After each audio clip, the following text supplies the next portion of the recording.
So just before we start, I'd make a note. Morena, everyone.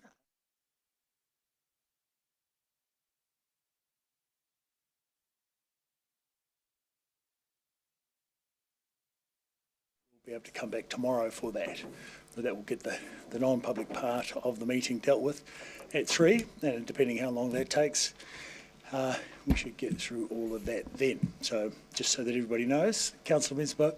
Just in light of what you've just said, Mr Mayor, just advising that I plan to move that when we get to the confirmation of the agenda, that items C2 and C3 be dealt with in public.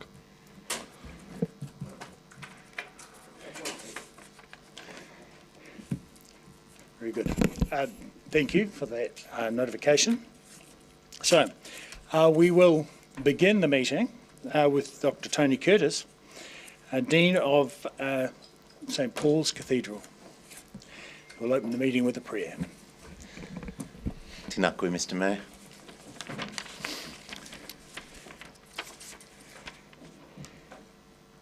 While I hope that we won't have quite as contentious issues to discuss as last time I was here, nevertheless, everything that we discuss about our city and especially its future is of importance, and so we're going to have a prayer for wisdom once again this morning of a slightly different kind. So I begin with a reading from the 8th chapter of the book of Proverbs. Does not wisdom call, and does not understanding raise her voice? On the heights, beside the way, at the crossroads she takes her stand. Beside the gates, in front of the town, at the entrance of the portal, she cries out. To you, O people, I call, and my cry is to all that live. O simple ones, learn prudence. Acquire intelligence, you who lack it. Hear, for I will speak noble things, and from my lips will come what is right, for my mouth will utter truth. Wickedness is an abomination to my lips. All the words of my mouth are righteous. There is nothing twisted or crooked in them. They are all straight to one who understands, and right to those who find knowledge. Take my instruction instead of silver, and knowledge rather than choice gold. For wisdom is better than jewels, and all that you may desire cannot compare with her. Lord, as we discuss the treasures of our city today, as we discern those things which are our inheritance, as we seek guidance on what we will hand down to future generations, we ask you to give us wisdom so that we may see our taonga for what they are, so that we may lift up the people and places of this city ahead of material desires. We ask you to give us courage to move forward, building on all that has gone before, so that together we may live in peace, in harmony, in the beauty of what you have given us. We ask this in the name of the one who has created all things. Amen. Kia ora. Thank you. We have one speaker for public forum this morning. That is Jennifer Scott, who's going to speak to us about our mental health situation. And I just remind you, you have 5 minutes, and there's a timer on the screen, and you just press the button in front of you when you want to speak, although the microphone there in front of you is already on, as you can tell from the light. Thank you.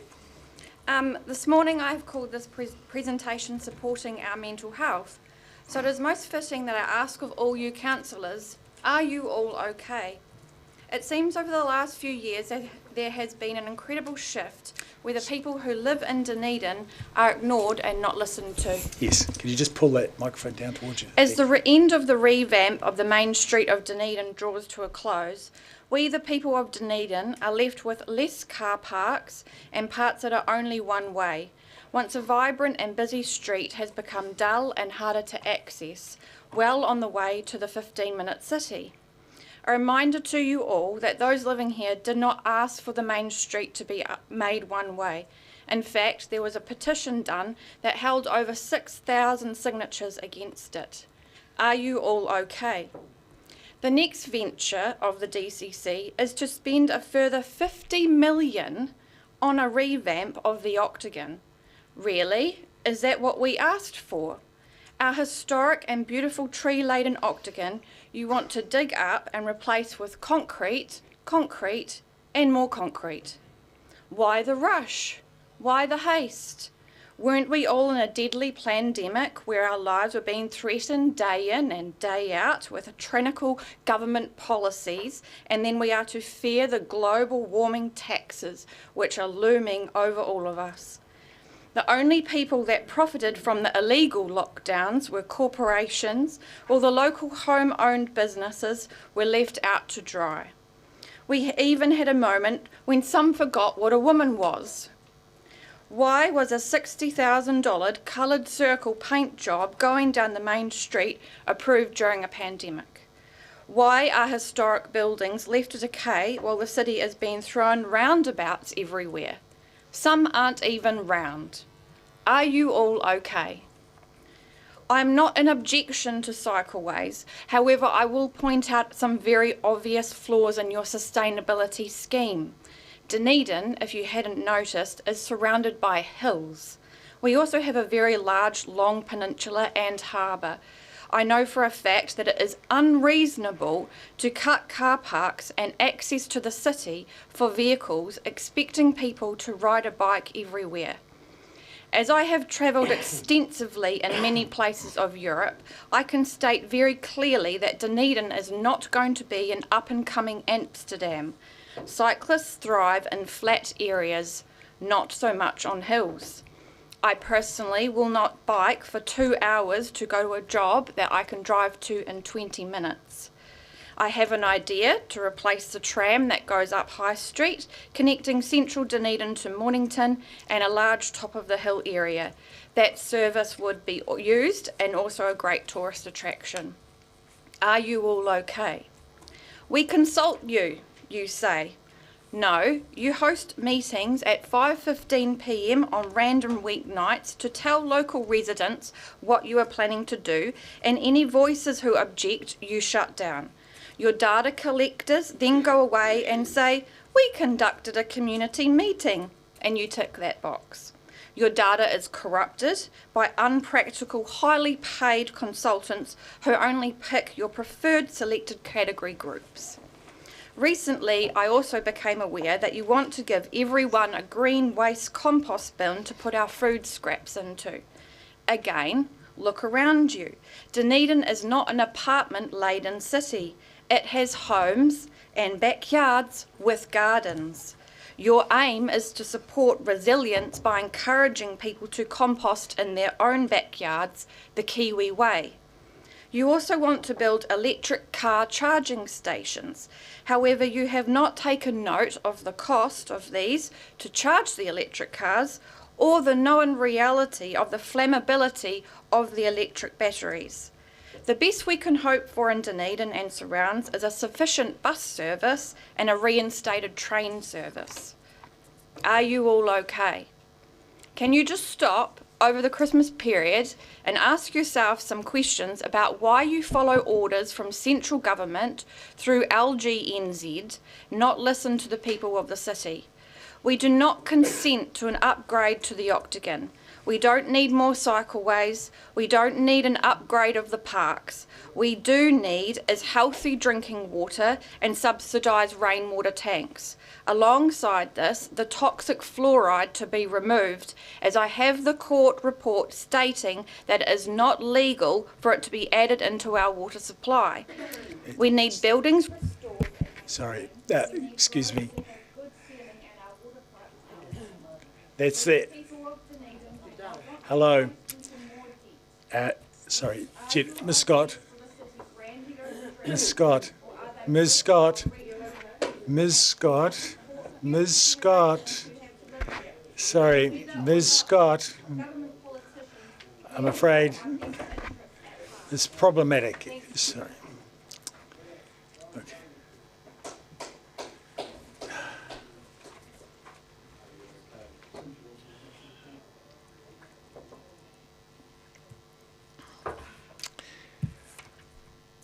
I see no questions. Therefore, we'll move on to apologies, and there are no apologies, and it's good to see everyone here today. Confirmation of the agenda. So, Mr. Chairman. yes. Mr. Mayor, as intimated, I'd like to move that items C2 and C3 be dealt with in the public part of the meeting.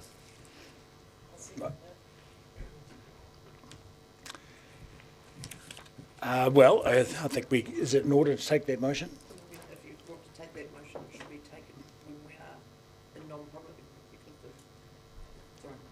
To have any discussion about the merits or otherwise is likely to require being in non-public for that discussion.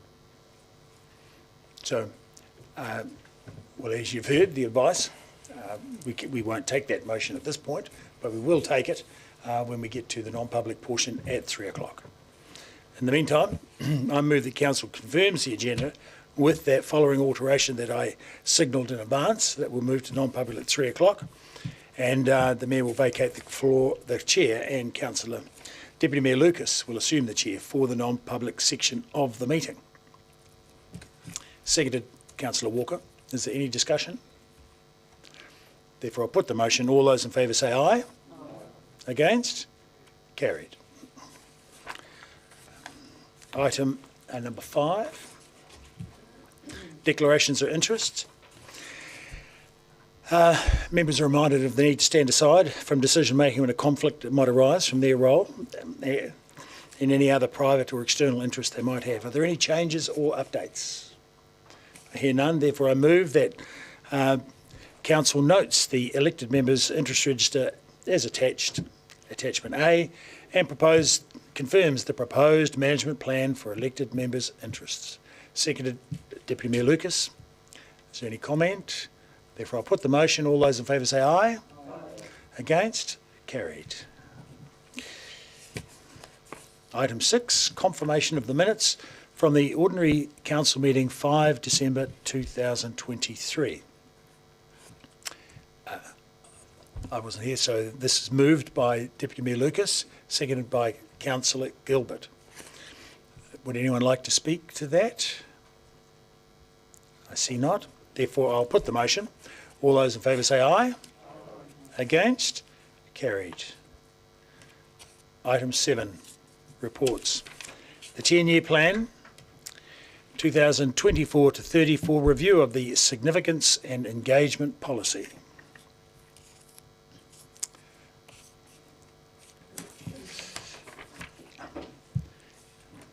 Ms. Wakara will speak to the report, it says.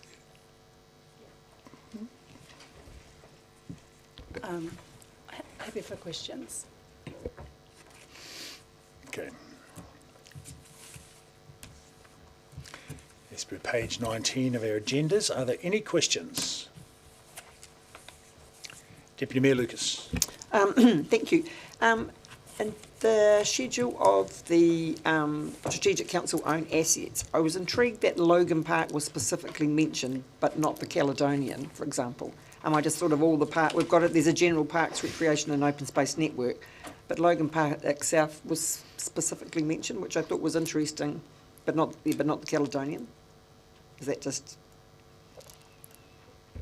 Yeah, I don't know why either. I'd imagine it's historic, and Logan Park has a special status where the Caledonian doesn't in law. And the other one, which I've only just thought of, otherwise I would have asked earlier, is Folden Mar. I'm wondering whether should that be thought of as a strategic asset.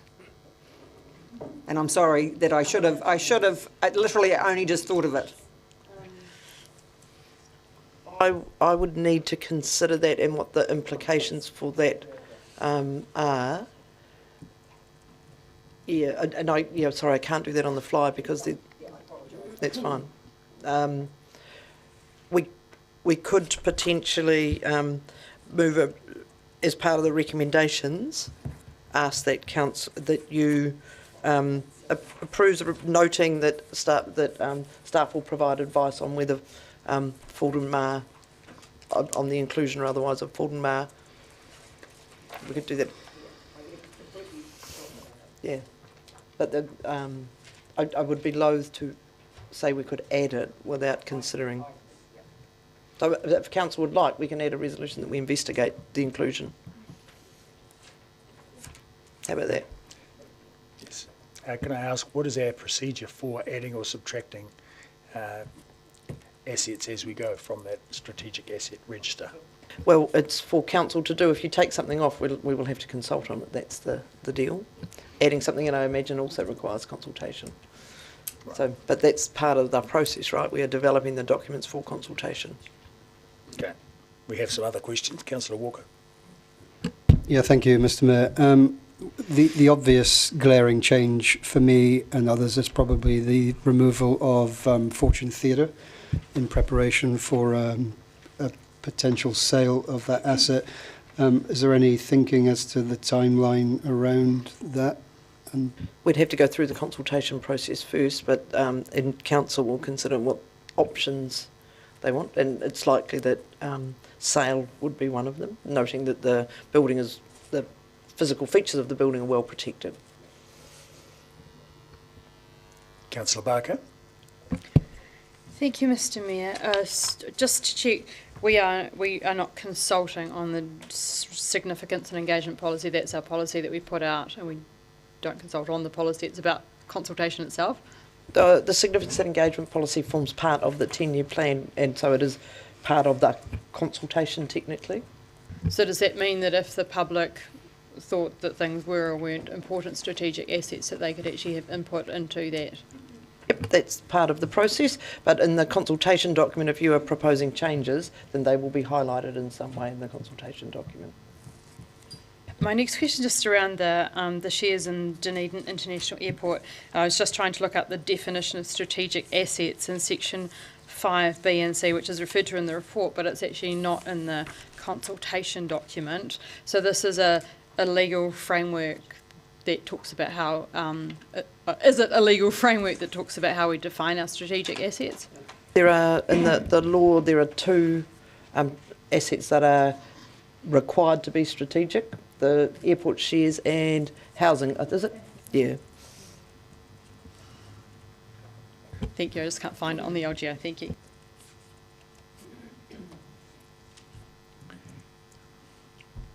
Any further questions? No?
Okay, so we have the resolution on the screen behind me, including that part, the new part C, that staff will investigate the inclusion of Fulton Mar.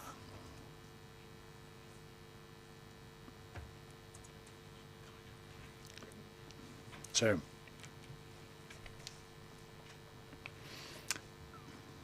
I'm happy to move that. Do I have a seconder? Councillor Mayhem. So, in moving that, I think, this is something we're required to do, to have a significance and engagement policy. And accordingly, the list is revised, and there's a couple of changes put forward for the consultation document, but also the possibility of full demand. But I think it is a good opportunity that the public are aware that changes could be made. And it's good to know that we have a process that does, because they're strategic assets, we do have to consult with residents prior to making changes, hence what this is about. So, does anyone else have comments to make? Okay, in which case I'll put the motion. All those in favour say aye. Aye.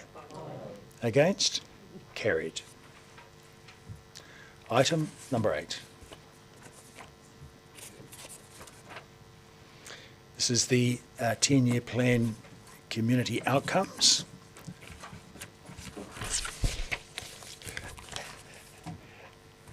So, do you have preliminary comments? No. So, questions? Does anyone have a question? It appears not. Thank you. So,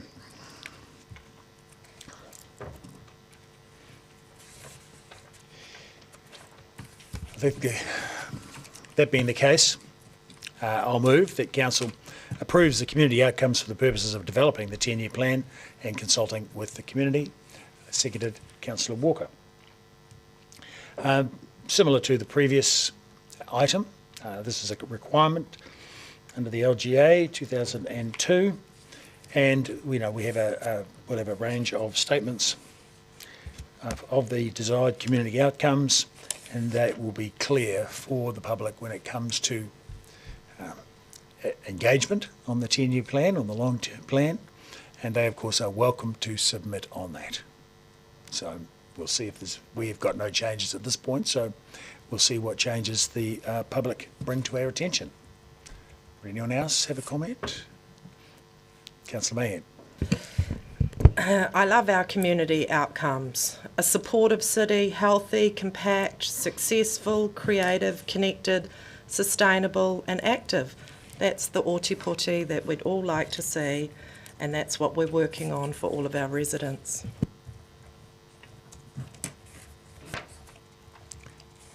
Councillor Vandervis.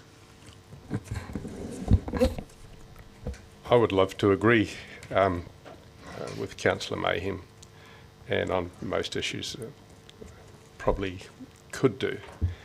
However, we need, I believe, to think about sustainability not just in terms of removing carbon and putting in cycle lanes. We need to fundamentally ensure that we are financially sustainable. And I don't believe that we have been, especially in the last year. And I don't believe that we are paying sufficient attention to our financial policy, which says that our budgets must be sustainable. In my view, we have continued to spend at a time when our interest cost is already unaffordable, and the sustainability of what we're doing, to me, depends very much on whether we are financially sustainable. I don't believe we are, and that to me is the cloud that hangs over many of the items in today's agenda. I may vote for some of them anyway because they're required, but the inability to finance future issues, potential disasters, and we have some already on the horizon, the landfill that's threatening to wash into the sea, and various other extremely expensive projects. I don't believe we're in a good position to deal with any of these, and it's because we have, as a council, spent far too much money on projects which I believe don't have really good long-term value for the city. Thank you. Thank you, councillor. Having said that, does that signal a desire to make an alteration to the sustainability box? And is that feasible in this meeting, Chief? We're in debate now, so the councillor can move something if he wants, and it would need to depend. The councillor is free, of course, to move an amendment, because we have a motion in front of us. If he wants to move an amendment, he is free to do that. Then it would depend on the nature of the amendment. I don't intend to move an amendment. I understand the reasons for this item, and it's just something that we're required to do. I just wanted to question the overview, if you like, and to hopefully put a bit of a handbrake on spending that has been in free fall for some time. Thank you. Okay, councillor O'Malley. Spending has not been in freefall for some time, and it's been doing what we've been needing to do for the city, and that's it. Councillor Walker.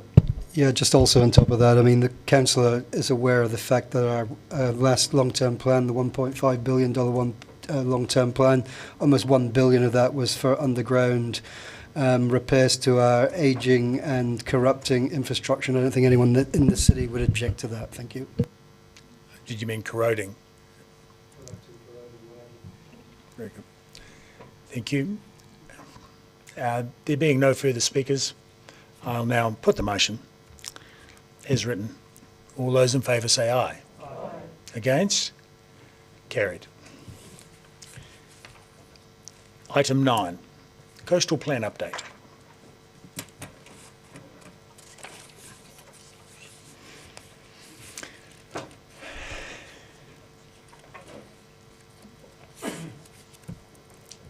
So we have Mr Ward, Mr Kriya Mariani and Mr Hogan to the table.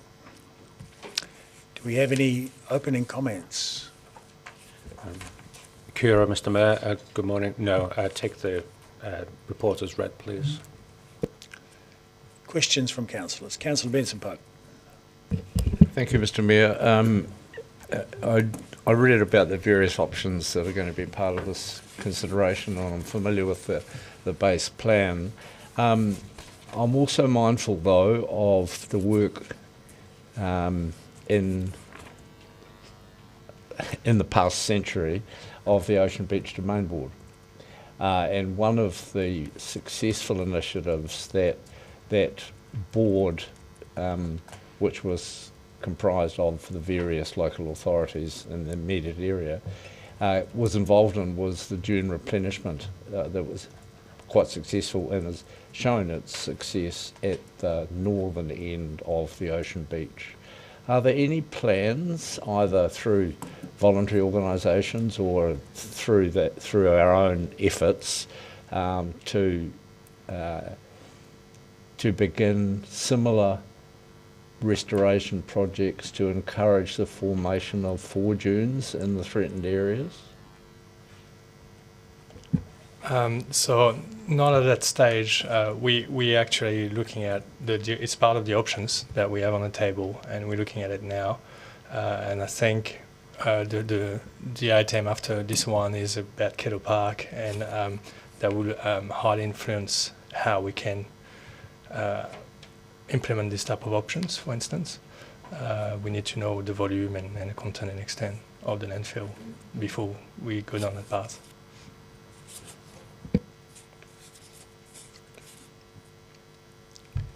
Councillor O'Malley. Thank you. It's actually, I'm drawing attention to the title of the item, Coastal Plan, because this doesn't cover our whole coastal region correctly. It's just the 4 kilometres of the Sinclair St Kilda Plan. And it's slightly off the item, but it comes back to the item. How are we going with the rest of the coast?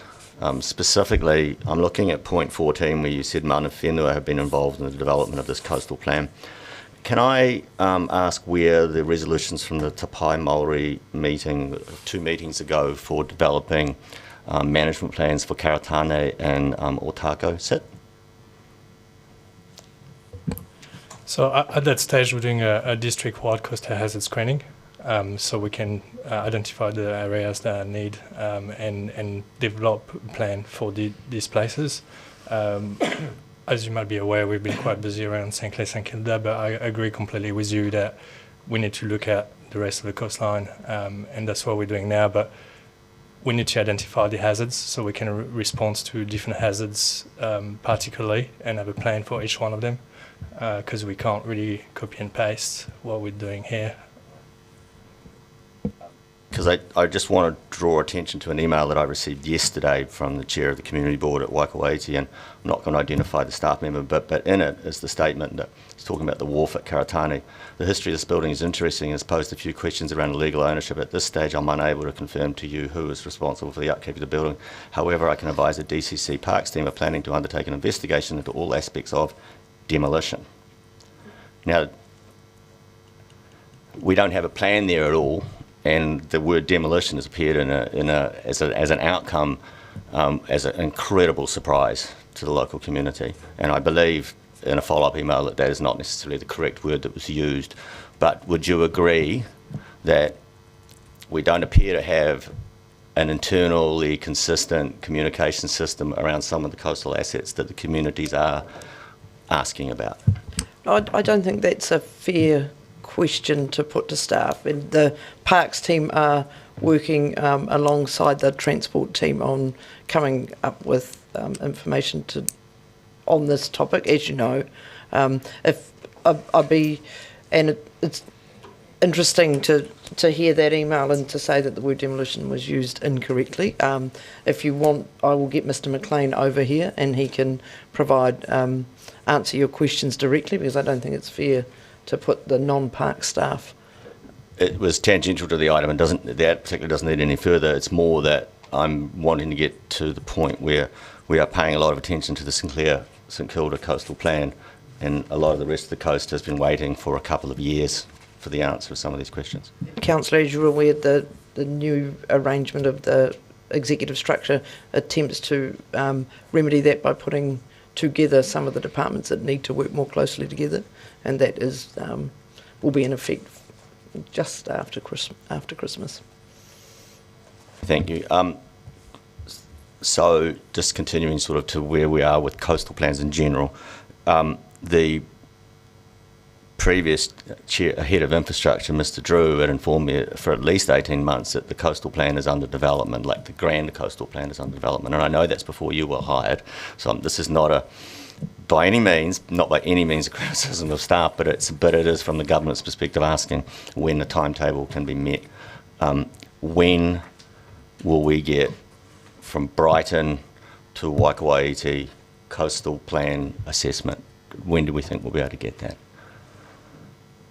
So as I said, the coastal hazard screening is going to give us the blueprint of what we need to do, and it was supposed to be delivered this year, but we put in on the review to make sure that we actually have the right information, because it's like building a house, you need the right blueprint to build up, and right now I had the feelings that it was not quite there, so I'd rather put more time into it and get the right outcome than just building on something that is not right.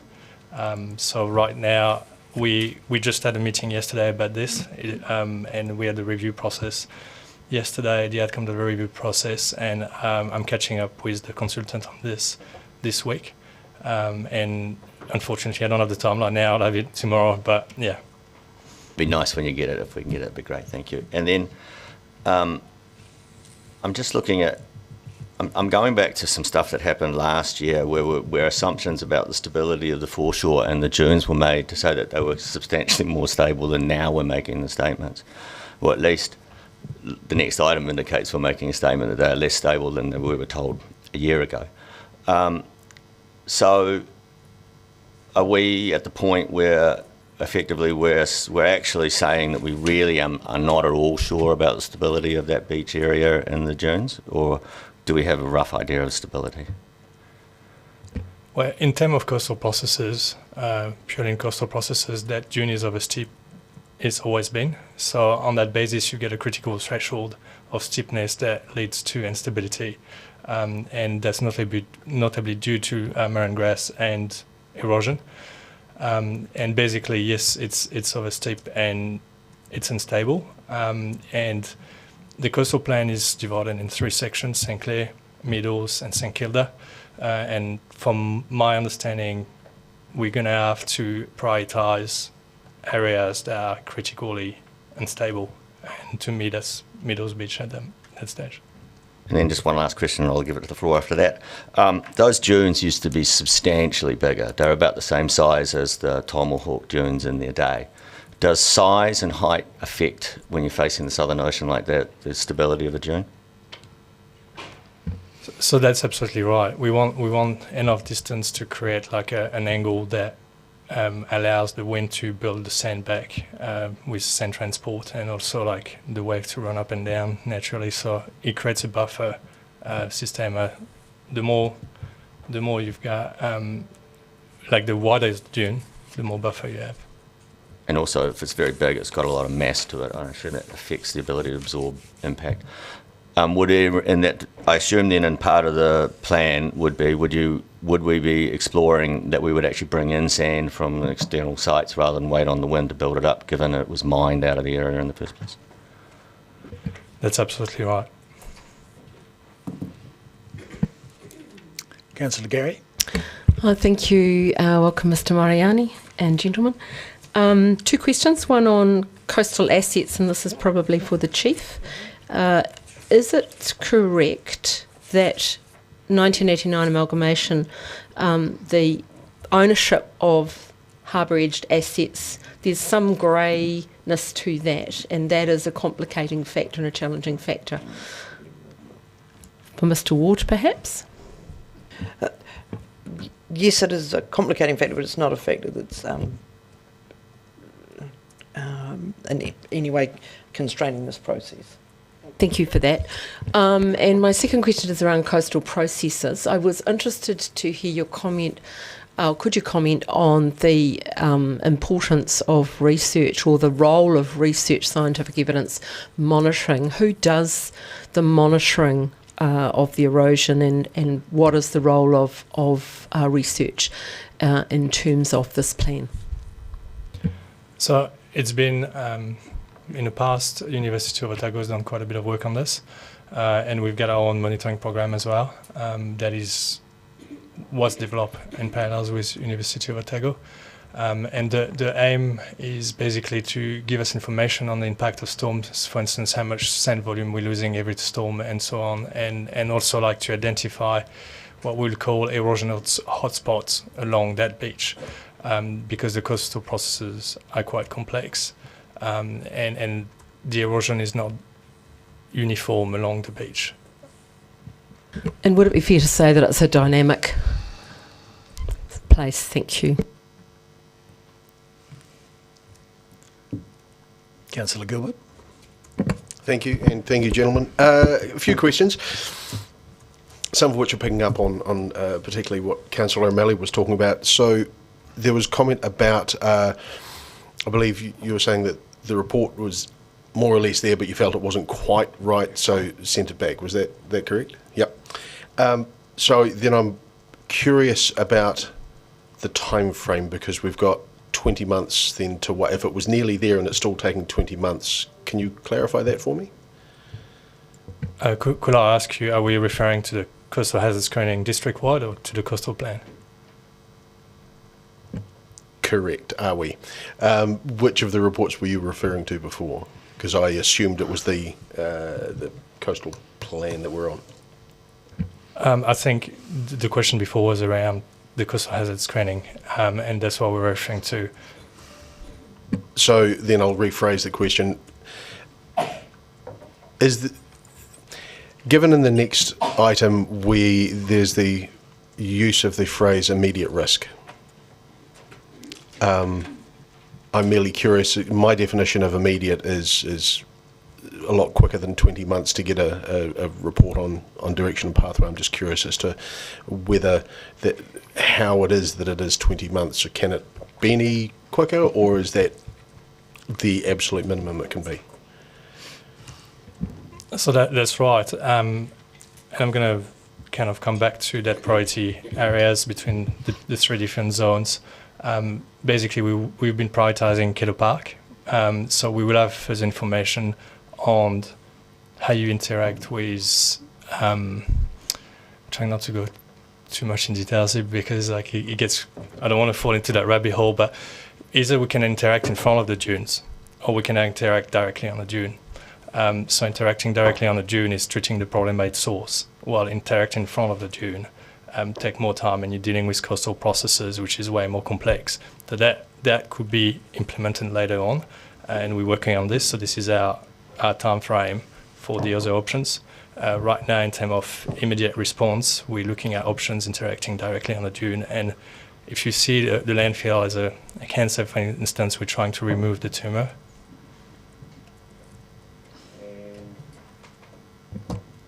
Actually, no, my next question is on the next item, so I'll save it till then. Thank you. Brilliant. Councillor Mayhem. Thank you, Mr. Mayor, and thank you, gentlemen. Morena. I was going to ask about when we would receive the blueprint, the hazard identification, but we've had that answered now.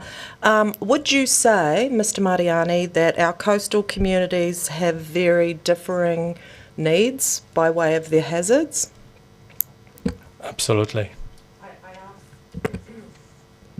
I simply ask that because it's been debated at the table that one piece of coastal area is the same as the rest, but I would say that each of our coastal communities is very unique and different in its hazards. That's right. You can almost classify it in three areas, with the south coast with very strong swell energy environment, and you've got the north coast where you get less swell, still a lot, but much less than on the south coast, and you get the inner harbour. So that'd be the main areas, and then within those areas there's different issues as well. So, Ngā mihi, thank you. Councillor Wiley. Thank you, gentlemen. Again, noting this report is around the Sinclair-St Kilda coastal plan. I take it as this work goes in, it's going to go back and look at what's happened in the past. So, for example, in 1978, when the dunes at St Kilda were pretty much eroded, and how that came back and what were the reasons behind that? So yes, we're looking at historical events, but it's also really hard without having like quantitative data.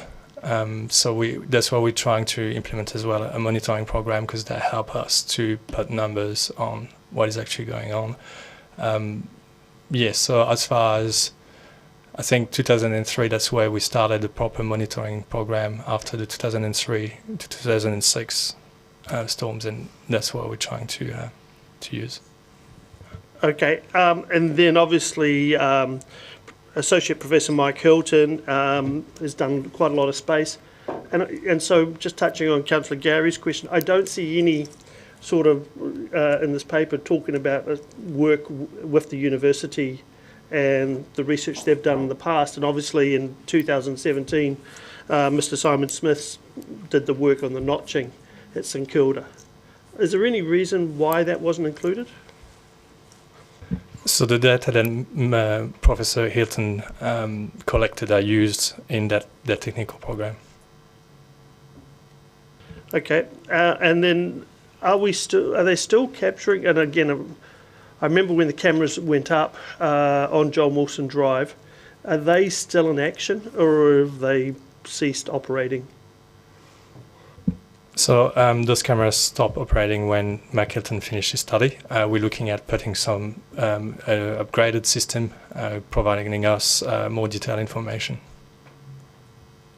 And that would be across the whole 4 kilometres rather than just the St Kilda end?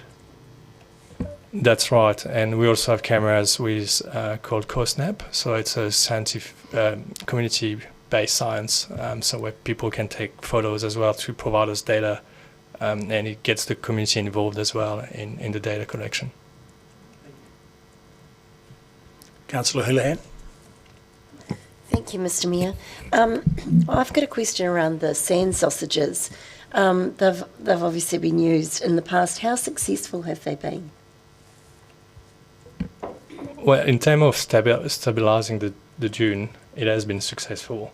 But as any coastal structure, you've got byproducts sometimes. So end of the wall effect, we can see that as well. Councillor Gary. Thank you. I don't think we've uttered the word climate change in this debate, but I'm going to. You talked about looking at the historical data, but there isn't a lot of quantitative data. That's what you said, wasn't it? Yes. And so even if we did have that, there's a massive change, is there not, in terms of the impact of climate change and uncertainty around that, a degree of uncertainty? Is that a fair comment? Kia ora, Councillor.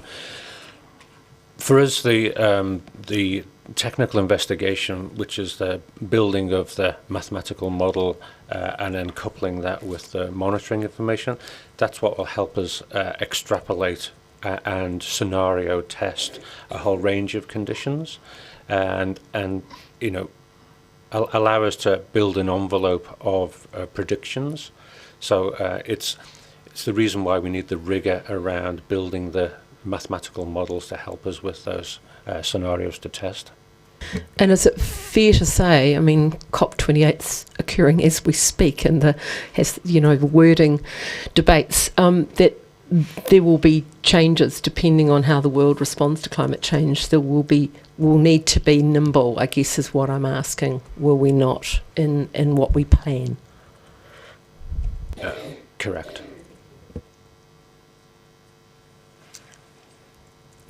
We don't have any further questions. In which case, thank you, gentlemen. So this has been moved by Councillor Wiley and seconded by Councillor Mayhem. Councillor Wiley. Thank you, Mr. Mayor. The key thing that I look at with this coastal plan update is that actually, I think the executive summary sort of really, in the way it's introduced, covers off everything we want to know, and that it is actually used to validate the model outputs, and I think the monitoring program that has to be done here. I think, though, we have to understand the past to look at the current and work on the future. Because actually the dune system all the way along the 4 kilometres is a true asset for the city. And I think the other part is there are some expensive options and there are some cheap options. And when we go back and look at the work that Mr. Simon Smith did when he was doing his research as a university graduate, for $1,000 he was able to put notches in the sand dunes and actually make a difference. There is going to be some areas where it is going to take a lot of money to fix the solutions, but the key thing is getting more information and getting key data is going to be important. There's always those who are going to talk about the dams on the Clutha and the effect it has on the sand coming up the coast. There's always going to be people talking about all sorts of infrastructure being built. And I go back to and I've obviously often related back to it, the pier that was built for the Tahuna wastewater pipeline and the effect that had, both positively and negatively. I think the key part that I look at is it is about getting as much information as we can, so we actually make better decisions. And I think that's the important part, and we all aim to do at this council table. There is going to be climate-related events, and that's important to note as well. But a southerly storm is a southerly storm is a southerly storm. That's what we've got to be afraid of in that area. Thank you. Councillor Gary. Thank you, Mr. Mayor. I want to begin by thanking the staff, thanking them for their expertise and for the report. I want to note too the role of research and monitoring, how important it is for us to base our decisions on scientific research and evidence, and I want to note the contribution of Dr. Mike Hilton and to others in this space, and also the importance of community values as well. I want to acknowledge the dynamic nature of this landscape and the noting of the comment by staff that complex coastal processes are in play. And it's important that we recognise that our coastlines, our different parts of our coastlines and the wider coast space all have their own unique processes going on, and we're going to need to recognise that going forward. And they're much beloved. The coastline of this beautiful city is greatly loved by our community and others. In fact, this very day, we have a campaign that's just been launched that has some magnificent photography of our coastline. And finally, I just want to note the importance of our being nimble in this coastal plan as we take into account climate change, what that means now, what that means in the future. A southerly gale will mean something different in the future depending on how the world responds to climate change. So thank you for your mahi and continue the great work.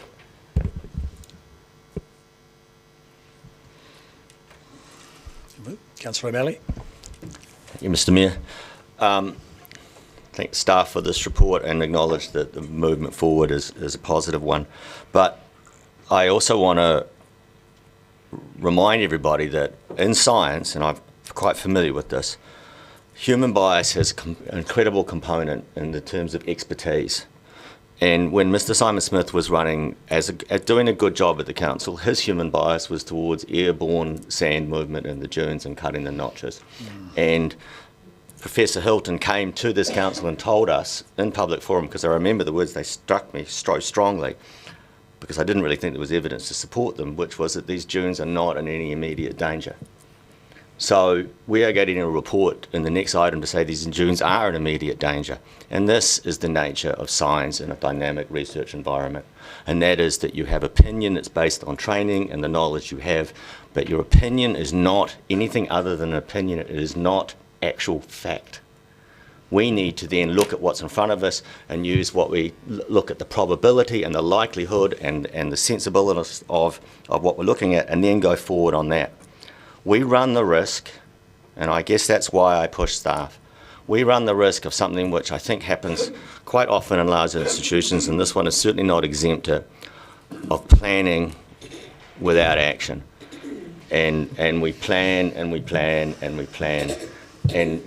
And honestly, we are now being hit with an item on the next item that is saying that we ran out of time. So go forward, get it done, but please get it done relatively quickly. And remember this, to all of us in the council, you are getting a considered professional opinion that is not quite the same as actual fact. Thank you. Councillor Barker. Thank you, Mr. Mayor. I just want to comment just through the lens of the St Clair, St Kilda coastal plan, and when we're talking about planning with action, I was really pleased to see the deliverables and milestones so that we would have the recommendation report on the optimal pathways in August 2025, and I realise that that doesn't help the next item, but I did want to actually say that it's really positive that this is coming through and informing the plan, because in the plan we didn't have timelines with dates on them, so it's great to actually come through to this. And I also note that some people asked about the external engagement with the St Clair Action Group and the Otago Regional Council. And I just want to focus or just point out we are one of the quotes in here is we are committed to keeping the community involved in this process as things move forward. The community's views and values are central to this plan's vision and objectives and demonstrate a commitment to an ongoing conversation about what will be done to manage the coast. So I hope that there is a long time before the next report, which is due in November 2024, and I do want to make sure that that there is we hold in the heart the objectives of keeping the community involved in those conversations going forward. I know there's a lot of science-based information, but like what we're doing with the South Dunedin Futures is actually taking the science and making it a little bit more simpler to understand. So I commend this report. Looking forward to some fast information and action. Thank you.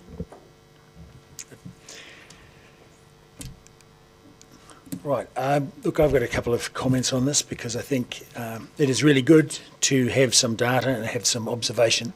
It's a shame that we don't have cameras on the beach to actually record what happens in different wave actions because my observation from many years of walking on that beach, walking the dog, is that wind from different directions creates different wave patterns which deposits or takes away various amounts of sand on that beach. So having some ongoing camera observation point on that beach would be a helpful thing for actually seeing what actually happens under different climatic conditions of wind and wave. But at least we are working to develop a good set of data on which to make decisions, and I look forward to see how the modelling see what the modelling produces, and hope that we can get to a point of having some ready strategies that, in particular ones that will work. And in particular, I like the suggestion of looking back at what has worked in the past, because there is quite a lot of information, there's a lot of reports on that beach. So many of those, and I think many of those older reports would stand some scrutiny because a lot of them were based on careful observation and of what actually happened, and they had clear observations of which wave and wind directions produced the most accumulation of sand on the beach, and similarly for erosion of sand on the beach. So thank you for the work, and having said that, we have a right of reply from Mr. Wiley. Thank you. I think the keys that we've got out of this is that data and observation, planning with action and community engagement are vital. I think the key is, I also agree with the Mayor, getting the cameras up and action ASAP would be a very positive move, because I think the other part of that is visualisation and telling the story will be really informative for everyone. And I'd love to see some more students come through and do research on the area as well with Professor Hilton. Thank you. Very good. So the motion is that we note the St Clair-St Kilda Coastal Plan Update Report. All those in favour say aye. Against? Carried. Item 10, I welcome the gentleman back to the chairs, back to the table. Kettle Park. Landfill investigations update.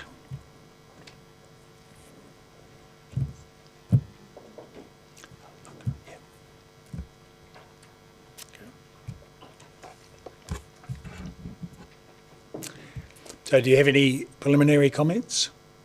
No, thank you, Mr. Mayor. Take it as read and take questions. Very good. Questions? Councillor Benson-Pope. Given the recommendation in respect of more geotextile bags, is there anything that can be done in terms of management or any technical solution to the vandalism, the random person walking past with a craft knife issue?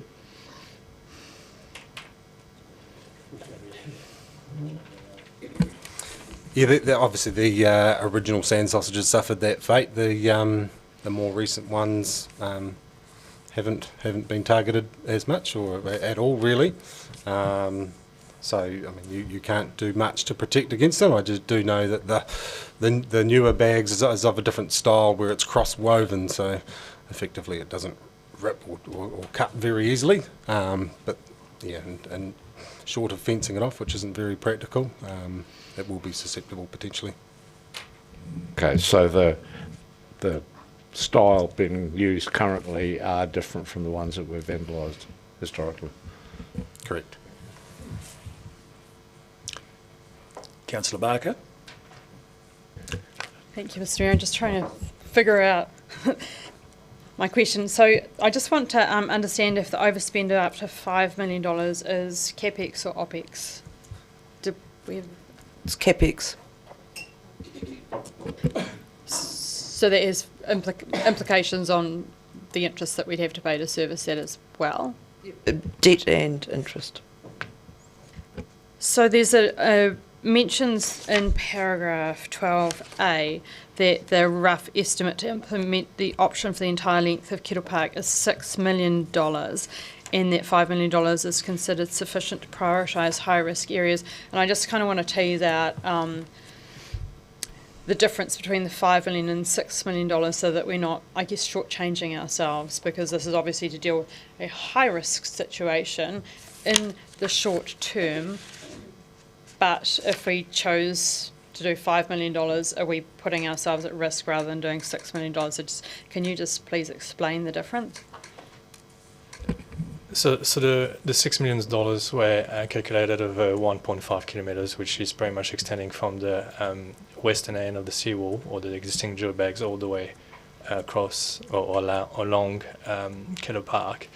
The investigation is telling us that on the western part of west of Moana Rua Road, the landfill material is thinning, and we've got less volume.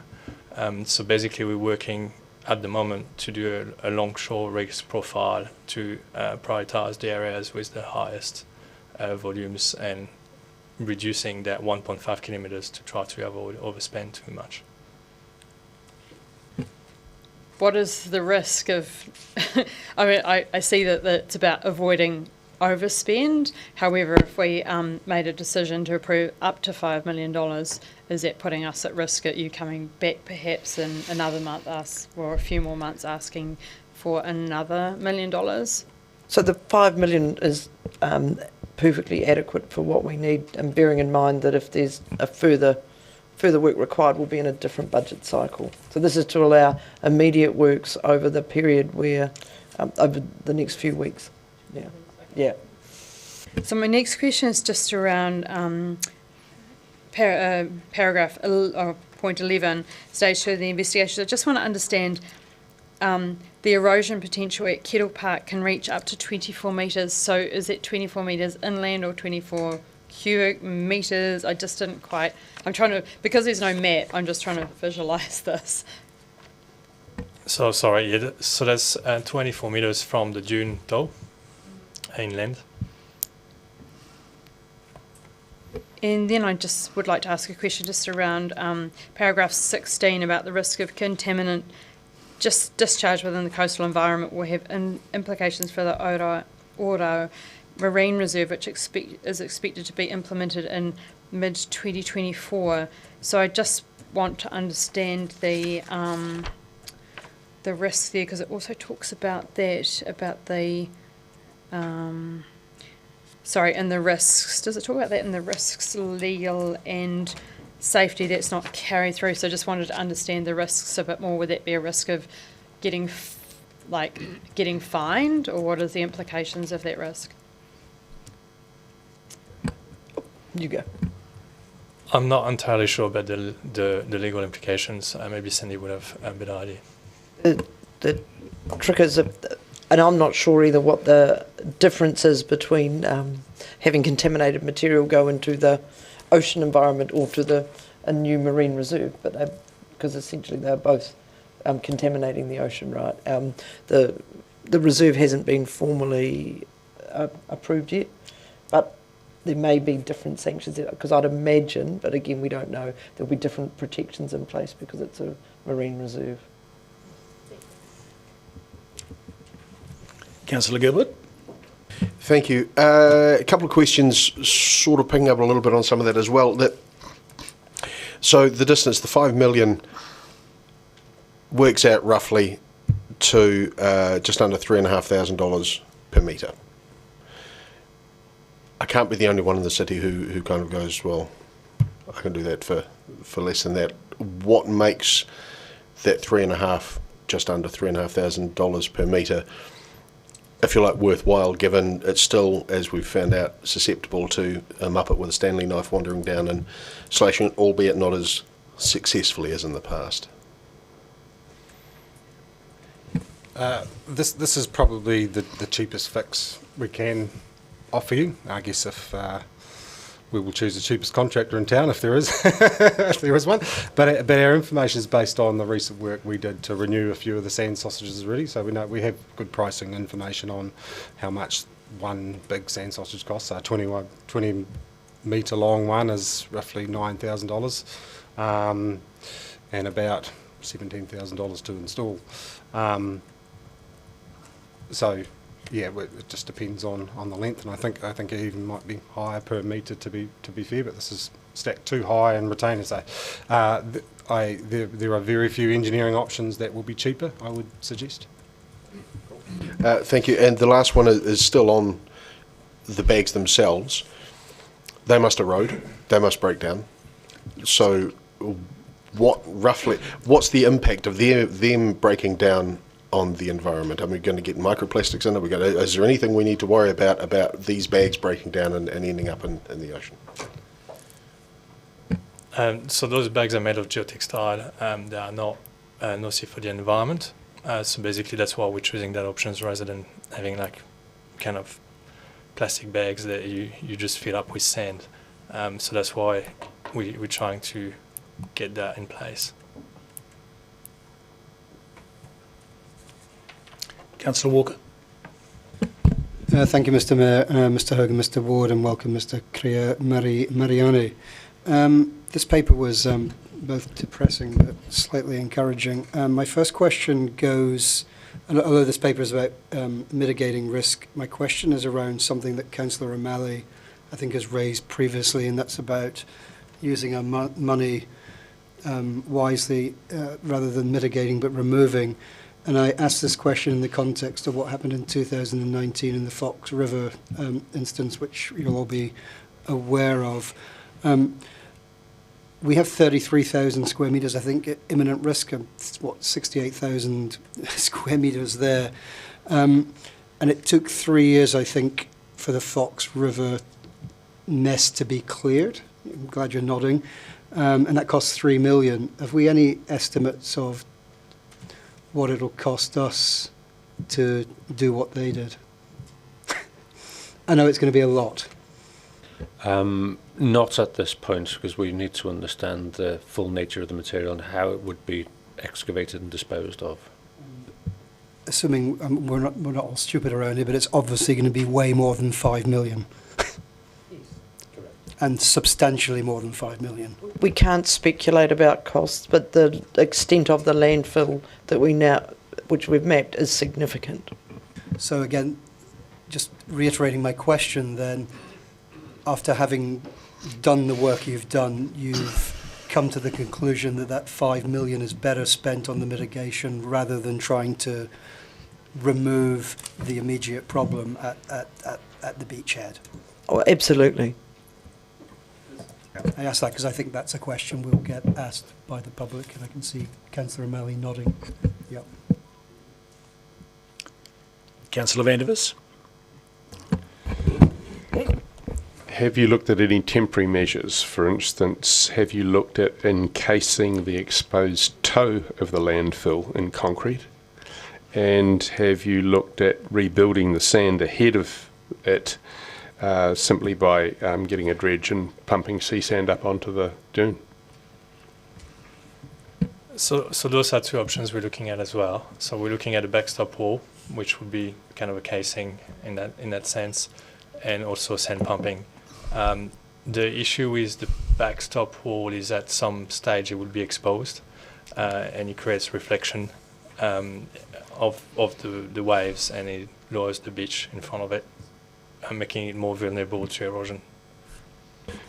If you keep up sand pumping in front of it, though, it won't be exposed. Surely that would be a far cheaper option. Have you priced encasing the exposed toe and the cost of simply pumping dredge sand up on top?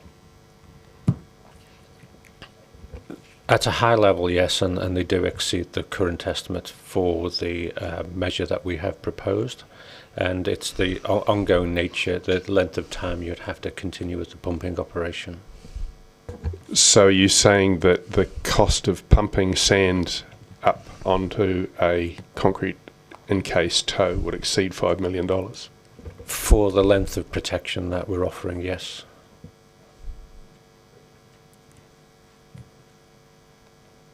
Councillor Wiley. Thank you. Just following up on that question from Councillor Vandervis, pumping sand or dropping sand in front of that Kettle Park area especially has been done numerous times, and council's seen that wash away. Is that a fair statement? Yes, that's right, and it also depends where you're putting the sand, because as we mentioned earlier, that's a very dynamic environment, so we're working into identifying areas that would be efficient to drop the sand and not washed away as fast. My apologies, Councillor. If I may add, this solution is essentially offering sand to protect the dunes, but it's contained, and so therefore it's not going to be transported by the wind or the wave actions. Thank you. I sent an email to Mr. Hogan last night, and thank you for the quick reply. The question I've got is, this paper starts talking about 2011 in paragraph 6, where the presence of the coastal landfill was first indicated in 2011 technical report aimed at testing materials exposed in the dune phase for contaminants.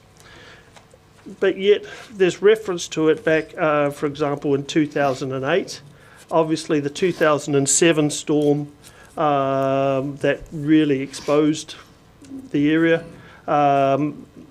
And going back in the archives, you can actually see a lot more reference to it. I'm sort of trying to get an understanding of why we've got a report talking about first indicated in 2011. Yeah, excuse the wording on that one. It perhaps could be better worded. Of course, the landfill was known about prior to 2011. Investigated.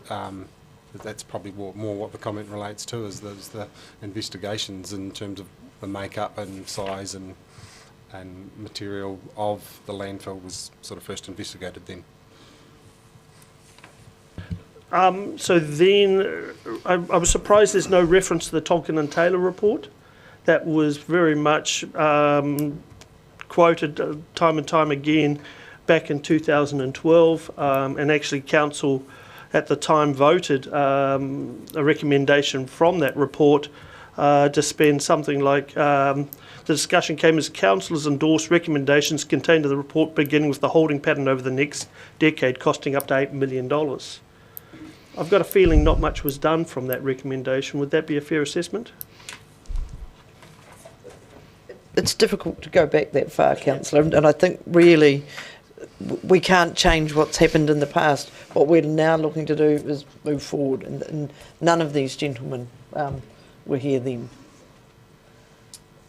I accept that, but the part that I look at, if I can do a quick Google search and also look through council papers and pick up this information, I'm surprised none of this information is referenced in our paper today.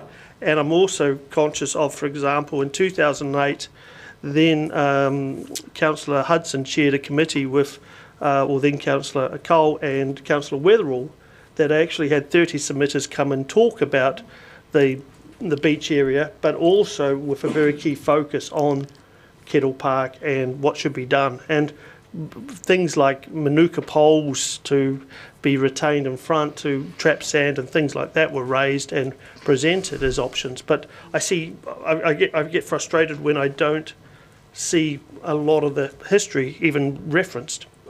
And to be honest, this report could have been even shorter than it is, because we have to do emergency works, because we've got a weather pattern that means we are likely to get summer storms that run the very real risk of degrading the front of the dune system and exposing the landfill. And so the paper could have been literally 3 paragraphs, because while all of that background is interesting and relevant, and we'll make sure that it's captured when we do more in-depth reports, this is about emergency works. I would support that, because that's actually one of the reasons why I'm moving this paper, with the Mayor's permission, on that basis. And I guess the question I've got for the staff then is that have we seen anything over the last decade, so since 2011 or last 12 years, that gives us any optimism of what could work outside the sand sausages? I can speak to this because I mean this Dr. Mariani's work in the last year has been quite immense, and until now, I mean it could be correct to say that visually it's hard to see the long-term vision at the beach, and that's where the work in the coastal plan has focused now in terms of getting all that technical information to support the right decision making for the next 100 years or more. We're trying to make that the focus of the coastal plan, is what that looks like in the long term. Unfortunately, we've got these short-term issues such as Kettle Park that need to be addressed, that kind of jump on your back, if you like. So that technical work, it needs to happen to define what it looks like. It needs to happen so that something is consentable to go forward for, and that needs to be the focus of the coastal plan, so that you can see the action you need to see for the beach. Councillor Benson-Pope. Two questions. The first one is that in terms of the wider issue of both the emergency work and also the landfill itself and the contaminated material, we know the Ministry for the Environment has substantial funds to assist with remediation work like this. I assume that we're in discussion with them about what part they might play. That's correct. Inevitably arises, given what was done to protect Kettle Park or develop Kettle Park. I'm thinking of the John Wilson Memorial Drive further north, which is a substantial amount of fill. Do we have any information about what was used to establish that road behind the dunes, between the golf course and the dunes? That's a bit before my time, I'm afraid, but no, I'm not entirely sure on that one. It's before my time as well, but if our antecedents behaved as they did with Kettle Park and the work that we are now looking at managing or correcting, I'd just like to be sometime in the future advised about what's under John Wilson Drive, much and all as it's not threatened at the moment. Who knows what was used to provide the fill that is in place now. And while that's an interesting piece of information to know, the team's focus will be on the developing the coastal plan that was talked about in the previous item. And so once we've progressed that, there'll be an implementation plan that may or may not include looking at John Wilson Ocean Drive and the defences there. I understand that, Ms Graham, but I would just like us to know that we had no further unpleasant surprise at the other end. What I would suggest, Councillor, is we have a limited staff resource, and at the minute we've got a plan that we're trying to develop so that we can implement it. If the council wants to direct us to do work on John Wilson Ocean Drive, then they can, but we've got a single resource who's already got a bit to do. So if that's the focus, feel free to move a resolution in that direction, but in the meantime the work will be on the existing coastal plan. Right. Councillor Fisa. Tēnā koe, Mr Mayor, tēnā koutou. I think this question is for the Chief Executive. I'm referring to 19, the cost of the risk mitigation options considered above will likely impact the annual and long-term plans. Is that so? Forgive me for my...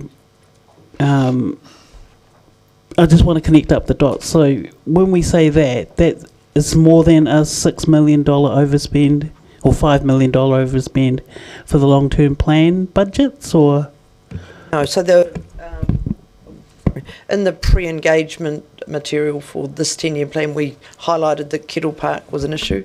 I think what that statement is intending to say is consideration of a longer-term spend to look at the Kettle Park. It will be part of long-term plans and annual plans.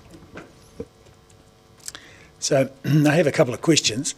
This is the third proposal for sand sausages along the beach. And so in the first instance, they were placed quite a while ago, probably almost 20 years ago now, and which is about half the length that we see today. And so my question is, what happened with the end of those sand sausages when the next large storm came through? Are you aware of what happened? So I'm guessing you are referring to the end of the wall effect. Yes. So we're going to have to be very careful of where we place the sausages because of that effect. So we were aware of this, and we're working toward trying to mitigate that effect as much as we can. Yeah. And so the second lot of sand sausages were then placed as a result of that. So what happened is the end wall effect scoured a huge hole out of the very large sand dunes in front of the houses on Victoria Road, well before the tennis court area. And so another lot of sand sausages were placed, and just last year, the year before, did we not have the same effect? The end wall effect scoured a huge hole out of the sand dunes further along. Is that right? That's right. That's right. Have those two lots of sand dunes contributed or have they triggered any reduction in erosion of sand from the beach? He stabilised the dune behind the sand sausages. Yeah, but at the end, it's still scoured, and further along, there's still erosion. Yes? That's right. That's right. So my point being that the sand sausages have simply moved the erosion along and have done nothing to reduce erosion on the beach. That's right, but I guess what we're trying to do here is to avoid the landfill going down, and we need to stabilise the dune toe, and the sand sausages are efficient for this. And I agree, there is, as any other coastal structures, there is pros and cons about them, but we really need to stabilise that dune at that stage. Yep. Well, we have a whole lot of sand sitting on Kettle Park that has been donated and is parked there. There's a great mound of sand on Kettle Park. What about, has the prospect of excavating the front of the dunes that are there now in front of Kettle Park on the edge of the landfill and taking that material away and replacing it with that fresh sand that has been stored on Kettle Park? I don't think we'll be anywhere near the volume that we need to do that. What about using that sand to nourish the beach, replenish the beach in front of the dunes? Again, that would be very temporary, because next storm comes along, then the sand volume in front of the beach will reduce, so the erosion potential will increase. And so the thing with with any wall on the beach, including the sand sausages, and my observation is that the wave action tends to scour the sand away. There you go. They're not a perfect solution. They are a temporary solution, is what we're offering them for. The sand sausages, where they are now, have been incredibly effective at re-establishing the dune behind it. Though it's revegetated, and right behind those dunes is the reason they're placed is there are residences 20 metres or so back from the top of that dune, where the current scour has been pushed to in the end of wall effect. There's a zone of no landfill, and there's a much bigger distance. There's an angle like that, so it's a very, very big distance. So in terms of pushing an end of wall effect to an appropriate zone, at the moment, it's an okay scarp to see. There's not a whole lot of effect that it's worthwhile spending a whole lot of money sorting that problem to make another problem. So that sort of justifies where that end of wall effect is now. Yes, there's erosion there, but it's a calm spot. It can happen. So what do you propose for the end wall effect if these sand sausages are placed in front of the, well, when these sand sausages are placed in front of the beach, in front of, in front of the dunes. So that's why we're trying to establish we're working towards establishing a longshore risk profile so we can focus the end of the wall effect where the risk is the lowest. And where do you consider the risk is the lowest along that shorefront? Well, from the information we have right now, that would be west of Moanarua Road and kind of the extremity of Kettle Park toward Mano Park, isn't it? Yeah, Mano Park. So west of,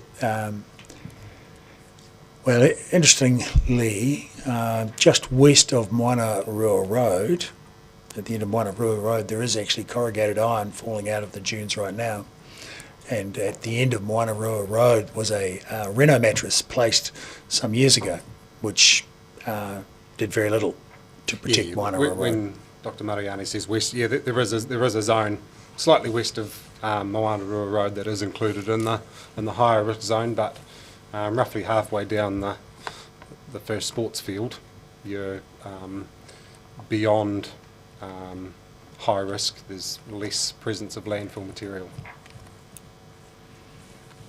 Yeah, well, there's, I don't know, that corrugated iron and various car parts and concrete that have come out of that dune during, in front of Moanarua Road during other southerly storms.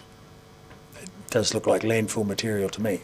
Yeah, it's been analysed as the capping, so it's come right off the top of the dune and tumbled down the dune. Yes, you're right, there has been rubble that have come out that's needed to be remediated. Because that Moanarua Road is one of the areas where a very large amount of sand dune distance has been lost. The lights for that playing field on the eastern side have been moved back 10 or so metres already, but there's probably 50 metres of sand dune lost there. We don't wish to encourage erosion in any zone. The ideal solution Councillor Walker alluded to is to pick it up and move this thing, however, and if it was cheap we would have done it. Well, there has been an offer from a former councillor to pump sand onto the beach. He is in possession of a sand pump, so out of the ocean onto the beach to replenish it. Have you considered that? Have you discussed that with him? No, there's definitely on the ballpark of what we're looking at for the long term. Right now, what we're talking about is imminent risk mitigation, and I think we need to make the dissertation here between the options that we're looking into for long term and trying not to have a landfill on the beach right now. Mm. So what do you have for mitigation of that end wall effect when you move it along there? You just, the fact that it's a less vulnerable area, is that it? Well, presently, yes, because we don't have much other choice, to be honest. Mm. So I've got a map just right here showing the concentration as well. So what we're seeing, as Mr. Hogan just pointed out, is capping material. So that's the material within the landfill that's got the less concentration of contaminant. What is underneath the capping material, that's the issue. And I've got a map here just showing us that there is, you're right, just directly, would be like maybe 50 to 100 metres west of Moanarua Road, you have landfill material, but there is a gap between, it's thinning out west of this. So that's why we would like to focalise the end of the wall effect. Right. Are you aware of a project in Holland or the Netherlands called the Sand Motor, where they've replenished the beach? Yes. Yeah, so have you priced up replenishment, re-nourishment of that beach? So again, from the sea? We're working on this, but like implementing a pump system, getting the sand as well from, well, we need to identify a source that is viable and has enough sand for that type of work as well, and how momentary that would be. All of these considerations are part of the coastal plan. This is why we talked about it earlier. Yeah. If I could just add, I think, Councillor, Mr Mayor, this report while it's called Kettle Park Landfill Update, could easily have been called Emergency Works. And while all of these things will form part of the discussions and considerations, you know, in the months coming forward, we need a solution to deal with what we know, to prevent a potential breach of the landfill if we get extreme weather events over the summer. So yes, all of these are great suggestions, and the team are working through them. But if you think of this as emergency works, I think that would be helpful. Well, emergency works were conducted in 2006, in which a large quantity of sand was used to replenish the beach that came out of the Otago Harbour from the dredge there. So have you looked at that as an option in this situation? Because that seemed to be quite successful, of, you know, merely replacing the sand of the dune and pushing the dunes further forward. The advice I've had from staff is to implement and set up something like that with what is required doesn't meet our emergency requirements, and it can't be done quickly enough. Well, it seemed to be done very quickly in 2006, like within a matter of a week or two. My question is, has that been priced or looked at? As Mr. Ward suggested, preliminary pricing, it is operationally, to get enough sand there is really difficult. You have to truck that, offload it from the dredge in the inner harbour, and have many trucks transporting that sand. It's also not a cheap operation to then not be sure of the outcome it will give you. Also, that sand in one storm on a high tide will disappear, and we're trying to spend ratepayers' money wisely as well, and being sure that what we put ahead is going to be effective, or as effective as it can be, or cost effective as it can be. What I would say is that we are recommending, well, we're not recommending, we are saying that the only option we believe that exists at the minute to effectively manage the risk, as we see it, and noting Councillor O'Malley's point earlier, that is our advice, based on what we know, is to use geotextile bags for the risk. If council wants to take a different approach, it needs to do so on the basis that our advice is that geotextile bags are the option that will manage the risk. Councillor O'Malley. Thank you, Mr. Mayor. I have a few. I'm going to start with point 10A, which is the actual contamination of the material inside the Kettle Park landfill. And the reason I'm starting with that is I believe it's central to how we've gone down the decision-making pathway we've gone down.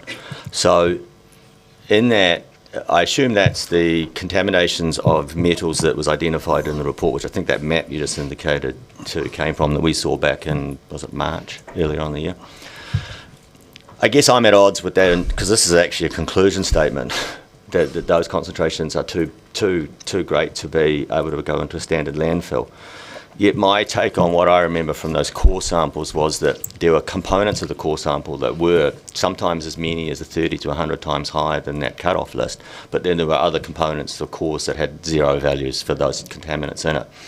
And I believe, I have not seen yet anyway, any calculation to show what you would have if you were excavating and mixing, and what the average contamination level would be, and whether that exceeds that of a Class A landfill. Do we have that data? So short, it's no, we don't have the data. It's extremely complex to get the data because of the extent of that landfill. It means that we will have to drill way more boreholes to know exactly where the contamination is everywhere, and then we can dilute it. Like right now, we have to rely on a certain level of interpolation between the samples. It looks like the bulk of the Kettle Park landfill is slag from the gasworks, and you've taken like 30 samples already. Do you believe that if you took 60 samples, you're going to get a substantially different answer to the makeup? Well, not necessarily in terms of concentration levels. Like I guess like it would be hard to tell us if dilution is the solution to the problem. I think if this I have a radiation licence background, so I'm very aware of, especially that particular line. You're not allowed to use that as the solution. However, it is, in my opinion, what is causing us not to extract that material, which means we're now protecting it from the sea. So the conclusion of this particular item is actually really important for our strategic position. And I guess my next question would be, when are we going to make that assessment, and how will that assessment then determine what we'll do next, given that we had the report back in March? Is the Waste and Environmental Solutions team doing any work on this? The question, so who is progressing the work on Kettle Park? Someone is. So it's one of the long-term options, obviously, that we have in our technical report that Dr. Mariani's leading, is that the long-term solution may be any one of those things identified in the coastal plan. Groins, offshore islands, managed retreat, a new seawall, a backstop wall. They're all part of the options still on the table. So once it's decided and the analysis has gone into costing each of those options, then they can be weighed up and it'll be assessed, albeit maybe roughly, in terms of how you manage that particular aspect of landfill, but that analysis will come, but it may be too early to just to suggest how treating waste will be done yet. I mean, rough calculations may be able to be provided, but the level of detail would be hard to come by until you're into the material. Okay, so then that raises the question that was raised at the time. In the actual sand dune face, we don't know the exact edge there, so I see in this report it's between 4 and 7 metres into the dune. And I think we're also aware that the capping material was a different material. It was full of contaminated stuff, but it's a different contaminated material. It's not really landfill, it was what was considered clean fill in the day, but different material. So to your point, and to what we're doing now, and back to Councillor Walker's point, we probably won't really know what's in that landfill till we really start digging into it.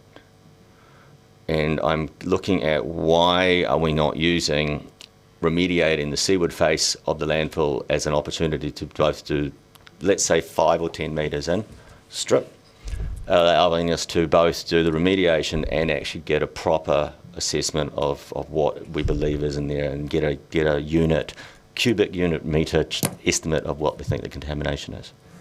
Any reason we're not doing that?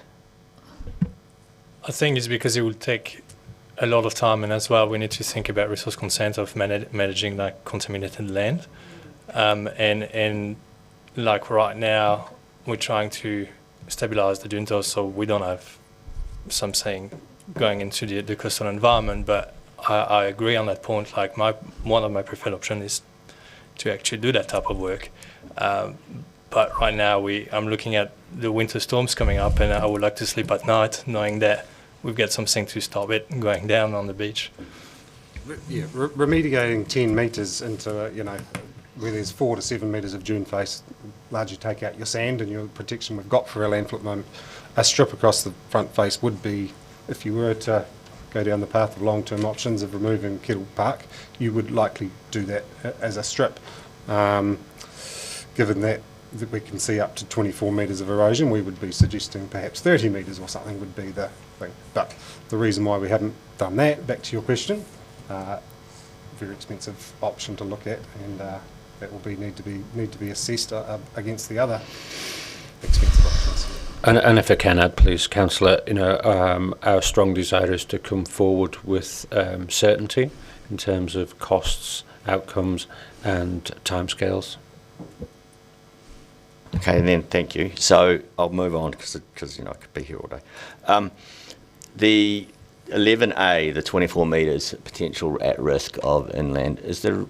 I haven't seen the actual report, technical report. Was it not attached? It wasn't attached to this, right? No, it wasn't. Sorry. No, it wasn't. It's high level in its draft, but there was enough in it that meant that we felt we needed to move, but it's not finalised yet. It is the determining factor of us making this decision to do this action.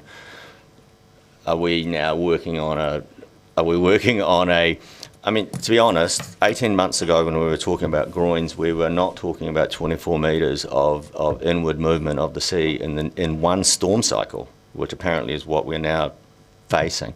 So that is dramatic, is it not, a dramatic change in position? It certainly was a change in position, given that we have that information, but we haven't had time to fully test it. But it is, there is enough in it that we think we need to do something now while we investigate more fully.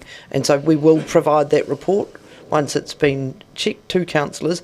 But in the meantime, we can't sit knowing what we've seen in that draft report and do nothing. If we haven't seen the draft report, we can't tell what's in it, and this is a substantial change and it affects the St Clair St Kilda coastal plan. I mean, this is not a minor emergency works we're doing here, agreed? That's correct, but the report, I'm happy to provide the report in draft in confidence to councillors. But we thought this was an important debate to be had publicly, given what is likely to be happening. But if you want to move into non-public, we are happy to get you the report and you can review it. Wouldn't work at this moment. I guess I want to get back to Mr. Hogan, your comment about whether we would decide whether we would ever leave, whether we would remove or leave the Kettle Park as a long-term solution. I believe we're looking at another 70 centimetres of sea level rise before the end of the century. Do we believe in all that we could protect Kettle Park against close to a metre of sea level rise?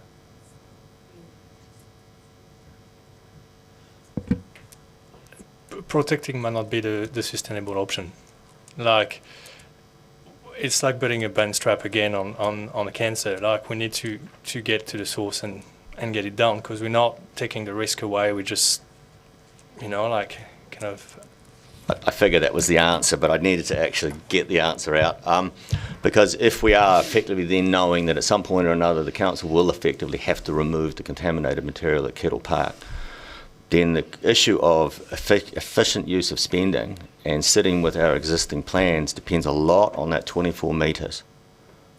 Because if we believe in the next 2 years it'll be 5 metres, then we could start remediation at the face. If we genuinely believe that a single series of storms could rip 24 metres out of those dunes and come 24 metres inland, then we are clearly faced with what we have to do. So do you agree then that the technical conclusions from that 24 metre report are actually very important for our decision making?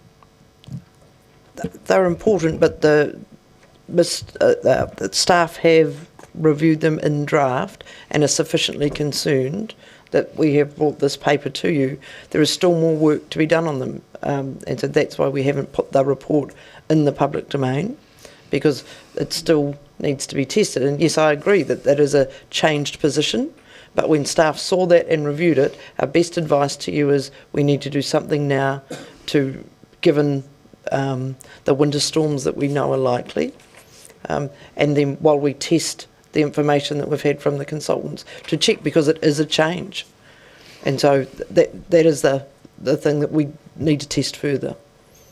But in the meantime, we either spend up to $5 million trying to protect the dune system while we test that and understand what's happening, or we don't. Thank you. How long does it take to install the dune, to the sand sausages?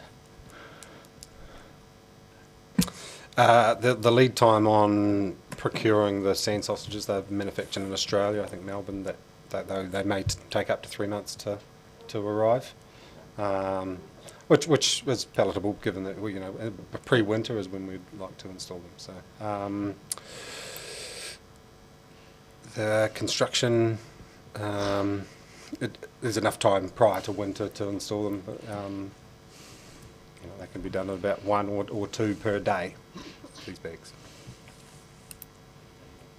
That's it for me, thanks. Okay.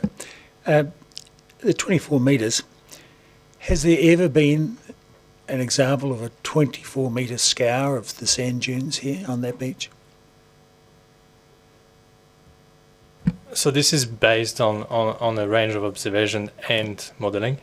So they combine both observation and modelling to define that number.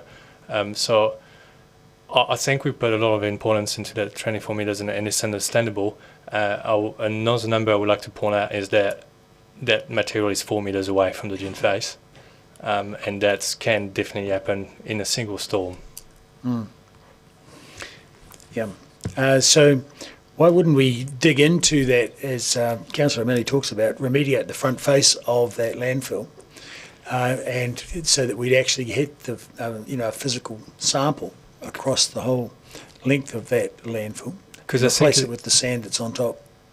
It's going to come back to the initial conversation we had about the critical steepness of the dune. That won't probably give us enough space to reduce the gradient of the dune system to have something that is stable. And for this is what we're investigating now, more like what exactly width we need to create that buffer to have a stable gradient. And at that moment, we don't necessarily have that information, but we're close to having it.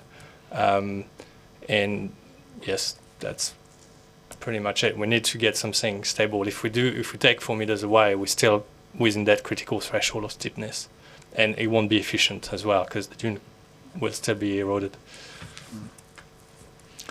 Councillor Mayhem. Thank you, Mr. Mayor, and thank you, gentlemen. At the end of questioning, I'd like to move that we do this overspend. It's urgent, and we need to do these immediate works. I'm going to go with... Councillor Wiley's already sorry. indicated he would move. I'll You may second second it. Is that it? Very good. Councillor Elan. Thank you, Mr. Mayor. What is to say we won't have, storms over the next 3 months before we get the sausages that could cause that problem? Is there, have we got any? We can't, there's nothing to say that we won't. And so, but there is a lead-in time, which is why we have literally brought this to you almost immediately on getting the information, because we know there's a 3-month lead-in time. We can do our best to be prepared for winter, for summer. We just have to hope that, we don't get hit. Also, do we have any idea what cost it would be to remove some of the things that Councillor O'Malley was saying, like to remove some of that landfill? Is there any idea of what that would cost us, comparing that to the 6 million? What was the answer to that? The costs for remediating the landfill are likely to be significant, and that's part of the work that is being done, and will come to council for consideration once we know the cost. But it will likely be a very significant cost. It sounds like from your answer before that what you're saying is that this will just give us temporary relief, and that we have no other option than to remove it. Is that fair to say, or is that too dramatic? We're investigating all options, but what this report seeks is the authority to proceed with some emergency works to provide a defence parallel to where the geotextile structures are going to be placed. But to your point, that it is, there is we will have to have a difficult conversation about the future of Kettle Park.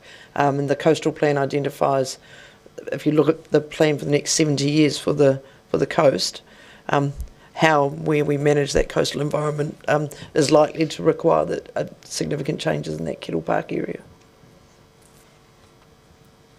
Councillor Wiley. I guess the key for me in reading the documentation in item 10, the key part was under risk, legal, health and safety, and the third paragraph where it says a legal risk has been identified as DCC is legally responsible for any containment discharge into the environment from the Kettle Park landfill. So a question for the CEO. That is essentially what we are trying to get emergency funds to safeguard that as quick as we can, correct?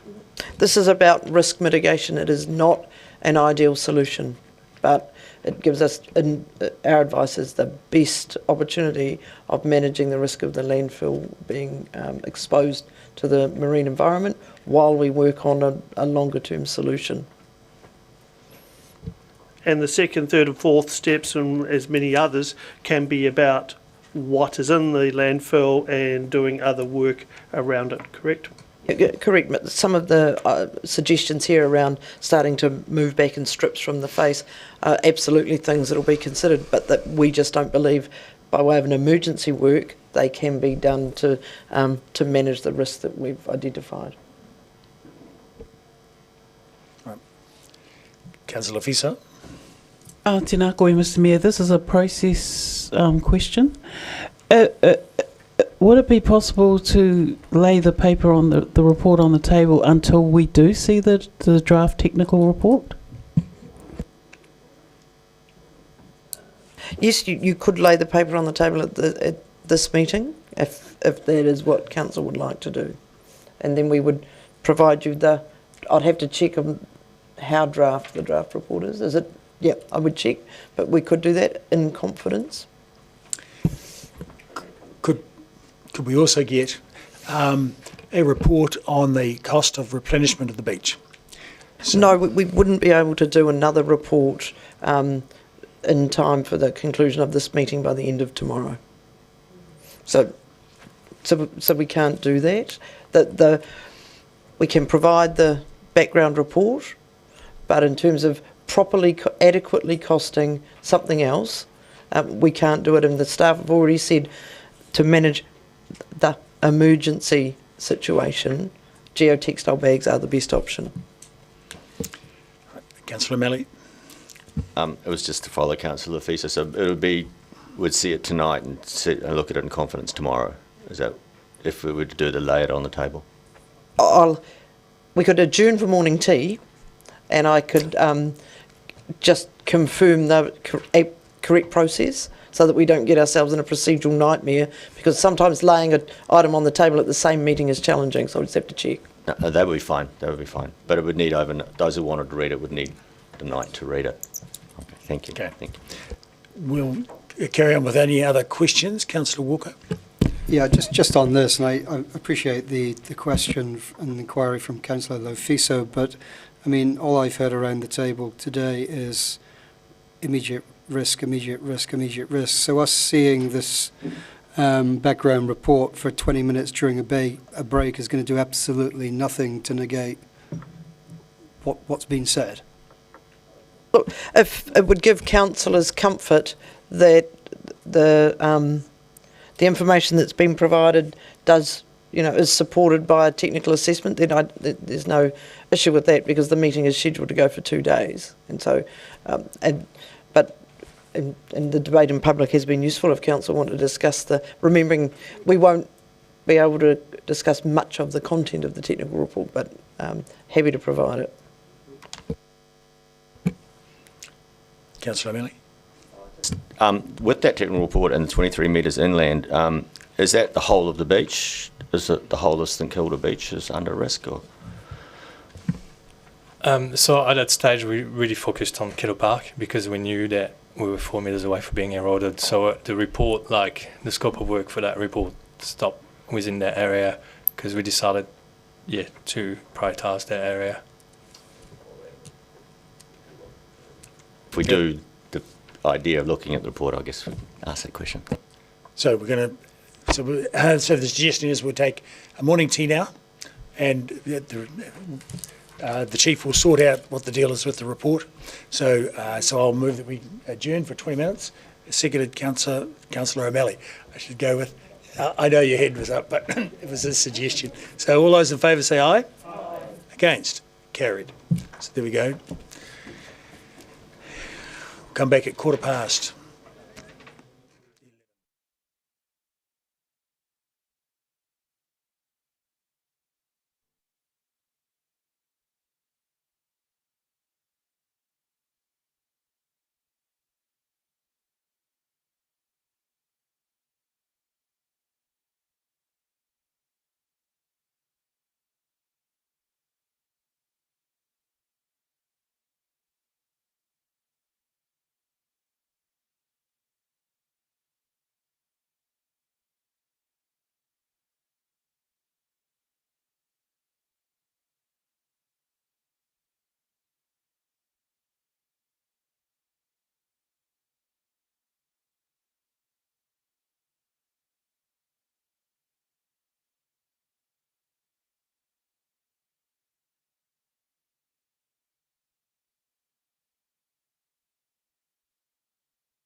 So I think we're ready to commence, but has the report been received? I will let you know.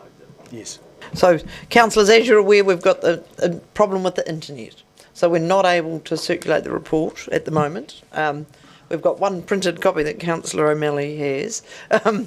But if I may provide some procedural advice, Mr Mayor, the procedural issue I thought we indeed do have, and there is no way in the same meeting that you can lay an item on the table. So the choice for councillors to either consider the matter now or lay it on the table to be considered in the January meetings, which will, according to my calculations of Mr Hogan's timeframes, means that the geotextile bags won't be able to be ordered and then installed before the winter storms. So my advice would be to consider the matter now, and we will circulate the report for councillors' information as soon as the internet is back up.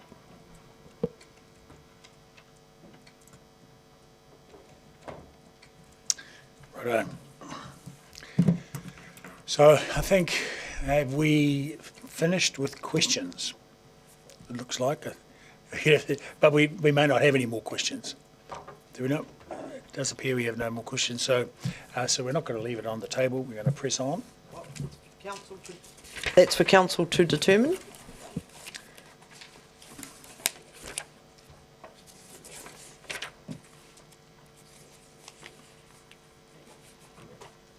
So, what's the plan? We both think we've just got to plough on because time doesn't really allow us to lay it on the table till January. Righto. Although one other thing that we could get as a result of laying on the table till January is costing for replenishment of the beach. I don't think you can. So if you want to move a procedural motion, if you want to move a procedural motion, then it has to be moved and seconded and then voted on immediately. So that's the process. If someone wants to move a procedural motion. All right. So, sorry.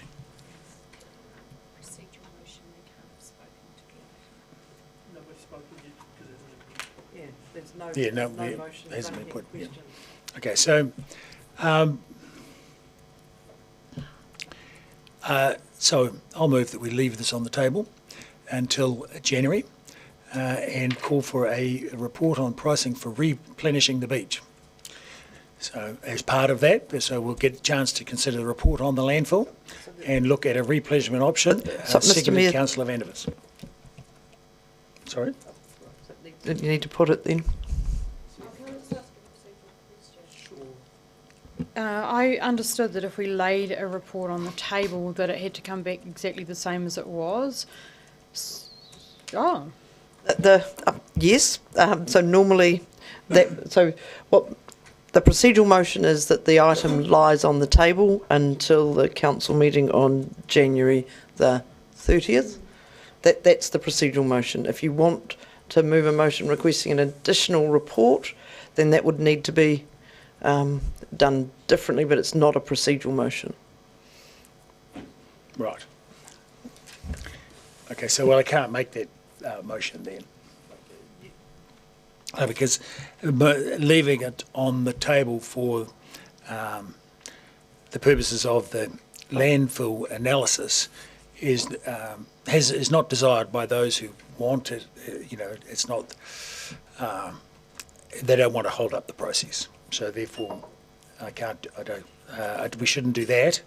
Whereas I wanted a completely different thing, which is some alternatives to the what we've got. So, Mr. Mayor, if I might, you have a procedural motion that has been moved and seconded that the item lie on the table till the January meeting. That motion is meant to be taken. Councillor Vandevers, the motion should be put and voted on immediately without discussion. All right. So I'll put the motion. All those in favour say aye. A division, please. Sorry. Oh, well, it might not need a division given the outcome.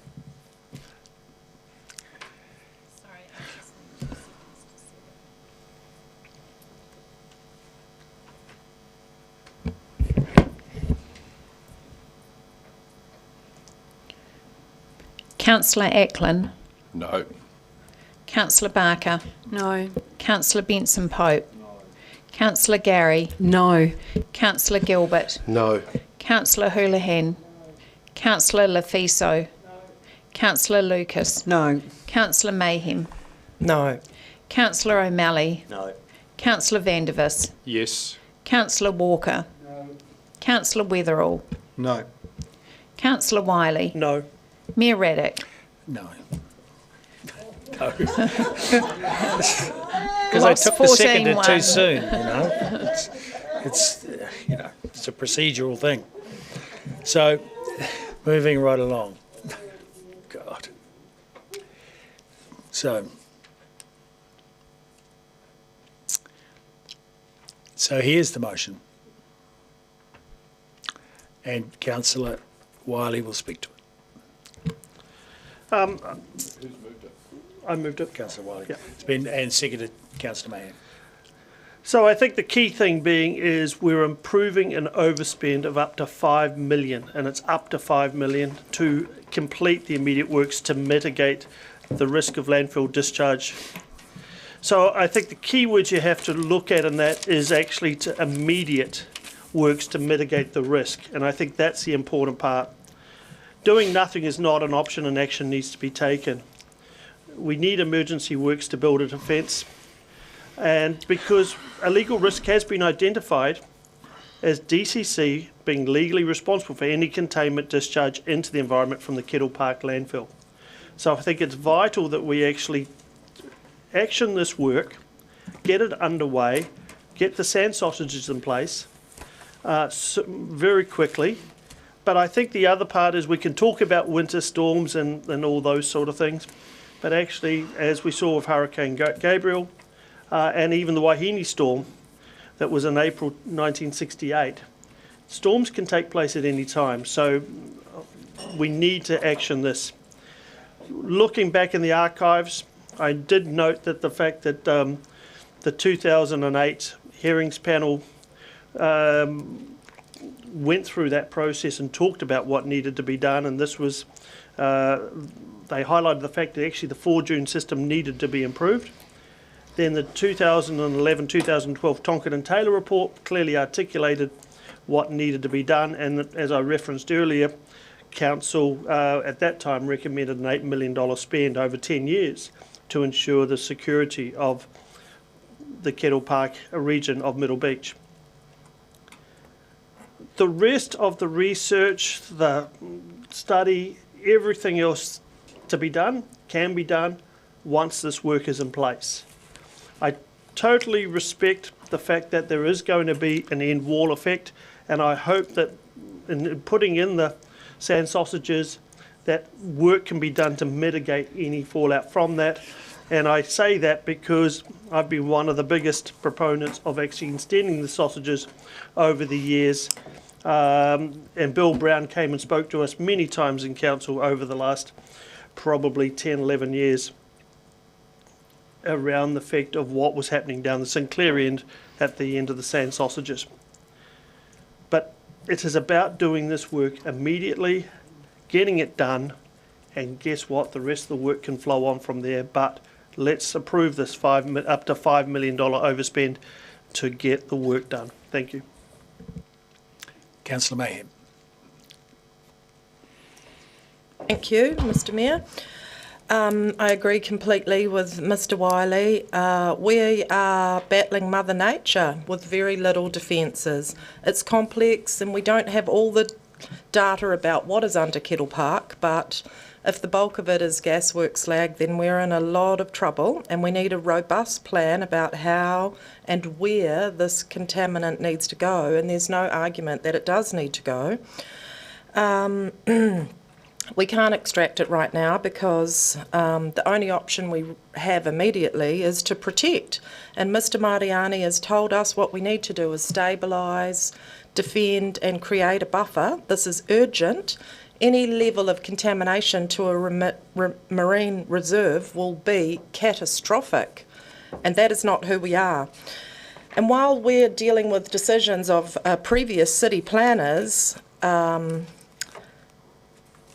we have to discuss this. We've heard that time, resource consents and coastal environment, potential summer storms are all factors that are out of our hands right now. And Mr Mariani does need to sleep at night, I agree. So stages and long-term options can be looked into later, but no matter what, our option right now, I trust the expertise of our staff. It's going to be expensive, but we need 3 months right now for the sand sausages to arrive while they're being made in Australia. This report is important. And a lot of work needs to be done. This is just the first stage of many stages, so let's act quickly. Thank you. Councillor Houlihan. Thank you, Mr Mayor. Yes, I mean, I walk along that beach with my dog, and my family walks along there. Lots of people use that beach, and it's, as everybody else has said, it is immediate. I mean, the danger is that we could have asbestos and all sorts of other toxins flying around, the air. It is a major issue, and we can't let it happen. So nobody likes spending this money, but it has to be done. Councillor Walker. Yeah, thank you, Mr Mayor, and thank you to the staff for the report. This has been quite a long debate, and it should be, because it's a serious issue that affects our city.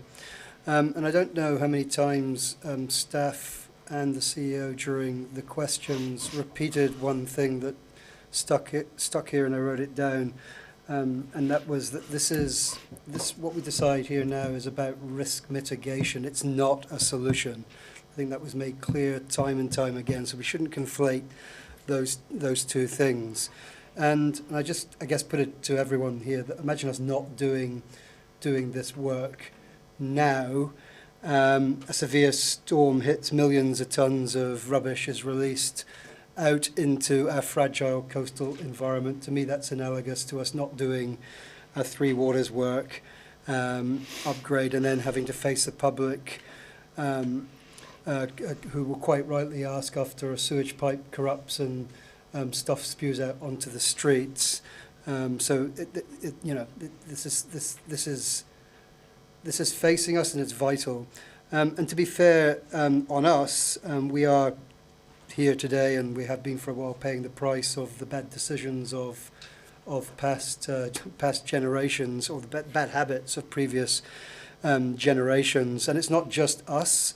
For those who have been looking at this as I have, from the information I could find around this topic, there's actually currently 321 old landfills nationwide here in Aotearoa at risk of blowout from angry seas or river flooding. And again, from what I have read, that literally no councils have reliable data on the risks they face from those 321 impending situations, which is a worry for all of us. Locally, we of course have a responsibility, not just for us humans, but for the fauna and precious tunga species that make this part of their environment their home. So for me, doing nothing is absolutely not an option.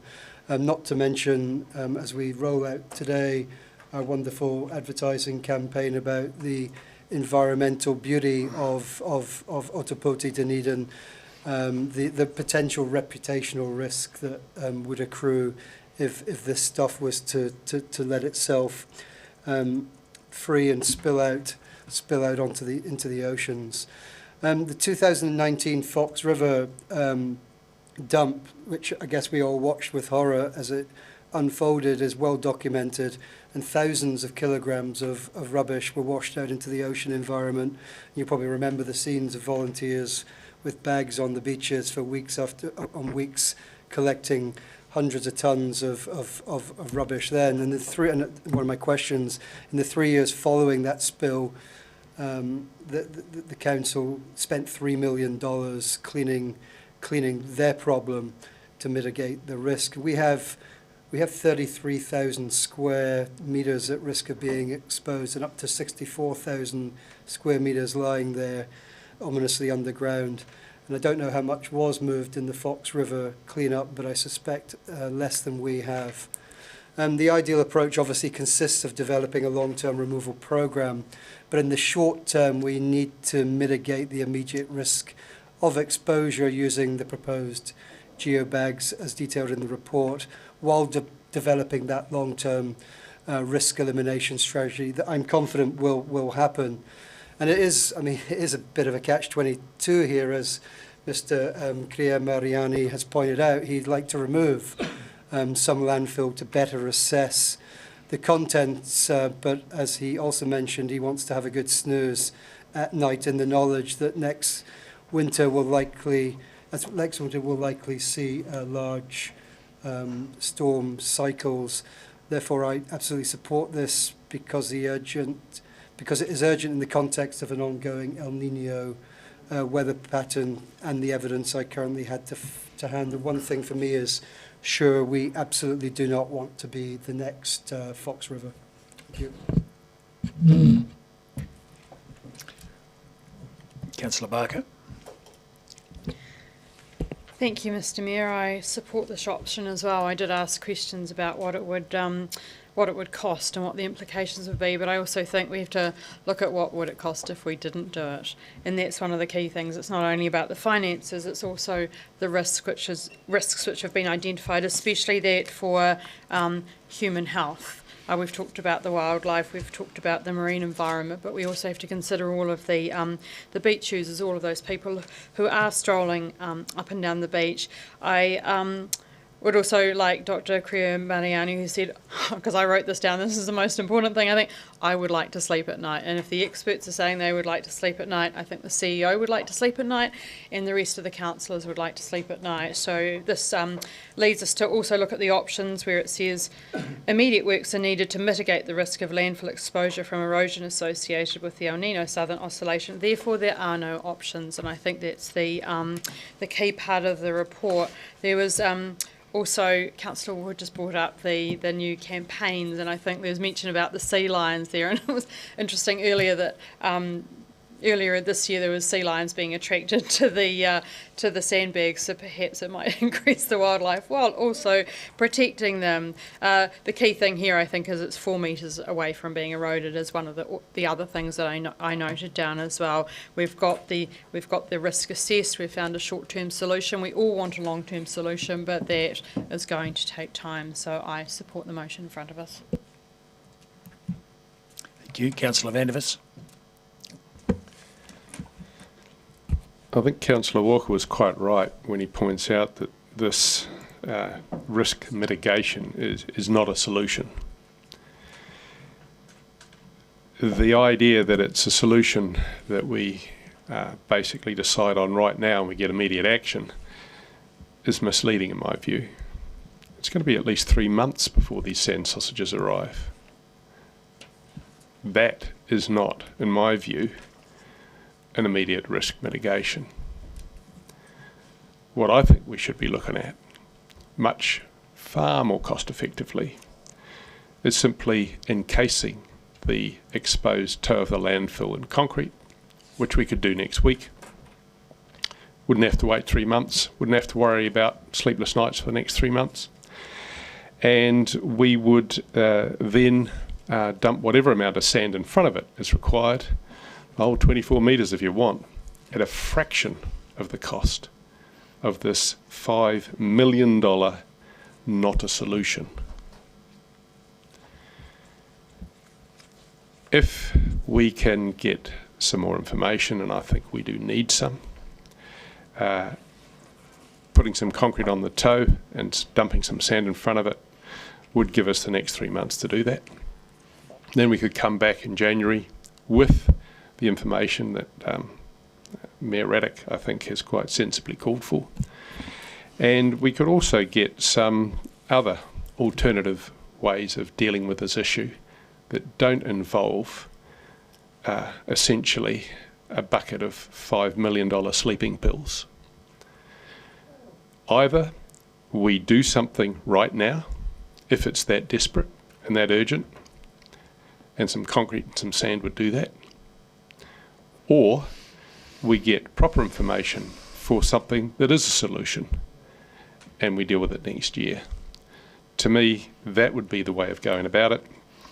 I can't vote for this $5 million spend, as I don't believe it's going to cure the problem. And I also don't believe that it's an immediate fix because it's 3 months away.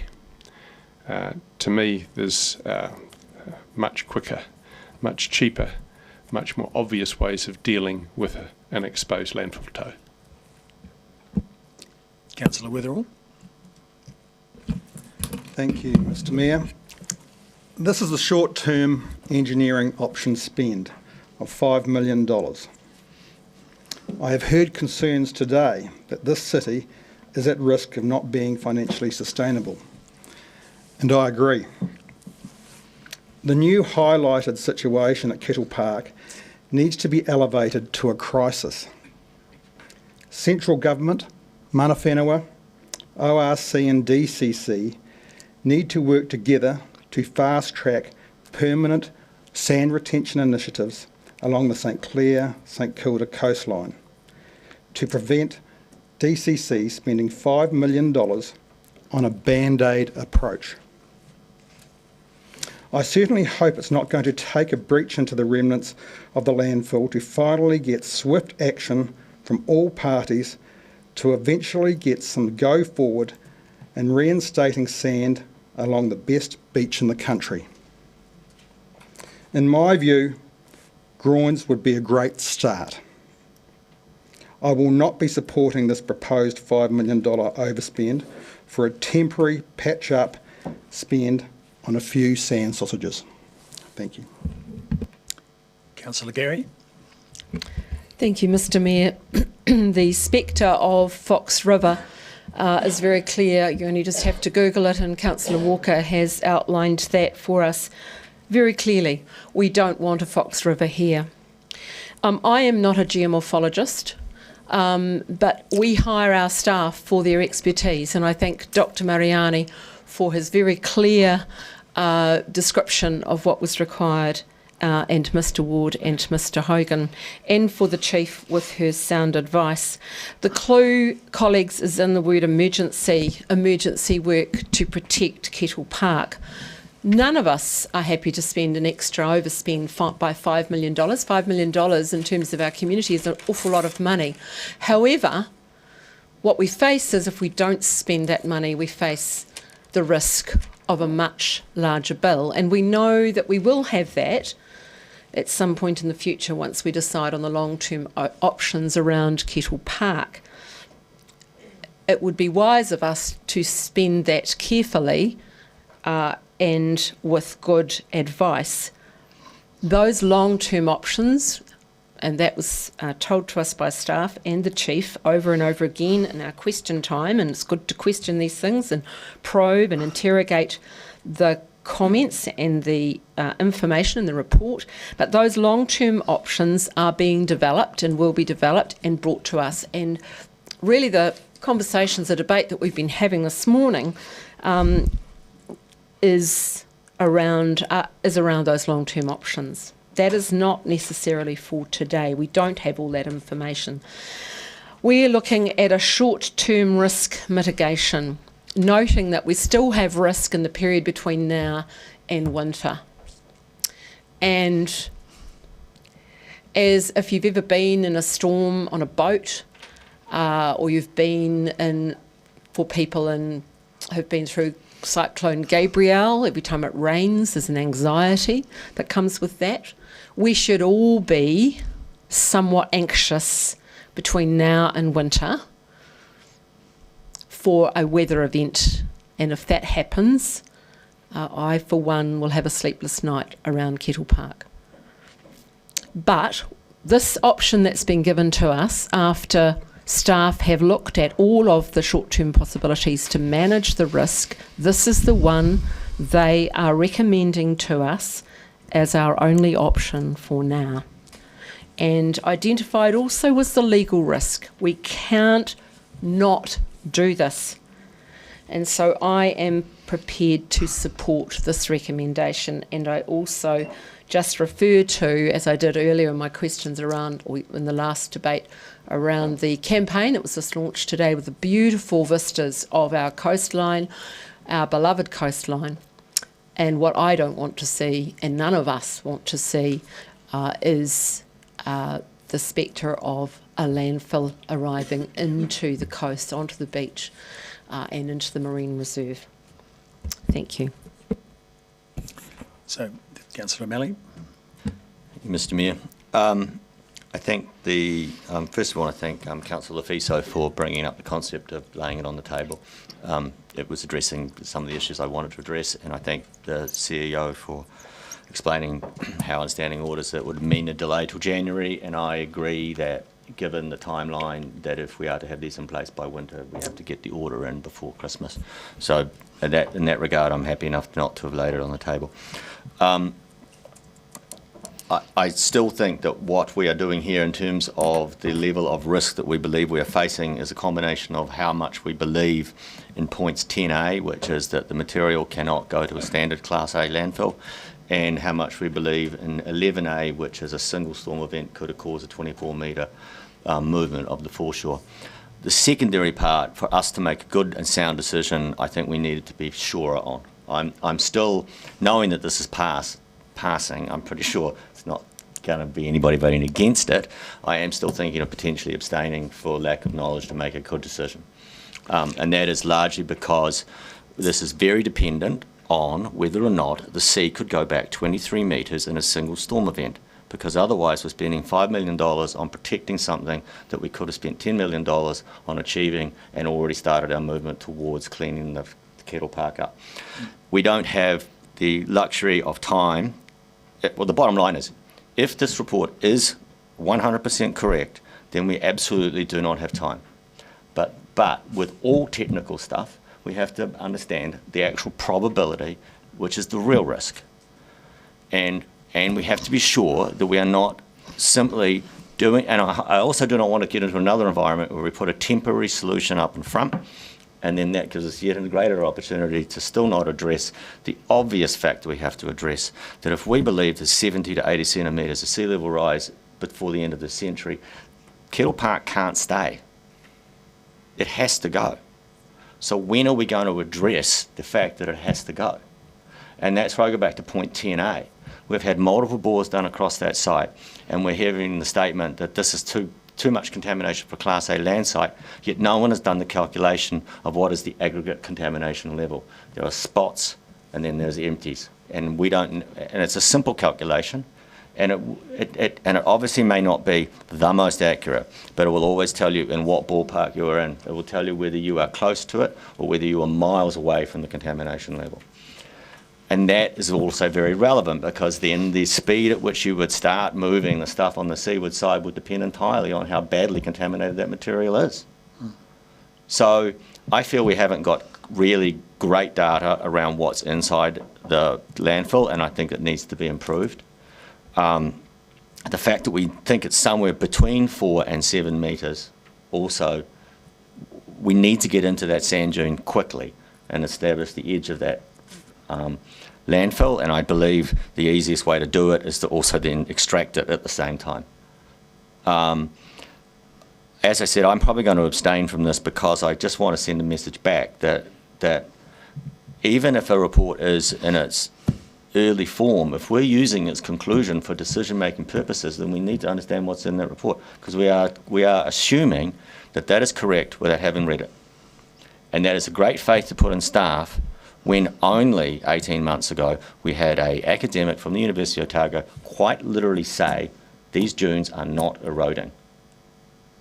Right? So we have had expert advice which is completely conflicting. And that is normal. That is quite normal.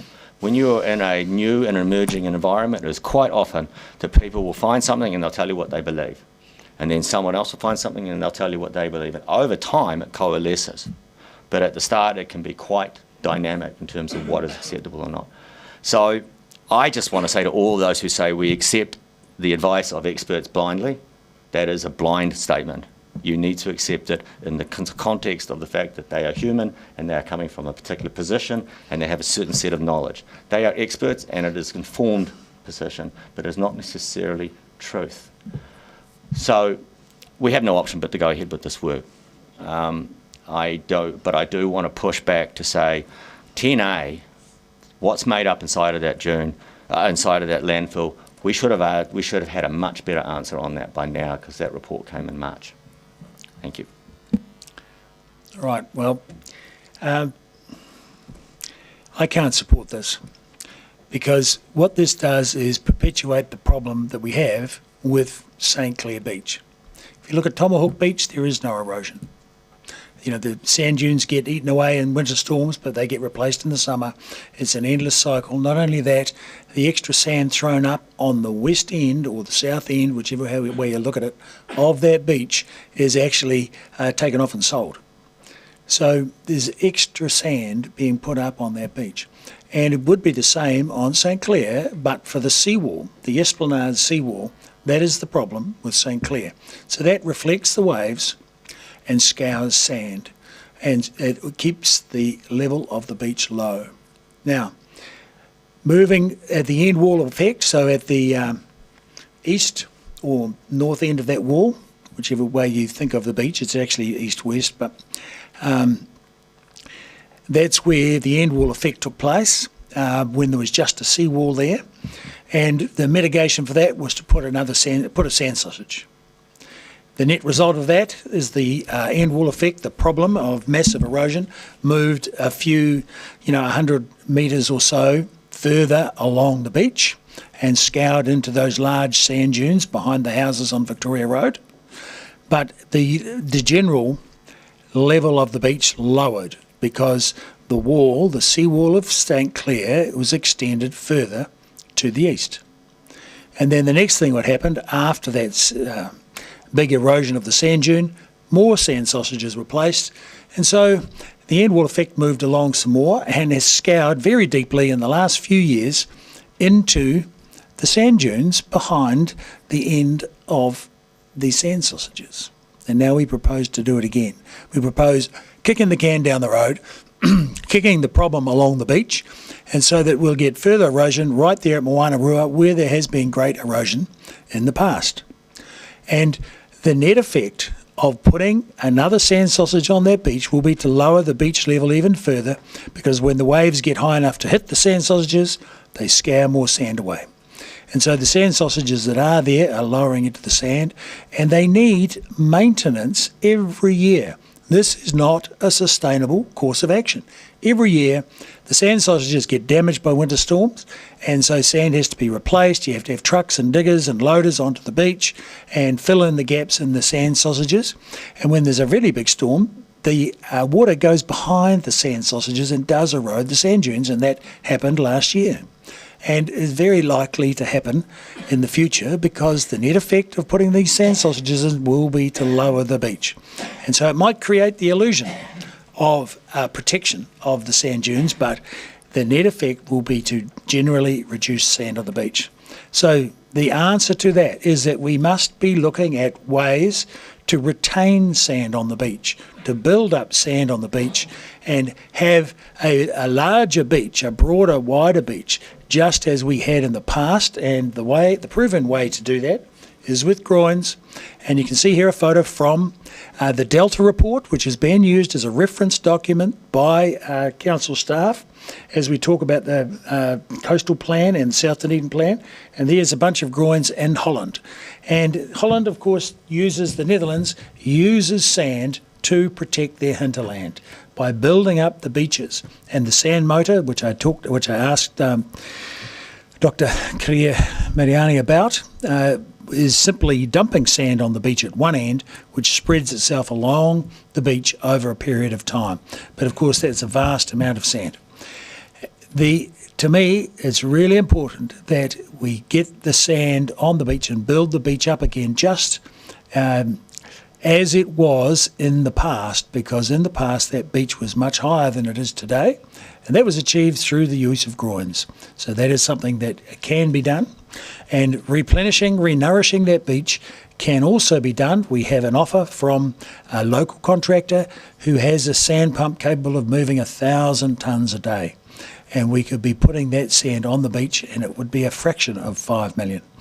And similarly, instead of spending $5 million on these sandbags, we could be excavating the front end of that landfill, determining what exactly is in there, and finding out where the actual limit is, and replacing our excavation with the sand that is stored on the beach, plus some that we could take out of the ocean and replenish the beach. And I think that would be a preferable option, and I expect it would cost a whole lot less than $5 million.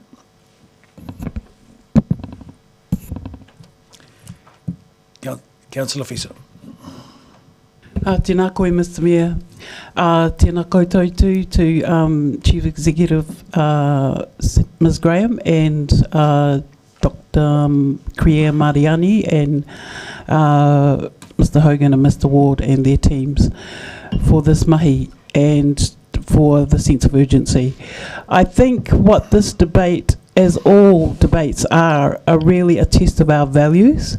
The reason that I'm supporting the motion, while I agree both with remarks made by colleagues who are in support, as well as Councillor O'Malley's outline before he wishes to possibly abstain, is that I think, and I've referenced this before, in his doctoral thesis, Dr. Jim Williams talks about in the introduction that all science is values based, and no one is bias free either. So yes, we make our decisions based on our values, and if we value the planet and the people, then we make the decisions accordingly. So I am excited about this mahi because it brings into stark relief the clashes between Western science and mātou raka Māori. And I'm not really interested myself personally, this is my bias, about what happens in Holland or elsewhere. This is Māori land, and tangata whenua, mana whenua, have expertise to offer if we allow that in partnership. So I'm really excited about this because it's where the rubber meets the road, as far as I'm concerned. Kia ora.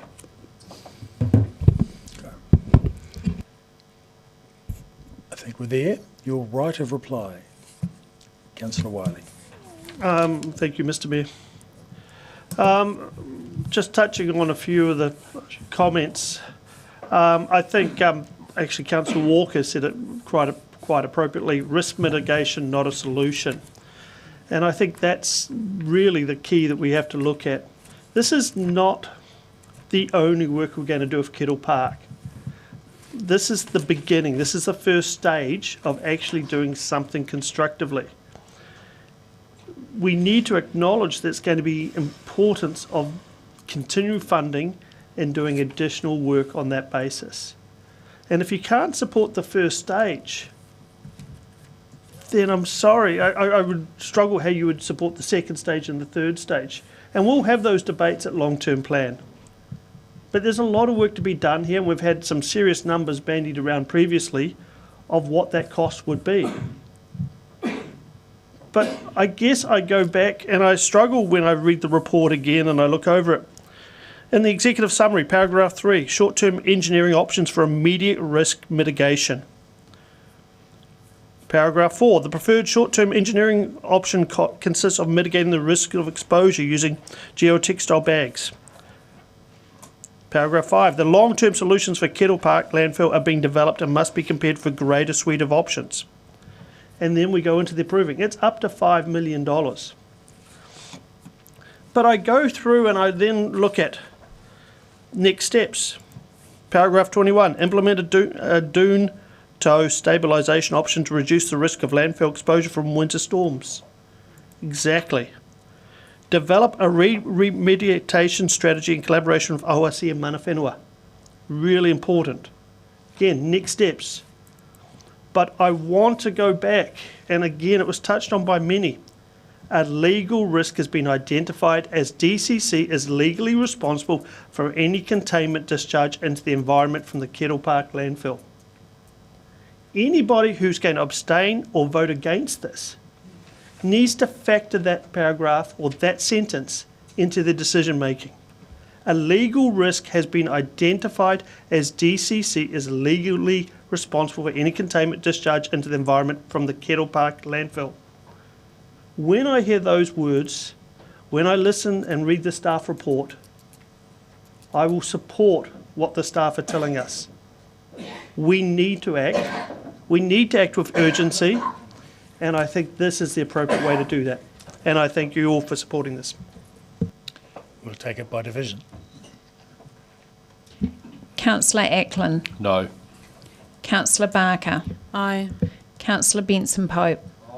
Councillor Gary. Aye. Councillor Gilbert. Aye. Councillor Houlihan. Councillor Lafiso. Councillor Lucas. Aye. Councillor Mayhem. Aye. Councillor O'Malley. Abstain. Councillor Vandervis. No. Councillor Walker. Councillor Weatherall. No. Councillor Wiley. Yes. Mayor Raddick. No. Carried 10-4 with one abstention. And at this point in the piece, I think the next item on the agenda, 11, the Heritage Action Plan, has a few modifications. It might take us quite some time, so I think we should adjourn for lunch because I expect it'll be here. It was due at 12, so it typically comes early. And if we can be back at 12:30, please. So, seconded, Councillor Walker. All those in favour say aye. Against? Carried.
provide on the interweb is reboot at Sallow doesn't appear to have resolved the issue. Next is a forced redirect through Christchurch, which is likely to be 40 minutes from now. So, is it citywide, Rob, or is it mostly DCC? So it's wider than us, but it may not be citywide. Yeah, but there are issues. Yeah, we're not live streaming at the moment, but we're recording, and then we can load it onto the website. So don't you worry, your public will get to see you.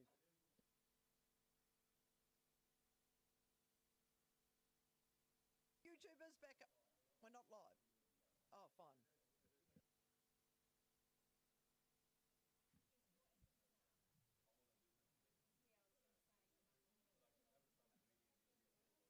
Yeah, we're just waiting till everyone's ready. How are we doing? Are we ready? Are we ready?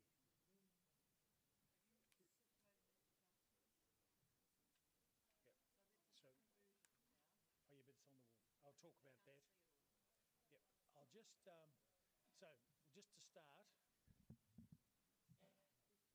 just to start, I'll point out the motion on the wall in front of you, which is the same as the bit of paper, other than the fourth bullet in Part D, which is recognise and support the existing skills resource. Is that correct? Am I correct in saying that? Yes. That paragraph is already in the document, so it doesn't need to go in the resolution. We've been able to check that. So that's to come out? Yes. So 2 will come out. So, okay, and D is highlighted. Why is that? It's because I'd made an edit to what the mover had suggested, and that's been agreed, but that's the only version we had at the time. I had a highlight. But so the final version is what we see here, yes. D? Right. Yeah. So now, I want to clarify that to start, and now we'll take questions of whom? The Chief? You might want to have the report writers to the table. Yes. There we go. That's what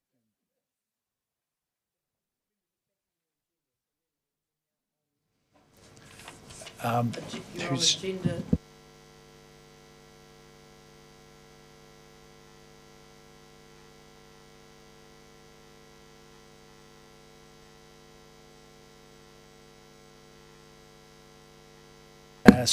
I welcome Mr. Dave Ward back to the chair, Mr. Mark Maudsley, and Ms. Heather Bishop. Is that right?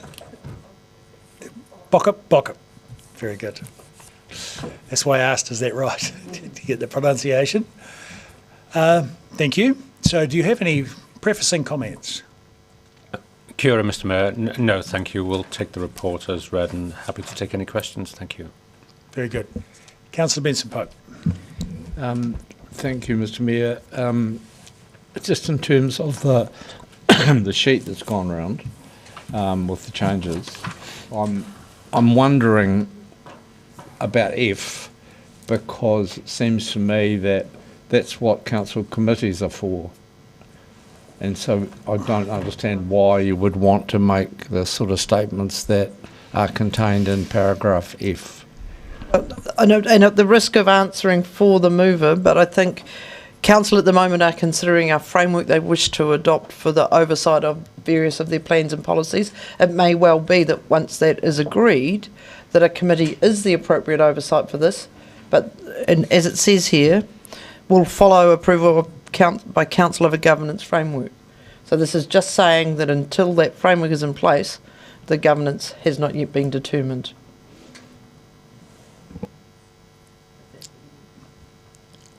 Finished, Councillor?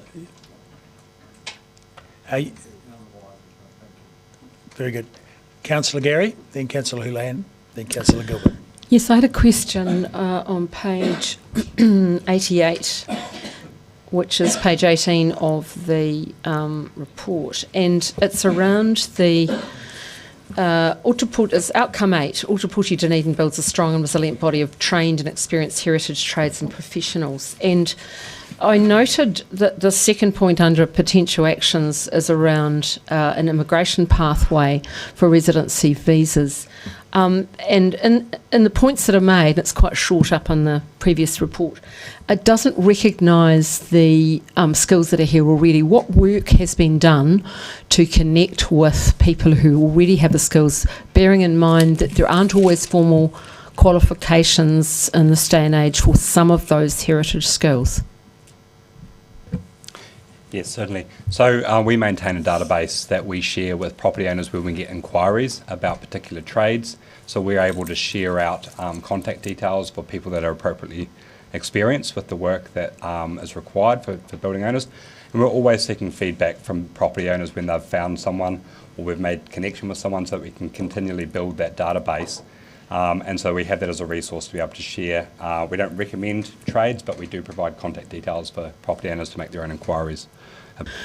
And what about the issue of when council needs work done of this kind, take the cemeteries for example, where there's specific skills required for refurbishment, where there's a preferred contractor scenario, which is, we all understand why that's there, and a level of bureaucracy to go through, which suits, bigger organisations. For the sole traders, though, who are perhaps working in this heritage field often, how do we assist in terms of supporting people to navigate their way through that?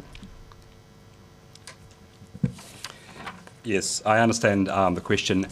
We do always advocate for people that have experience in traditional trades to be taking on work, so that involves us providing advice to private property owners, but also to our colleagues within council as well. And one of the actions we've looked at is developing a framework to help support council staff undertake their work, and part of that will be identifying where traditional trades are appropriate and how they may be procured, in terms of understanding, that some of the larger firms and practices around the town may have expertise, but some of those sole traders may also have extensive experience. And finally, on the same theme, will this plan, and what can be done, and do you do anything in this area where some of the skills don't have an apprentice pathway, and we've got people with skills who are retiring or retired and so forth, and there's no one younger coming on because there isn't a pathway for them? Yeah, I agree with the concern, and that's why Outcome 8 has been developed. I think one of the key things is where we can have existing businesses that are able to take on junior staff, and one of the other options that we looked at was the immigration pathway, so bringing in experienced professionals from overseas potentially, that can come in and at the level where they are able to operate a business. So I think it's multifaceted, where we're able to make use of existing trades that are already established in the city and are able to take on apprentices and junior staff, and also look to complement that with people that can come in from overseas that are already trained and experienced. So do you think, just final question, do you think that addresses where these skills are sort of arcane and there wouldn't be a business necessarily that that would be there to take on apprentices? They're so specialised and bespoke. Yes, that is one of the concerns, and if I can take, for example, slate roofing, we only have a couple of slate roof contractors in Dunedin. We're a city that's known for having extensive slate roofing, and those contractors that are existing are approaching retirement age. So we really need a younger generation to be able to come in, and whether they're attached to an existing roofing company that's more broad and they bring their technical skills to that company, or whether they come in their own right and establish a slate business, for example, that are specifically for a particular traditional trade. But I think the key thing here is we've got an outcome that we realise is going to be an issue moving forward. And while this plan is just setting the direction for the next 3 years, it's about how we deal with this on an ongoing basis. Thanks for the answers. Councillor Houlihan. Thank you, Mr Mayor. On number 22, it says when there's a vacant site and a heritage precinct that a building can be built that's sympathetic, so it'd be new, I assume, given the site's empty, but it would have to have, it looks like, I assume it would have to have sort of look a bit historic. Is that what you're hoping for?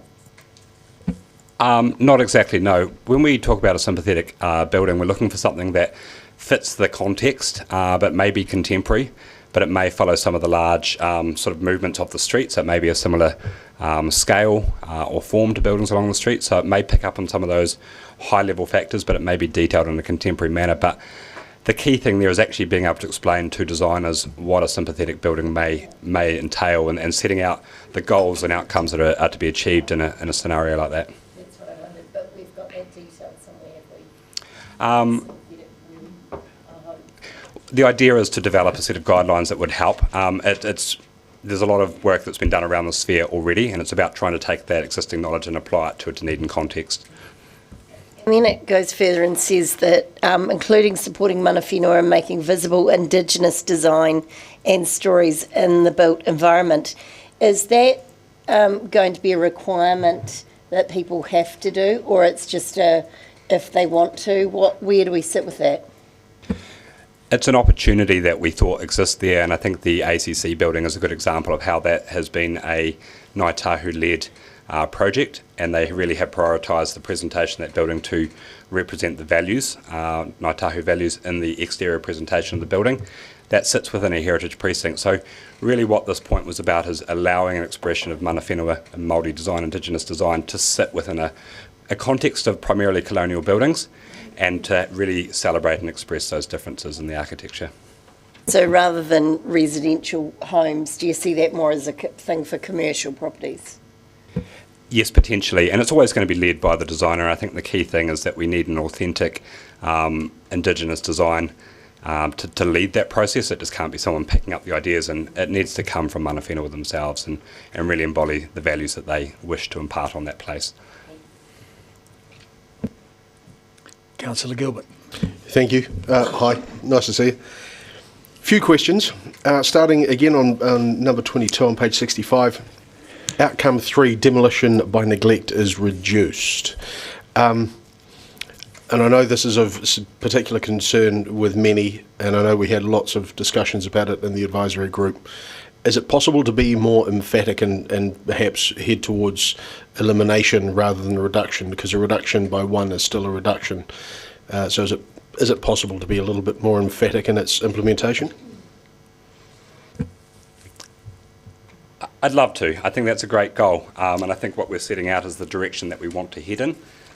If you think it would be better to tweak the wording, I'm happy to support that, because I think that the goal is good. It's how we go about it that really is the detail of this plan. I think this one is just important for the direction of travel, because there are, as we've reported previously, challenges with how we actually then do it. So I think the wording probably accurately reflects the direction of travel, and then the implementation plan is where the doing will be. Roger. Question number 2 is on page, what the hell page are we on here? 83. It's also on page 84 as well, under potential actions, submit on central government legislation that affects built heritage. Merely curious, can you clarify, are we being proactive in lobbying and fighting for change, or simply submitting on things if and when they come up? The intent within the Heritage Action Plan is to submit on consultation processes that council are invited to submit on. There may be a place for private owners to lobby central government directly, but the Heritage Action Plan is about working within the realm of what council is required to consult and respond to. I guess that's kind of my point, given that we're slightly hamstrung by things like the Building Act not being allowed to sort of go further than that, despite having heritage we want to protect, whether it would be possible for us to kind of almost front foot that and start kind of making a bit of a song and dance about it, because we're not the only region that has that. So I guess just to reiterate my question, is that possible? Is that something we're going to be able to do? And I realise it might be part of the implementation, but if we don't have it as one of the goals, then I guess it's never going to happen. Yeah, the motion on the screen talks about a building owners forum, and that may be the place for that work to occur. No, I do wonder though, picking up the councillor's point, what we're doing here is responding to central government submissions. If I get your question right, and forgive me if I've got it wrong, you're saying, can we also proactively lobby as a heritage capital? Is there anywhere in the report that allows us that? We can add that into the report if that's the direction. Yep. I'm just checking, but that's the question, I think. So that would be for, I guess, for the mover to consider. Under D, we've kind of got a bunch of bullet points, which is the stuff that I guess has not quite made it or fallen through the filter. And I think the lobby group, because I know there's a lobby group mentioned somewhere, but I don't know if there's a specific action. So I guess could we add, recognise this, that, have you got any words? If I could, councillors, once we've had question time, so it's clear that we want some words around that. Once we've had question time, we can have a couple of minutes. We can tweak the list of bullet points to just accommodate those rather than, so if we just do the questions first. I'll finish off with my last question then, which is on page 85, right at the top, potential actions. Identify the top 25 at-risk neglected buildings to focus resources on engaging with owners of these places. Now, given this list will inevitably change over time as scrupulous and the more conscientious owners attend to their buildings, how often are we likely to reassess that list? Is it yearly? Is it 5 years? Or? Yeah, it's intended that we would reassess that on an annual basis, and the key piece of information there is recording what's happening to those places that are entered on that list, whether they come off it for various reasons or whether they stay on it for various reasons. It's important to have that information recorded. Thank you. Councillor Fiso. Mr Mayor, tēnā koutou. I've just got a very little question, and aroha mai, apologies if I missed it, but over what period of time have those 1,643 buildings been assessed up till November?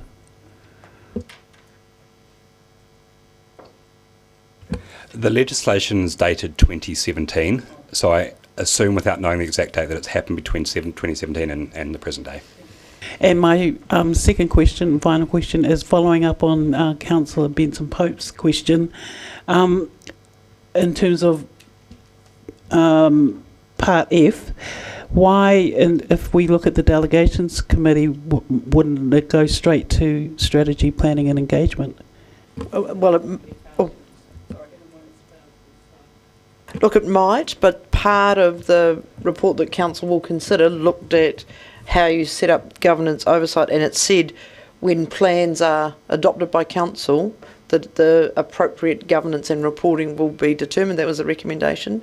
Given that the government's framework hasn't yet been agreed, this is a placeholder until that time. And it may well be that it simply goes through, or it may be that the oversight is a mixture of building owners, staff and councillors. So Deputy Mayor Lucas. Thank you. On page 88, under 5.8, where we're talking about the DCC will support efforts to attract and retain suitably qualified trades and professionals to support building owners and developers. And one of the potential actions is to investigate creating a fixed term role for a graduate. And I presume that's at the DCC, so I'm not sure how the council having that graduate position helps attract tradespeople. Yeah. So at this stage, any of those resourcing decisions that are in the implementation plan, that's why it's draft. There needs to be some good thinking about that. And one of the next steps, I think, will bring it back. And we need to really test some of the resources that are being asked for. And on that, on page 86, we talk about commissioning a report that identifies and quantifies the economic value of built heritage to the city. I think in a lot of the work that's been done in economic development, I would have thought we've pretty much quantified the heritage values to the city. And I'm just wondering, is that a bit of a duplication, and what extra added value, and would resources be better spent in something else? So, I'm just not sure how that's going to add to the work that's already been done. Yeah, that idea came out of the advisory group workshops, and then really it was about delivering a piece of work that's come from a built heritage perspective. So a lot of the work we've got on this already comes from either a tourism, destination management plan type perspective. So it's really about coming through the way of heritage conservation and what those buildings mean in terms of economic wealth to the city. So it does overlap, but comes from a conservation standpoint. We appear to have exhausted questions. Thank you. So yes, we'll make this modification, so we won't adjourn. Just sit and contemplate the universe briefly.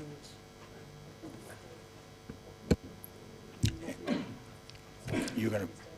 How about that? Does that work? I put it in the Heritage Bill to provide feedback and lobby on building.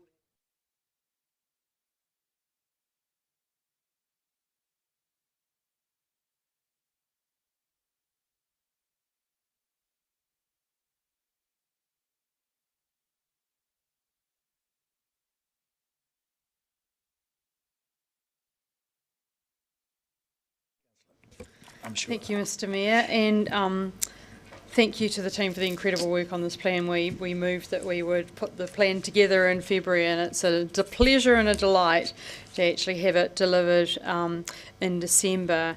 Earlier this morning, just before we had our prayer, there was talk about discussing our treasures, and I think that was a perfect introduction to actually talking about heritage. And I guess I've said often that heritage is Dunedin's superpower, and it's great that we have a plan, or coming into a plan to protect it. We have 144 Category 1 buildings. That's a lot for a city to have. I think we have the most heritage buildings in New Zealand, and I challenge any other city to come up with more than that. 19 heritage precincts, over 1,240 character contributing buildings, and over 850 scheduled heritage buildings. That's a huge amount of buildings for us to look after, and over 50% of visitors come to Dunedin because of the heritage. So it's really important. We are proud to be that city of firsts and onlys. This is a really important plan because we've looked at and had much publicity on all of the challenges that we face, and those are outlined obviously on page 65. Demolition of historic buildings, neglected buildings. We've got the seismic issues, unsympathetic development, Building Act 2004, and also those big issues around demolition by neglect that we see happening, and we need to figure out what tools we've got available. So we had the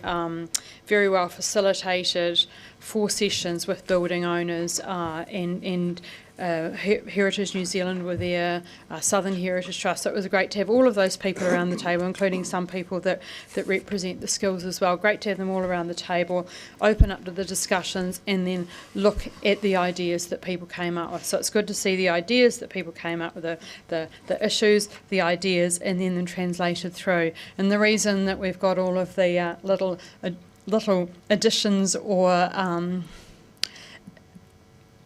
other those points that we're going to discuss and take back is because we just had a little hiccup with the process, because we had our spec committees cancelled, and that was actually going to be part of the process that we agreed in June. So there's just a few little things that we need to fix up, but overall I am exceedingly happy with the plan. I noticed there was a question around about what the economic value was, and I guess that we look at the economic value sometimes just about tourism. We can also look at it with a carbon zero lens. When we look at the community feedback, it just talks about can be significant economic assets, attract tourists, new businesses and residents interested in the city's history and architecture, and who hasn't heard about why people come to live in the city. And so often it's because of the beautiful buildings and the feeling that they have as well. Therefore we have conservation efforts should aim to stimulate economic development, increase property values, and create opportunities. It says for tourism, but I also think for business as well.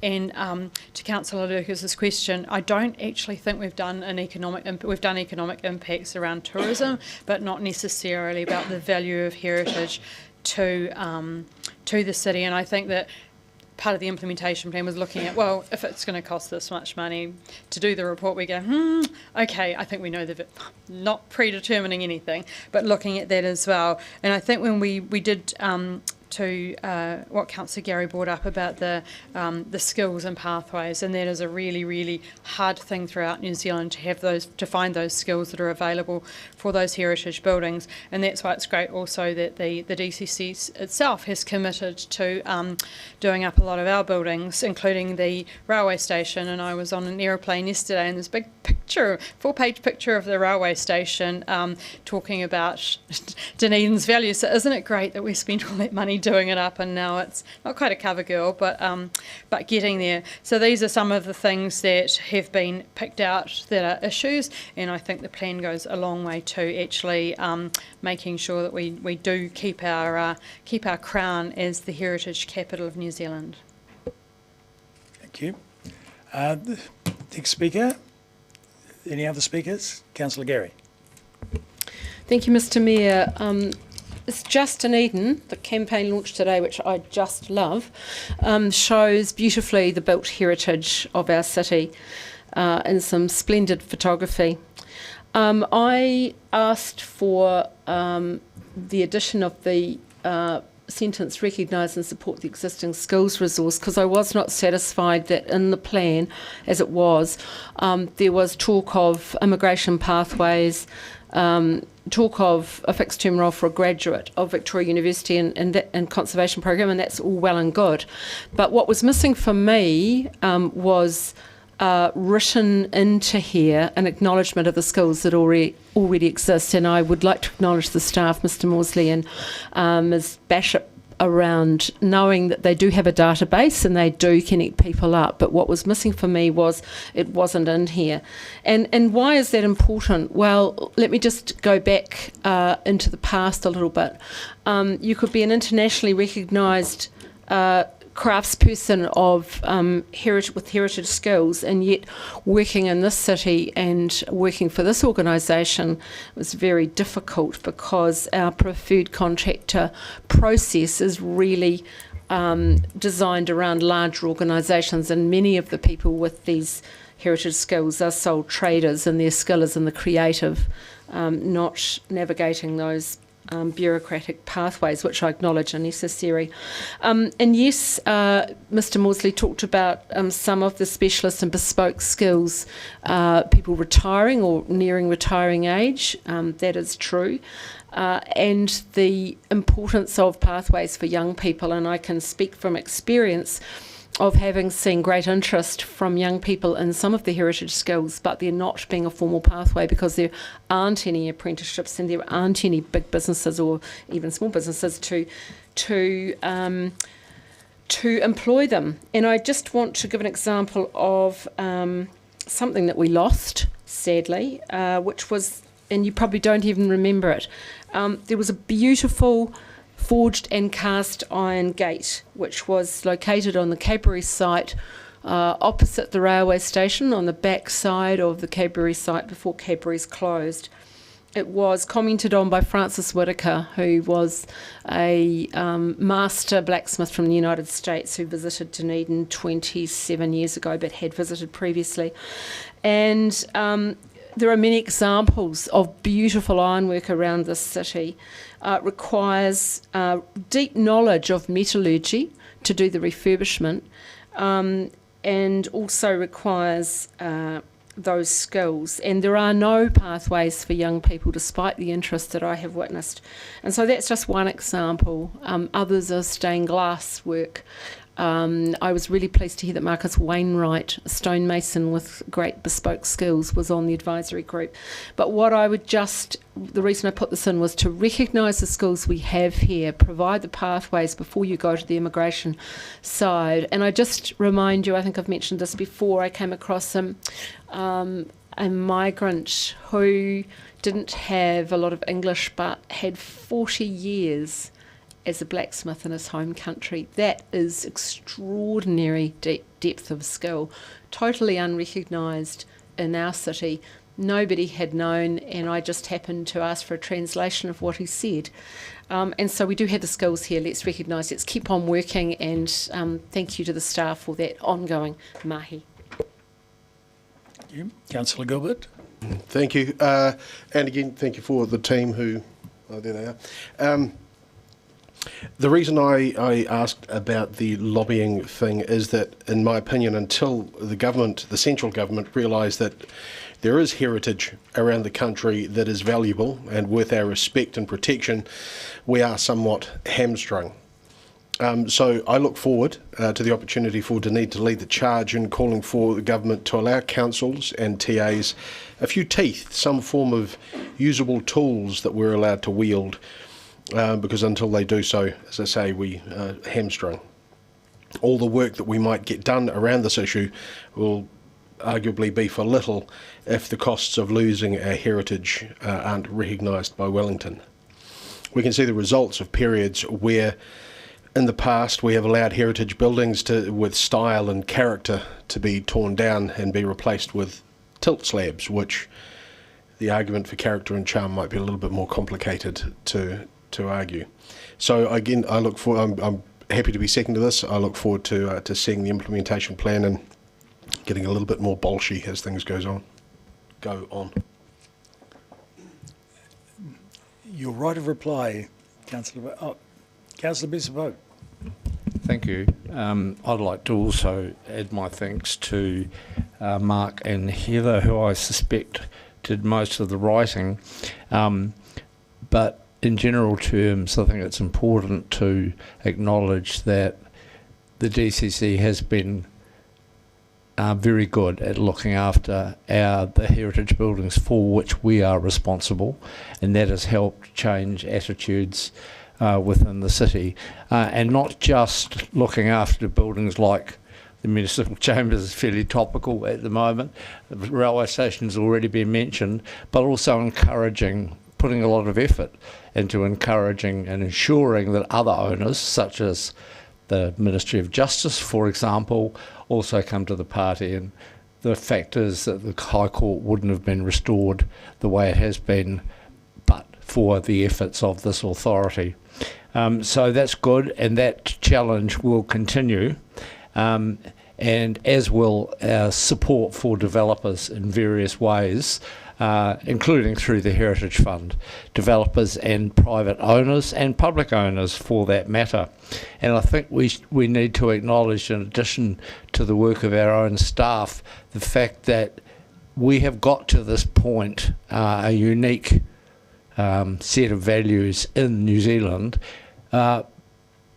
largely because of a handful of dedicated building lovers, obsessive building lovers. You know their names. A lot of them have high levels of professional skills in engineering or architecture, but they are the ones who've found alternate and cheaper ways to get to good outcomes, and that's also helped others learn some of those tricks.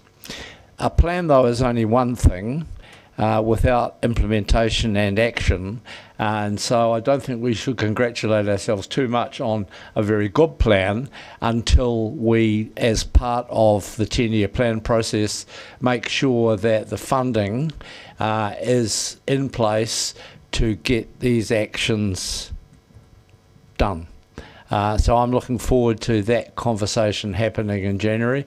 Clearly the recommendations about the implementation plan will be coming back to us, and then we'll see whether the rubber hits the road or not. Thank you.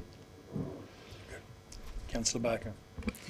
Thank you. As the child of a pair of obsessive building lovers who has lived experience of doing up a heritage property, I certainly support Councillor Benson Pope's words, and also support the journey that many of the building owners have been on, and I hope that a lot of the actions that are in the plan make it a lot easier as well. You see that we've mentioned the red carpet, not red tape approach, and trying to smooth out a whole lot of those challenges for people. Thank you, Councillor Gary, for bringing up the challenges with bureaucracy and the acknowledgements of skills. I hope that in the implementation plan that we've addressed some of those challenges with the bureaucracy bureaucracy and enable that, I call it a red carpet approach to helping people, because it is hard when you're faced with bureaucracy to get your heritage building done and to find those skills and expertise.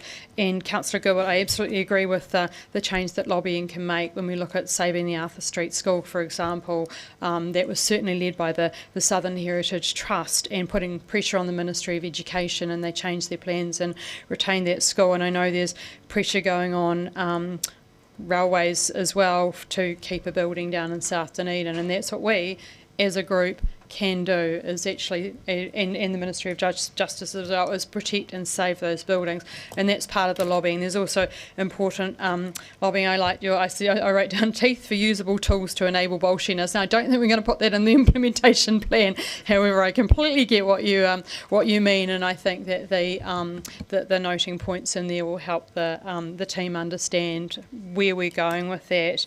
A couple of people brought up the governance approach, and we've made that fairly clear that it's just there as a placeholder until we actually agree on the governance plans for all of the plans that are coming through, like the destination plan, carbon zero plan, etc. And I'd especially like to thank the councillors for their ongoing support of heritage. That's ensuring that there's funding within the Heritage Fund plan, funding the positions of the heritage advisors, and getting out there and being champions for our heritage superpower. Thank you. All right, so we have the motion that council agrees, adopts, requests and notes all the various items you can see on the screen in front of you. I'll put the motion. All those in favour say aye. Aye. Against? Carried. Item 12. Alternative methods for weed control. We welcome Mr. Ward and Mr. Hogan back to the table.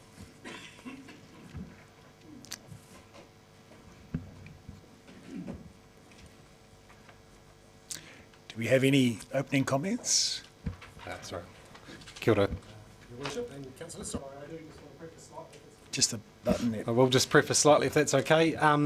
Obviously, herbicides and particularly glyphosate is a controversial topic, and all efforts have been made to present an unbiased view of that. And obviously, there's lots of literature out there available. I've read lots, but obviously there is stuff that maybe I haven't read, and I guess going back to earlier comments, you can have very reasoned reports saying one thing's black and one thing's white. So there's no attempt to be bias, obviously, in there. However, we're happy to hear feedback from all sides and encourage, personal research on the matter. Very good. Questions, Councillor Benson-Bott. Thank you, and thank you for the unbiased, the objectivity of the report and the way you followed up our request. Just one matter that I wanted to confirm, that in terms of the operators, the contractors who spray stuff for us, are you confident that our operating manual, our procedure, our safety, whatever, is appropriate and is adhered to, and especially in terms of the sensitive areas of people spraying when people or children are around in public places? Yeah, our contractors and us are comfortable that we comply with ERA guidelines and industry guidelines and product safety data sheets in the application of herbicides. So yeah. Excuse me, and if I could just add, please, that there will be a subject of ongoing audits and surveillance observations. Very good. Councillor Walker. Yeah, thank you, and I agree, thanks for this report, which is as balanced as I think it could be. And I don't want to get into the grey area here, which is conflicting scientific stuff, but for us here in the decision we've got today, I mean, there's a slight catch-22 there, so we're basically we could spend millions more, tell me if this is my correct analysis, millions more on a slightly less effective application process, or we could, and I'll be careful here, use something that's less environmentally ideal but get better outcomes.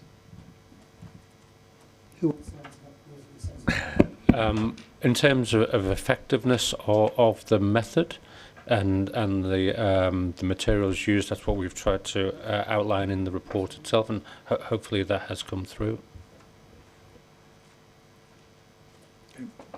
Councillor Gary.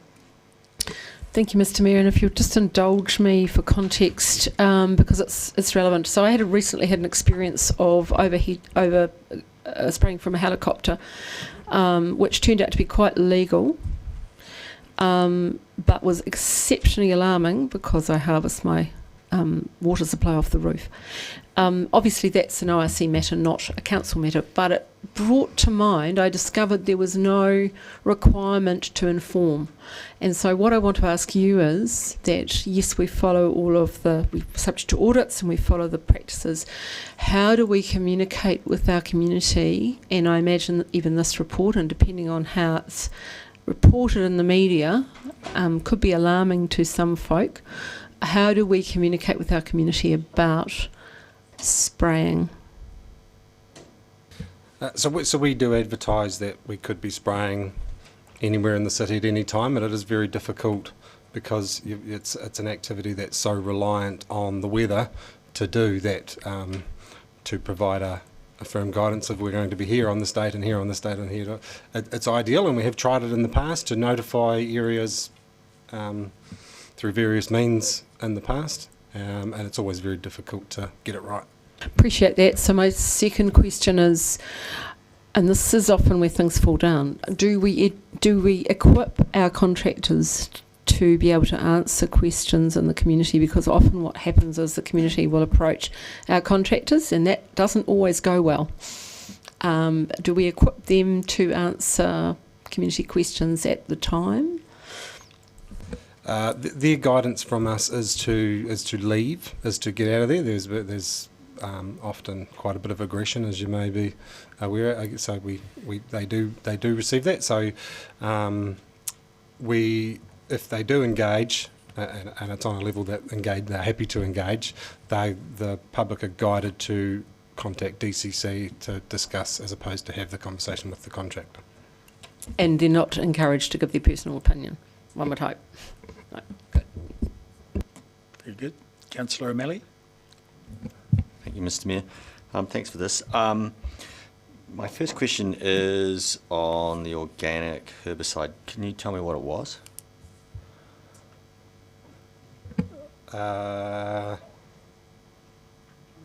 It is Weedings Rapid, I believe, is in terms of the one used in our trial.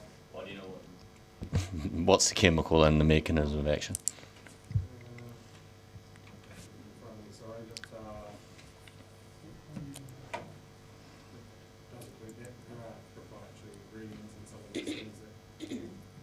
Okay, so then I'll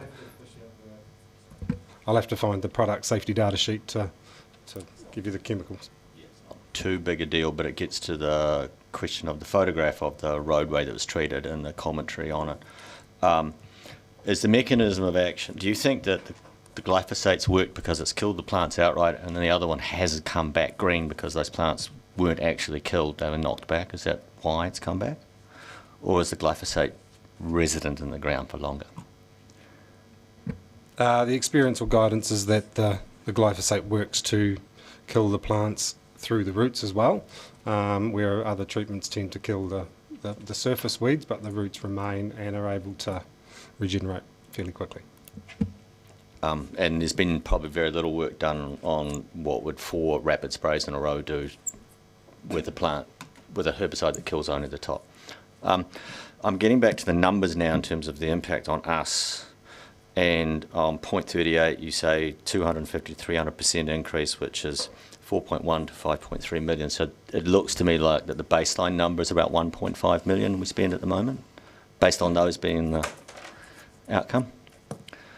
And then if we do, and then therefore if it was between 250 and 300%, it would be a 2.6 to 3.5 million increase per annum for us to switch. Is that correct? Well, if you go to let's just say if you go to 4.1 million off 1.5 million baseline, then that would be an increase of 2.6 million. Am I calculating that correctly? No, the 4.1 to 5.3 million would be an increase in value. So if we haven't been clear, the overall increased cost to DCC, so it would be on top of current budgets. So that number's bigger than the 3.2 million that Christchurch says that it would save if it went back to glyphosates, which presumably means it's costing them an extra 3.2 million. Is that because we have substantially more rural roads to maintain for this council compared to Christchurch City Council? Yes, that's one factor. Another factor is that they also in the when they dropped glyphosate, they procured a capital investment in steam machines, so they were bought by council. So there was the $5 to $6 million investment in capital to carry out the steam treatments, which obviously, you know, if you're paying a contractor, you also have to pay. If they procure the steam machines, then you're paying for those. So it's an increase of cost. But yes, largely rural. And I also note, I guess, Christchurch haven't completely eliminated glyphosate either, so there's still an element of use within Christchurch City Council. Well, and Christchurch is quite an urban council because Selwyn is really the rural area next to Christchurch. Having grown up on the west coast, a lot of the verge maintenance there is done by mowing, and I assume that's because they can't get enough dry days in a row for the herbicide to work. No, I mean in all seriousness. But they do mow there, and they do maintain the verges there. Is that presumably those councils can establish a roadside verge without spraying, and I guess we haven't looked at them, but do you know, have any idea what the, presumably mowing was what you used to use ahead of chemical, like that road out on the, presumably the Taieri, would have been mowed in its day, now it's sprayed? Yeah, they have the different, I guess, asset preservation benefits. I would suggest spraying would be the cheaper option rather than mowing every week or two. There's a desire to keep weed-free verges for the sense of pavement preservation as well, and keeping your road pavement, dry, so that there's a benefit there in terms of asset preservation of the road to have it weed-free as opposed to mowing. We do mow as well, obviously. And I guess if you're thinking road verges, a rural and an urban environment are very different. We tend to spray more rural, whereas obviously we don't spray urban grass verges.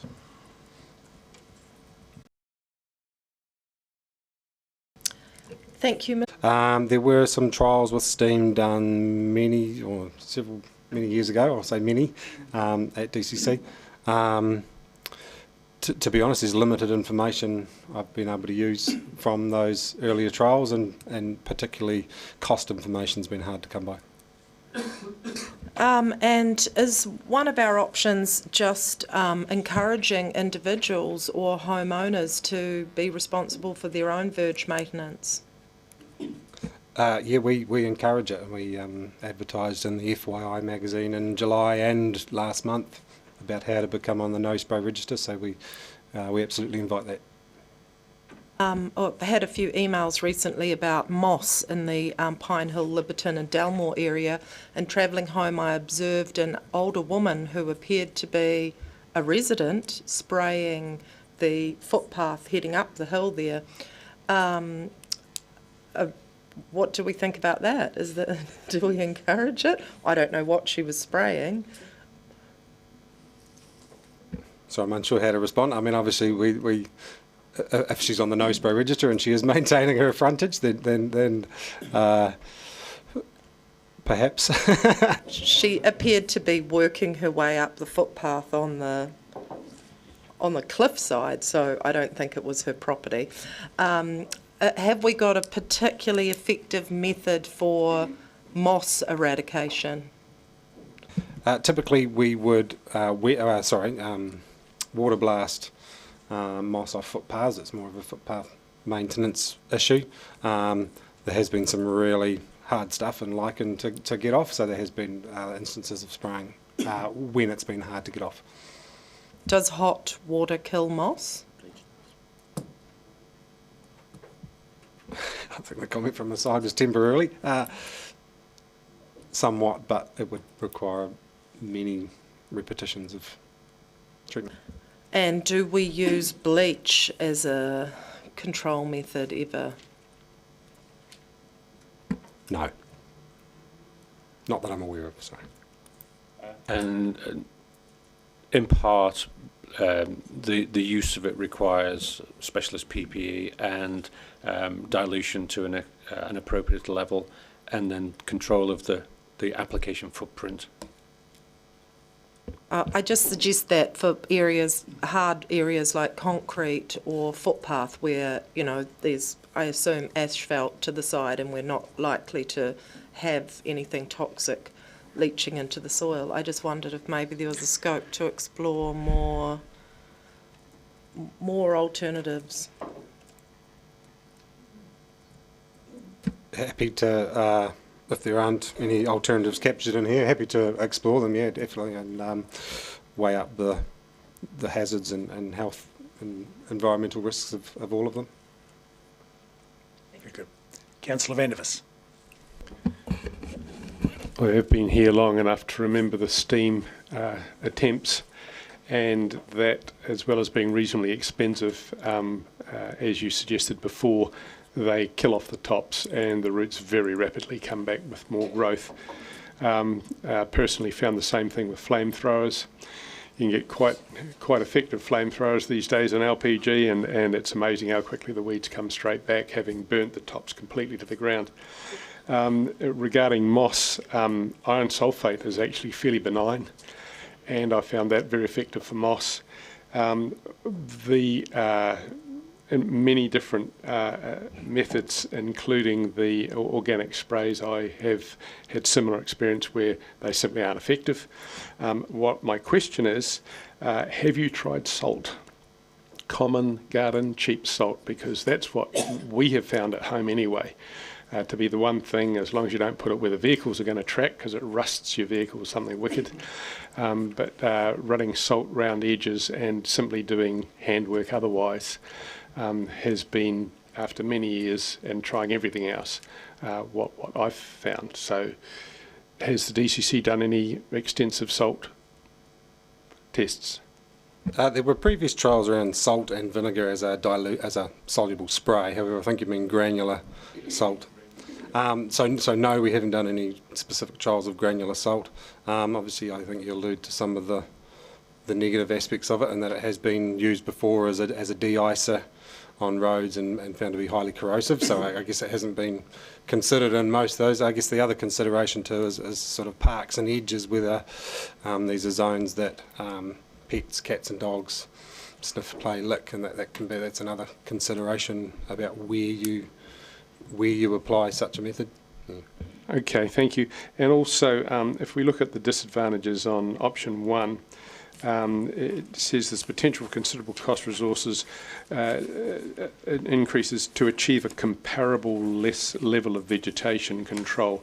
Have you considered using basically mechanical methods combined with a lower level of vegetation control? And where people wanted a higher level in front of their properties, perhaps inviting them to do it themselves? I think we would encourage that.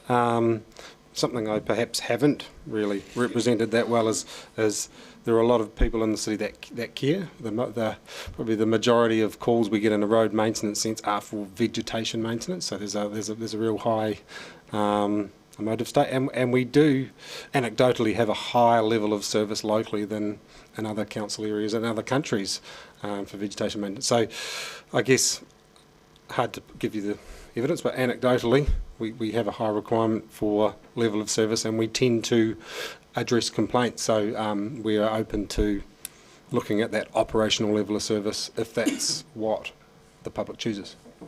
And one final question. If your neighbour has trees and shrubberies severely restricting use of the footpath, are you personally entitled to go and trim them back to the footpath edge, or do you not have any right to do that? Do you have to bring the DCC and get them to do it? So in terms of hanging into the public space, there is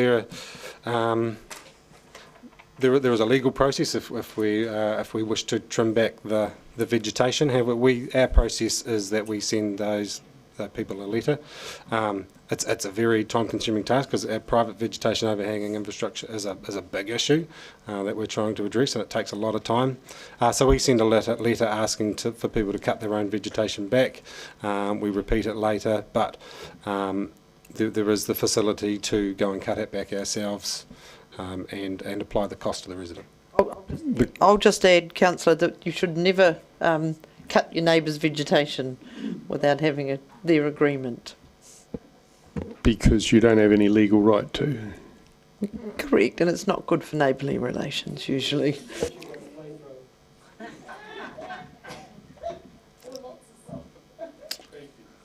Very good. Thank you. Councillor Walker. Yeah, thanks. Yeah, I don't disagree with some of the analysis of Councillor van der Vis's on the alternatives, although I would say salt and vinegar is only ever good for chips. All I was going to say is I'm happy to move, I mean, it pains me slightly, but I'm happy to move option 3, status quo, when we come to that point. Okay. Councillor Houlihan. Thank you.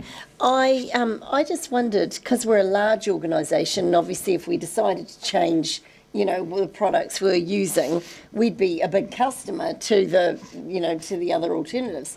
Have we talked numbers? Because obviously you've put some comparisons in this report saying that it would be a lot more expensive if we looked at alternatives because you'd have to do it more often. But can you confirm you've actually spoken to companies and said, oh, look, if we're interested, because we're such a large, you know, client, they might drop prices so it is actually doable to get us, you know, because I mean, it would be crazy for them to miss out on such a big opportunity, I would have thought. I'll just respond if I may, please, Councillor. We'll always look to find the most commercially advantageous solution for council, for sure, but the repeat applications require significant increase in volumes, so there'll always be a tension in that commercial arrangement. Our numbers will be at you know, ballpark at the moment, but they're not the off-the-shelf price for organic alternatives. They're our contractor deals, so we do have better deals than what you would pay on the shelf. Now, this is a wee bit of an unusual question, but do we have, don't all laugh when I say this, do we have any indication of what our bees, how many bees we've got in our I mean, I know we don't know numbers, we probably don't know numbers of bees, but it's just that obviously because of pollination, and if we didn't have bees, you know, the world would be, there's a problem with bees.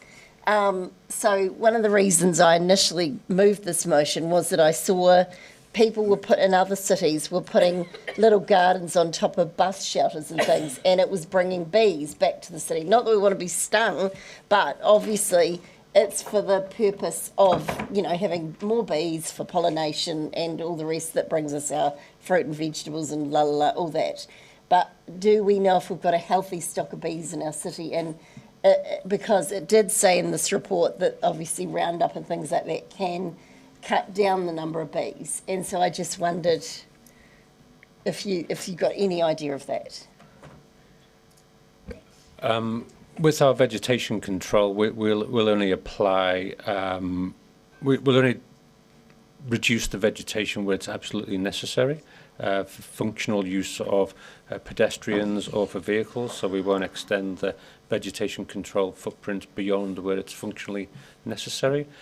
So we'll always seek to minimise the effect on flora and fauna in the natural environment. All right.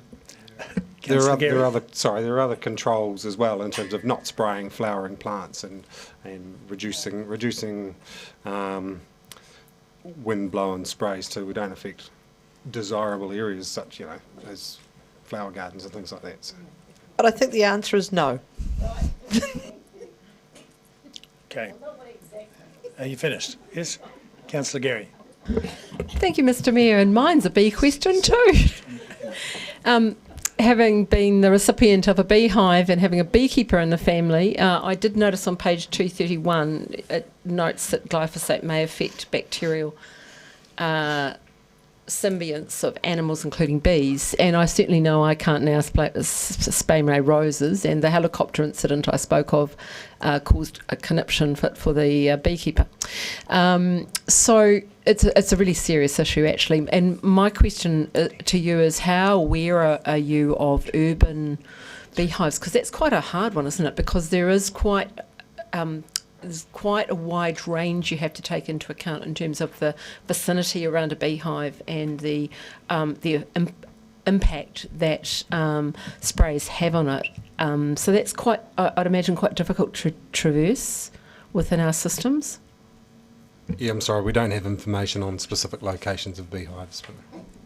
Thank you. I suppose if it's an issue for residents who have an urban beehive, they would ask to be a no spray zone. Would that be the case?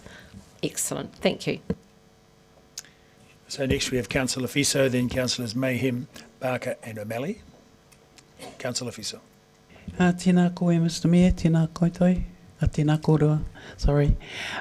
My question is probably, I should know the answer to, sort of. I'm looking at the Christchurch City Council glyphosate reduction case study, points 18 to 22. So is this, if we were of a mind to go to the public to consult them, is this, does it reach the standards set by the significance and engagement policy? Council's free to consult on anything it wants. So if it wanted to consult on changing the type of weed control application we're doing, it's free to consult, regardless of the significance threshold. The cost change here, for example, would likely need a specific mention in the consultation document, and if you wanted that, you would need a preferred option and an alternative. Councillor Mayhem. Thank you. I think this is a question for the CEO. None of these options are my preferred option. Is there a possibility that we mash options 1 and 2 together, and that we explore an option, you know, that each type of weed or each area has a specific application? Might it be the road? Might it be moss? Might it be mowing or mulching? So council's free to move whatever option it wants. As I understand it at the minute, Councillor Walker has signalled he intends to move the status quo with seconder support, and so you could signal that you had a subsequent motion were that one to fail. I would like to signal a subsequential motion to move away from the status quo and look at exploring broader options of combining both option 1 and 2 in our weed control methods. Even 3, still using. And maybe just a reduction in glyphosate, maybe. Right, so we have that. Next question is from Councillor Barker. Thank you, Mr Mayor. I just note in the Māori impact statement, just looking through a wellbeing lens, that staff have not discussed the use of herbicides in council operations with mana whenua, and I wondered if there was a tangata whenua view on the use of herbicides. I can't get on the internet. I was looking up Te Take Haruru, which we've just adopted, and wondering about the how we're applying that to this, which I would think might be an important point because of the importance of Papatūānuku to Māori people. So I just wonder, have we missed an opportunity in this report to put that lens on this? I don't think we missed the opportunity. It wasn't possible to get the level of engagement in time for the report. But remembering, we currently have the status quo, so that is, mana whenua are aware of what we're currently doing. That would be my observation. Okay, next question, Councillor O'Malley. Thank you, Mr Mayor. It's sort of following up from Councillor Mayhem's question about, sort of a different motion if the first one was to fail.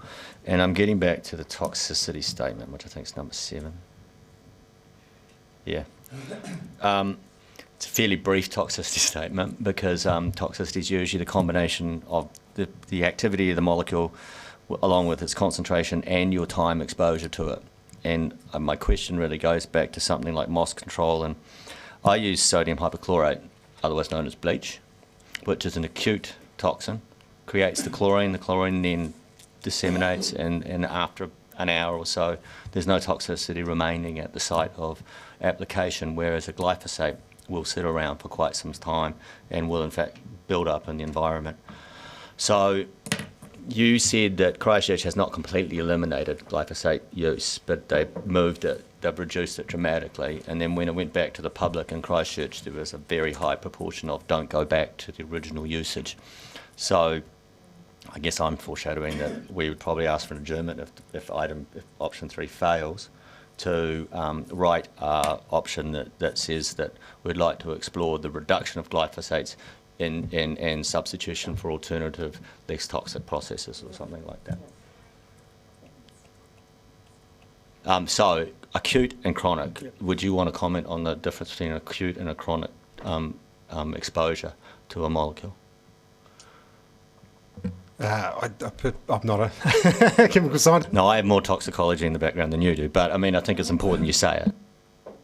Acute is often the focus of your material safety data sheets, is what immediate effects you're going to have from a substance. The alternative, what long-term effects of glyphosate or any material or substance has, and that's potentially where studies, industry, scientific information can conflict and vary, or is not in place yet.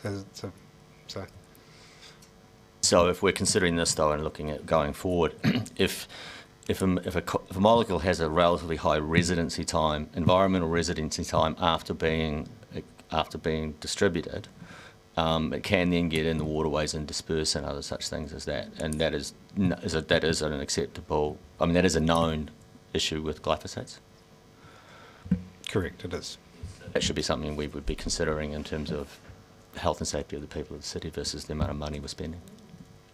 I'm saying that to the rest of them, not you. Okay.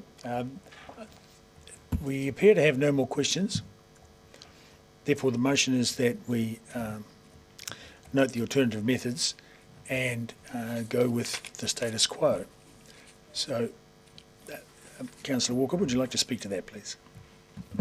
Yeah, thank you, Mr. Mayor. I'd be appreciated if the councillor next to me would stop repeatedly trying to hit me up about my motion. It's my personal... I've moved the motion. That's about the 7th time you've been hassling me to change my mind. So, interestingly, Googling environmentally, or at least certainly for our insects and our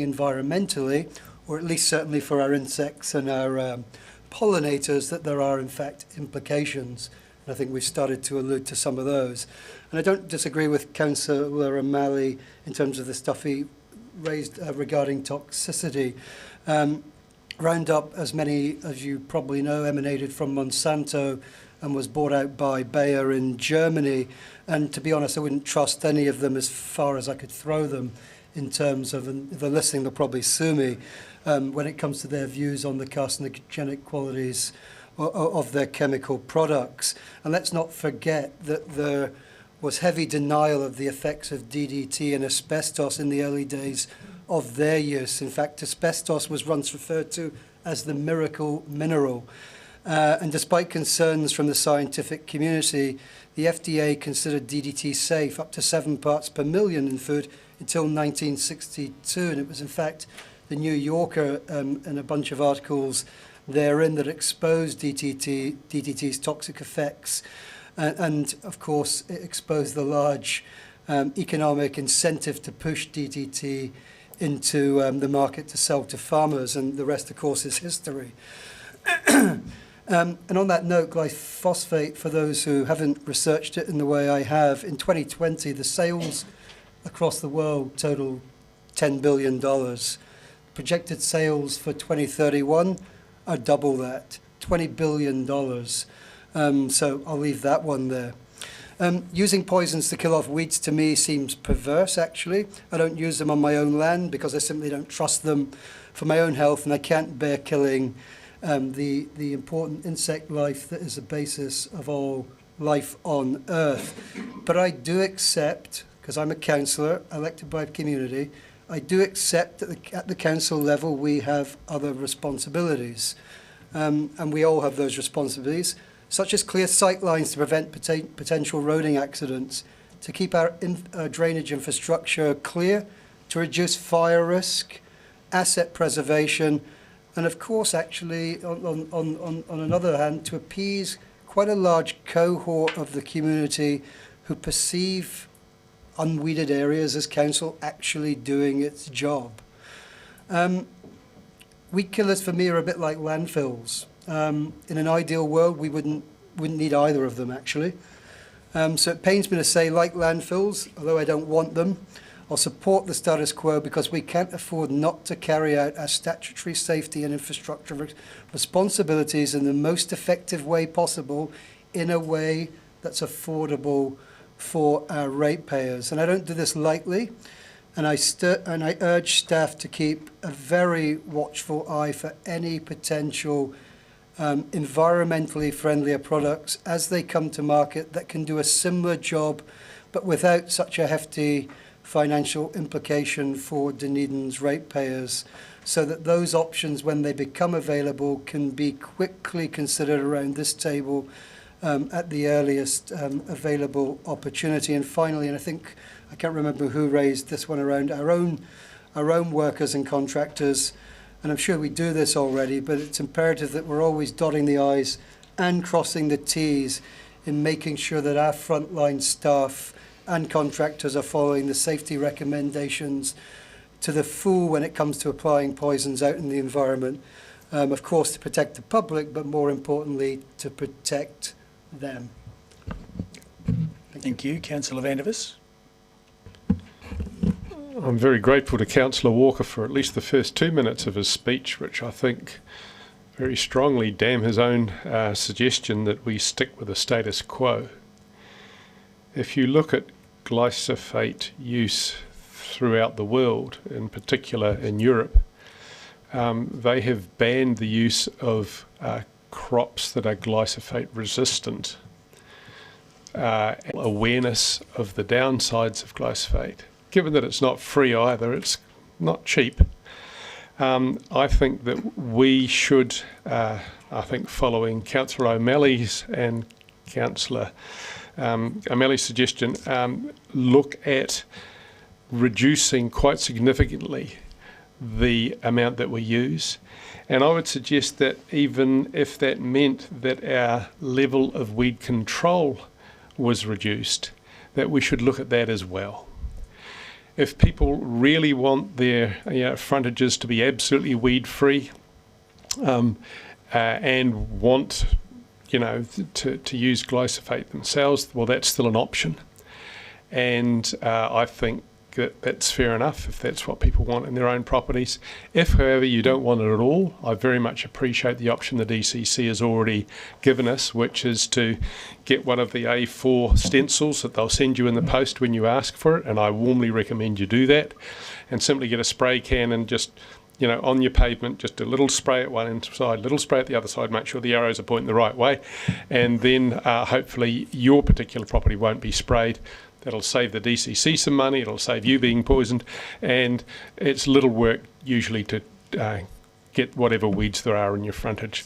For some people that's not an option, so I'm all for as many options as possible that reduce the use of glyphosate. So for those reasons I'll be voting against this, hoping that between Jim and Mandy we get an alternative which looks at dramatically reducing the use of glyphosate. It's very much on the list of suspected carcinogens. It's not something we really want to be inflicting on our public, or we don't want to be paying the people that are purveyors of the stuff either. So looking forward to an alternative to the status quo, and thank Councillor Walker very much for his, I suppose, quite balanced introduction. Thank you. Councillor Houlihan. Thank you, Mr Mayor. Yes, I won't be supporting this motion either. And thank you, Councillor van der Vis. I agree with pretty much all of what you said. And I also really liked what Councillor O'Malley was saying around a potential follow-up motion to reduce the use of glyphosates and to look at some other alternatives. This is not meaning, we're going to not get rid of weeds on the side of the road or anything like it, like the Councillor Walker suggested in his speech that maybe, these areas might be left. That's not what's being recommended here. It's just looking at safer alternatives because, as we've heard, there is possibility that some of those products could be carcinogenics. Councillor Malley raised the issue and the staff indicated there could be some truth to it, that there could be some contamination in waterways, if I heard that correctly. And if that's the case, what is that doing to the waterways? And also, I know it sounded silly me going on about the bees, but Councillor Walker also added, the other insects that are there. All of those things have a purpose for what they do in the life cycle of killing a bee or a wasp or a spider or whatever they do, but they all have a place. And when you just wipe them out with a really toxic Roundup or something, it kills everything. And that isn't good for our environment. And if you care for the environment, I think you should be concerned about what we're using on it. And so I certainly won't be supporting this. Councillor Mayhem. Thank you, Mr Mayor. To Councillor van der Vis's point, you don't have to actually spray in a herbicide sign on your gate. You can sign up on the No Spray register online, and most of my community has done this, and we maintain our own verges. I don't think we can stop farmers using glyphosate until it makes economic sense for them to do so, but as city governors, we can do things differently. And I would like to see us being role models around better environmental practice. The negative impact on bees has been mentioned by Councillor Houlihan, but also its soil health and biodiversity in general. We know that everything that we put on the surface is going to eventually drain to the ocean, so the effects of glyphosate is also going to affect aquatic life. Unacceptable levels have been found in New Zealand honey, and Japan has already threatened to stop importing our New Zealand honey, which would be a $68 million market that New Zealand missed out on each year. That doesn't make economic sense to me. I think if we look at the fact that it doesn't just kill weeds, it kills all plants and the biology in the soil, making it unproductive, also killing the microorganisms that actually protect our plants against diseases and pests. I know that it will be more labour intensive for us to explore alternative models, but thinking about the future of the planet and Papatūānuku, and all of the little creatures, great and small, insects, bee life, and those invisible microorganisms, I cannot vote to continue with the spraying methods that our city currently uses. Thank you. Councillor O'Malley. Mr Mayor, so if this motion is to fail, we've already flagged that we'll put up something else, which is a combo. And I think it reflects what ended up in Christchurch City Council, which is it's very hard to remove these entirely from your weed program, but we should be using them as judiciously as possible. Councillor Walker's introduction to his speech really exemplifies the fact that it takes a long time for the environmental exposure and safety of a molecule to come out and be fully understood. And that usually what is making it being used a lot, DDT was a good example of it, was its attractiveness and being effective. And that's because powerful chemicals have powerful actions, and they have been designed chemically to be very powerful. But unlike human medicine that has to go through a number of toxicology tests before it can even get near a human, often as not, these chemicals that are used in the environment don't have to go through any. And then they go out, they get used, and only after they're used do we understand how dangerous they are. And I think the glyphosates will come under the same heading as DDT in the long run. They will eventually go off the market because they are determined to be too dangerous. So that's why I'd like us to go past status quo at the moment and move down the journey of trying to remove them as quickly as we can from our use.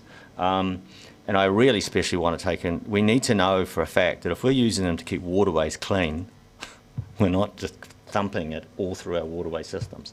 So we know we have an intrinsically dangerous molecule. We know that it's been associated with cancers. Is the link that tight? Well, it took a very long time to get smoking linked up to cancer, right? So, but there's plenty of evidence out there to suggest that it isn't safe. I think we can all agree on that. So the motion that I would like us to put forward would be an active reduction in glyphosate use, and we'll work that out. If this is to fail, we'll work it out with before we put it up, the wording. Thank you. I'll probably. I think we've got a seconder. Yes, Councillor Gary. I think you'll move. Thank you, Mr. Mayor, and I was happy to second this. In that I don't see there's a viable option in the paper that's come to us. I wish there was, because I think we all agree that using glyphosate and others on our roadside verges and so forth in our residential streets, although that's less so, it's more mowing in that particular circumstance, has got problems and challenges. We know it's effective, but there isn't any viable option that I have read in this report. However, I am concerned about safety, and I agree with everything that Councillor Walker said around being very conscious of our contractors and their safety. And also, one thing we could do immediately is to boost the communication around the community understanding, and I had an example of this just last week, the community understanding that they do have an option and can sign up to be spray-free on their berms and verges. And I still think that's something out in the community that's not well known necessarily. Also, we still have this perception around level of service, and as I drove into work this morning, there were contractors out weed eating on the peninsula, and I remember just 2 summers ago when there was a lot of growth and a cacophony of complaints that we had about the weeds. And so we have levels of service issues, perceptions to deal with, and we also have the financial implications. And I am very aware of the fire risk. Being on a large property that is of concern. I've become really aware of this issue since having, as I said, bees on the property and the things that I can't easily do. But I have supported this because I don't see a viable option at this time. It doesn't mean to say we shouldn't look again at this. And so I'll be voting in support of the motion. Councillor Gilbert. Thank you. When I sat down, or rather when we started talking about this, I was leaning towards option 3. And not lightly, the same as Councillor Walker. In fact, Councillor Walker and I had discussions this morning over our concerns of the prolonged exposure and of the contractors using the chemical. But it seemed like the only viable option, certainly when we're looking at costs as well. Now I'm sitting here having listened to many of the conversations, many of the arguments of the debate, thinking about what I do on my own property and why I do that on my property, the payoff and the shortcomings of not using a chemical such as glyphosate.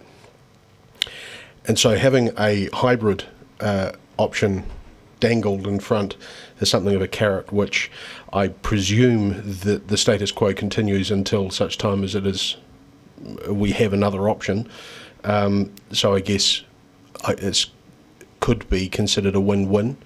So I look forward both to, I will probably not support option 3 in the hope that what my colleagues next to me are scurrying around quickly drafting up now better meets what I was hoping for.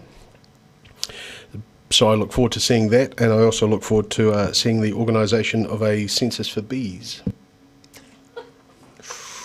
Big job. Councillor Barker. Thank you, Mr. Mayor.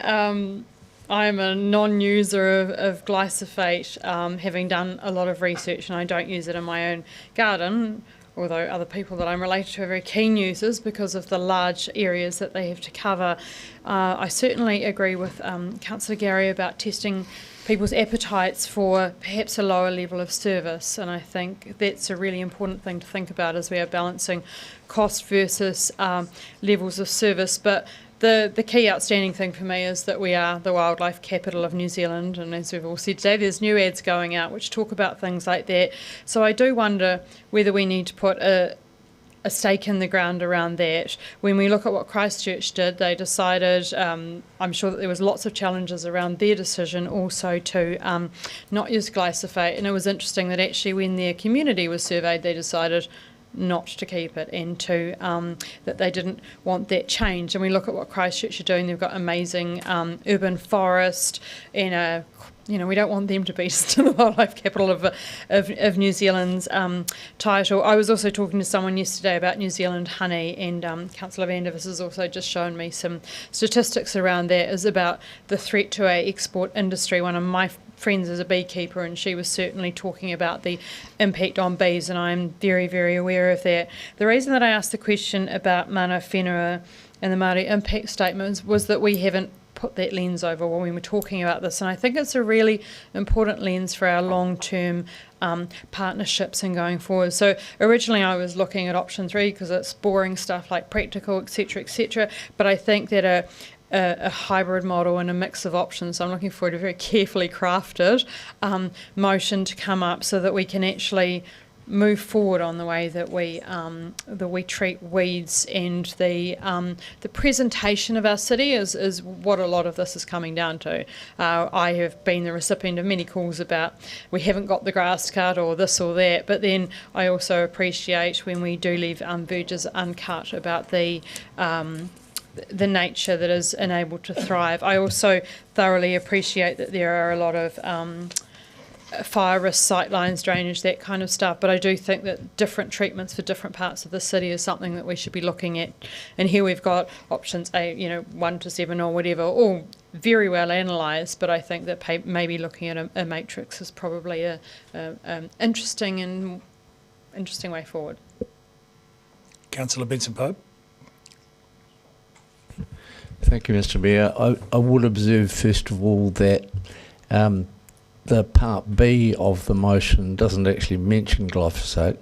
It talks about using a chemical herbicide, and I would assume that if a different herbicide were to appear that didn't raise the concerns that exist around glyphosate, then staff, and it was affordable or similar, then staff would have the capacity under what's up there to jump at the possibility. I'm similar to some of the earlier speakers. I'd like to thank the staff for the objectivity of what they presented us at the request of 2 of our committees and my next door neighbour's daughter, who was the person who presented to us originally. But I find the economic implications of changing at this point too powerful to ignore. And I think the motion there, as I commented, doesn't talk about a particular chemical. It talks about a chemical herbicide unnamed. Now, we know that might be glyphosate at the moment, but as I say, that the door to change is not closed.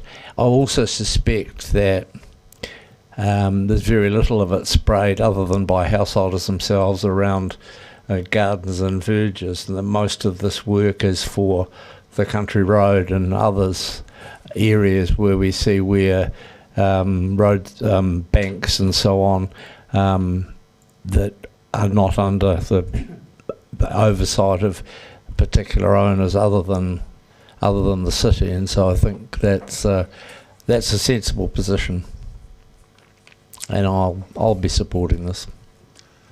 I'm wondering, we can't circulate it by email, but can we hear a verbal rendition of where you're up to? Can we do that right about? If this is your rendition as well, then I think it needs a wee bit of work, the one that you flick through. Yeah. Right. Okay. It's okay. We've still got speakers. Deputy Mayor Lucas. Thank you. I'm not going to repeat what other councillors have said, but I think what Councillor Walker said, I think we're between a rock and a hard place. And I was like Councillor Gary, is that when I read this, I couldn't see any other choice but this. And definitely, as you've said, Councillor Benson Pope, I think economically, I think it's going, an alternative is going to put something like 3% on rates, and I can't support an alternative that's going to increase rates by that much. So I will be supporting this motion. Unfortunately, we don't know what the alternative actually is. No, but it's a bit difficult. Are there any other speakers? No? All right. So, well, I personally would like to see what the alternative is. It's pretty general what we've got in front of us, and I think whilst everyone has concerns about the chemicals, there's quite a range of chemicals that are used by the City Council, and some of those chemicals are in fact, by far and away the best method for controlling of certain types of weeds. So it's a very tricky thing to make a blanket ban on glyphosate, but I don't believe that is the intention. I believe the intention is to move to more of a mix, more of a matrix, and to allow the possibility of more manual and mechanical methods as well as organic sprays where appropriate. So what I'm hoping for is something that does all that in the most cost-effective manner possible with minimal impact on expense. So I see you nodding. So having got to that, your right of reply. Yeah, thank you. Great debate, folks. I mean, if only I'd known I was surrounded by a bunch of green environmentalists. That's great. And will I die on a mountain for this one? Absolutely not, actually.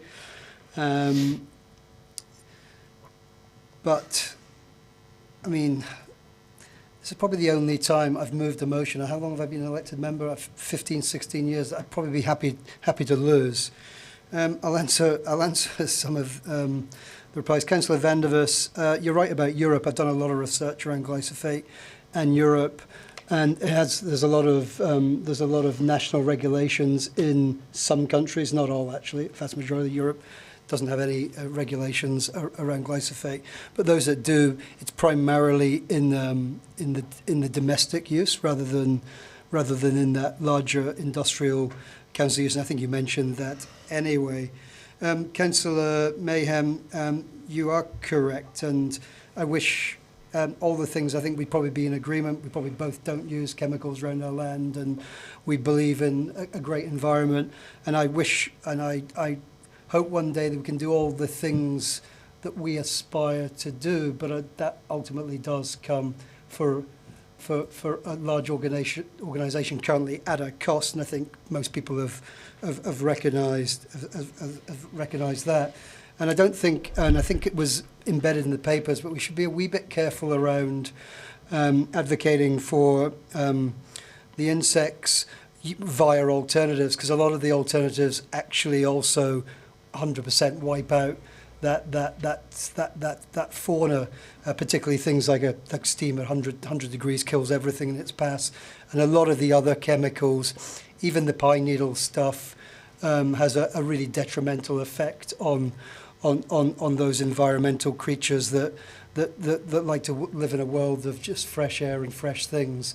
The only thing that really works is pulling by hand, but yet again, the nematodes don't like that either. So there's lots of things that get affected by the supposed other green, clean environmental products. I mean, for example, a lot of the alternatives we use for washing out dishes, I don't think anyone would happily put it in a glass and drink it. It still has effects. That said, I'll go on to Councillor O'Malley.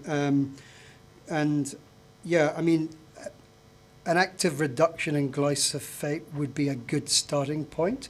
And I would just ask if this loses and there's another motion, that we do embed into that somewhere asking in the strongest terms that staff use their best endeavours to reduce the use of glyphosate. And I assume and I suspect you're probably working on that already.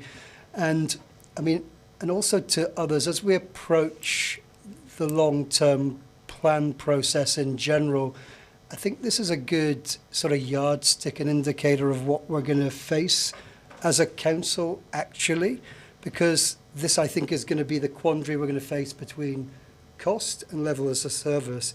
And this is a bloody good example of that, actually, because I would have no problem.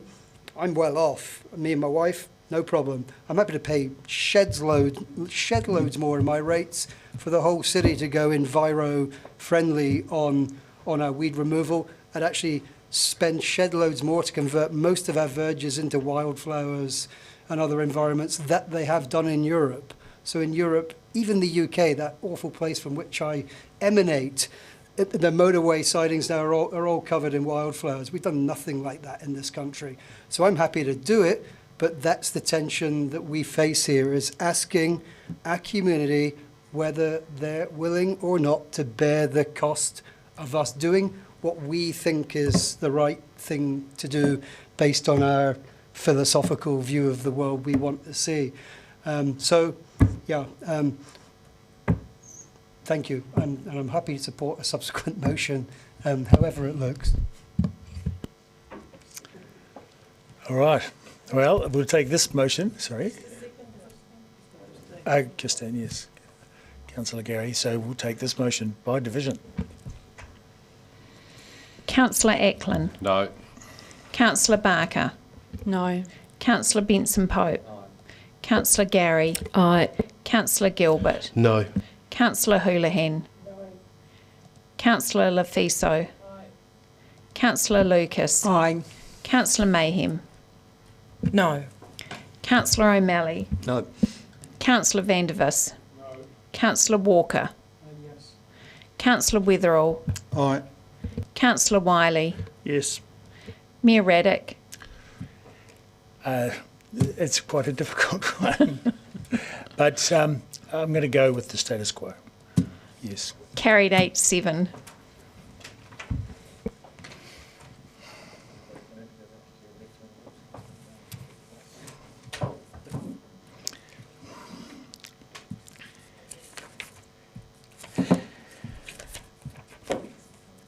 Number 13. Proposed parking changes. And we welcome to the desk Ms. Benson, Mr. Ward.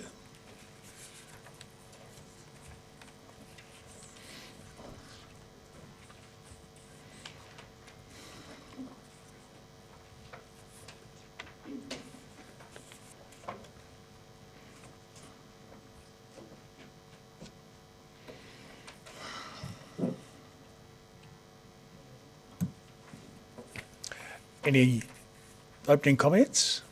Cura, Mr Mayor, thank you, but no, and I'm back again. Yes. Questions? We have no questions. Councillor Wiley. I noted that there was no speakers to the hearing, and I find that quite surprising. Is there any comment from staff?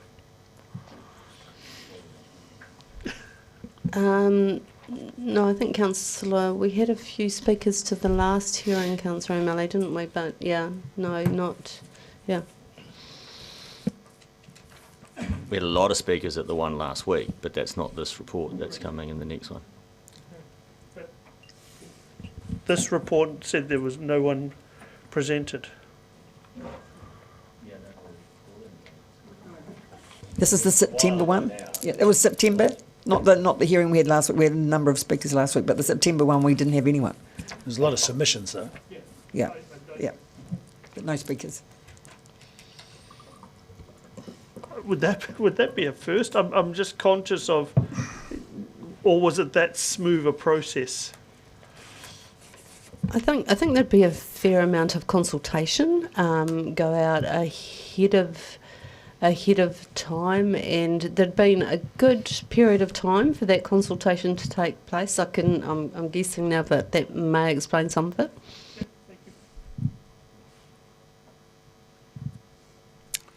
Alrighty.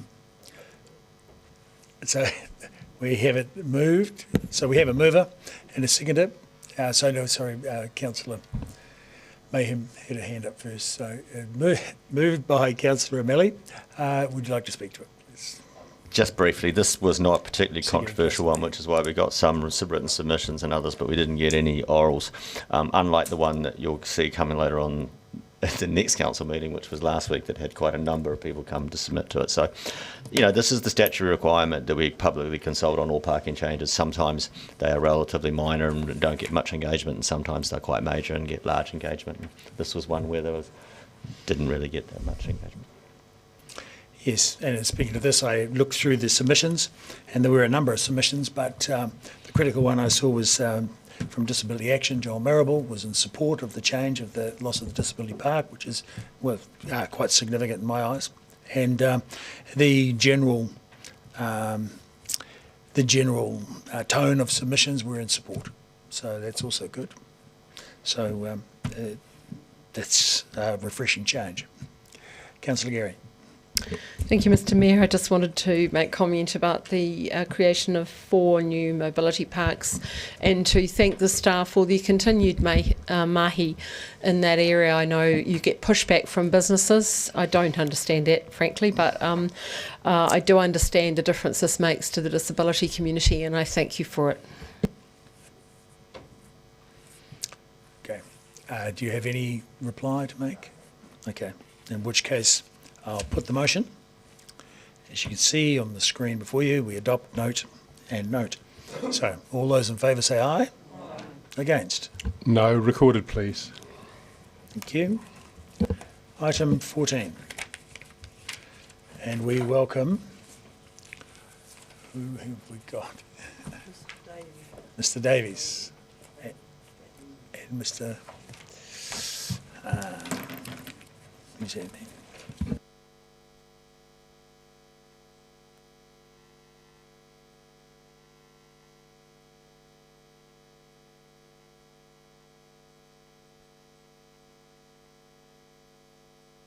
Gentlemen, do you have any opening comments? Yes, the review of the policy which we conducted was the 3-year external review conducted in conjunction with Forex Limited. The changes proposed to the policy are minor in nature, and we're happy to answer questions. Yes. Yes. Thank you. Very good. Thank you. Questions, councillors? Councillor Vandevers, then Councillor Barker. If we go to the change on page 283 regarding liquidity, that's 5.1, it appears that the buffer requirement, which was fairly specific for liquidity, has been removed. Is there still an adequate liquidity buffer? Yes, there is. We've got a large amount of committed facilities, which is proportionate in relation to the short-term debt that we've got. Also, now that we borrow off the LGFA, we can borrow off them, and they've got their own liquidity backup sources also. Thank you for that. Does that mean we will be moving quite a bit more of our borrowing to LGFA? We'll continue to source funding off LGFA and also the market, but we've got a significant portion of our funding at the moment through LGFA.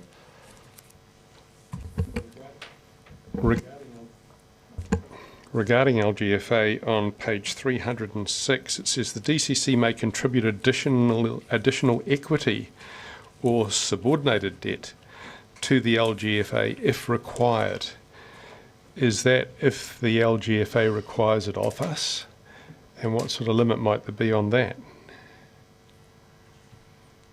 That's in relation if there was a need to convert debt to equity in the event of a council default. It's what worries me.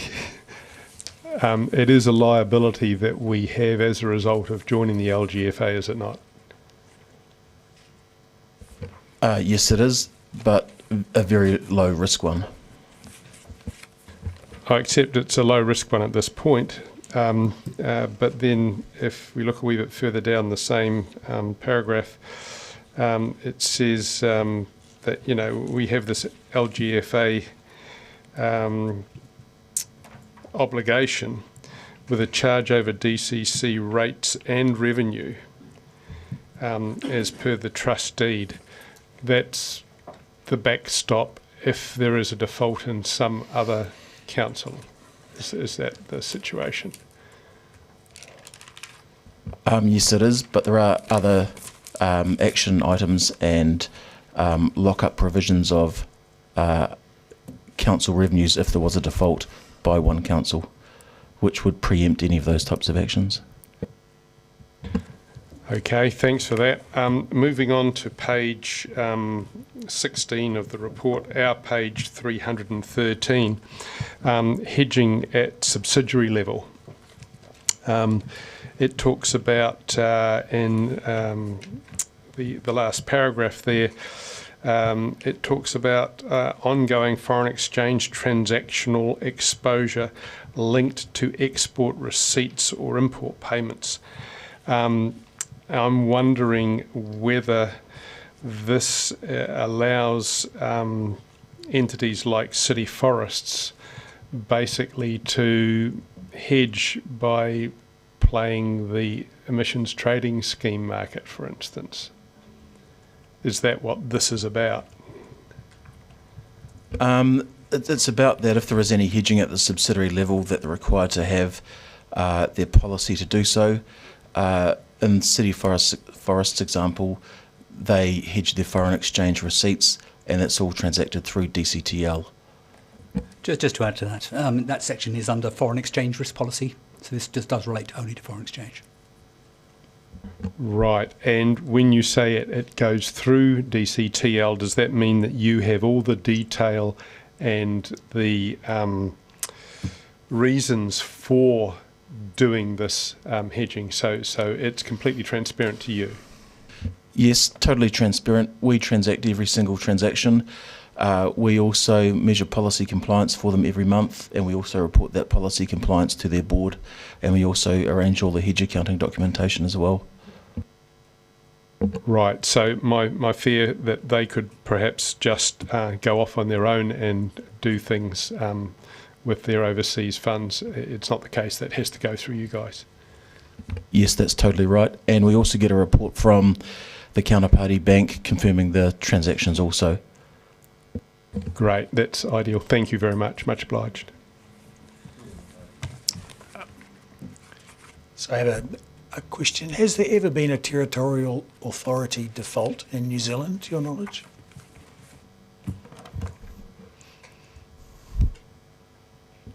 Not that I'm aware of. Rodney? Sorry, button. Speaker. Yeah, not as far as I'm aware of. I am aware of some difficulties with one council in the North Island quite a few years back. Thank you. Councillor Barker. Thank you, Mr Mayor. I just note that the attachment B and attachment C have confidential on them. Was that confidential from the people that put the recommendations forward? So these are actually now, the Treasury Risk Management Policy is a public document. Is that correct? Yes, it's a public document.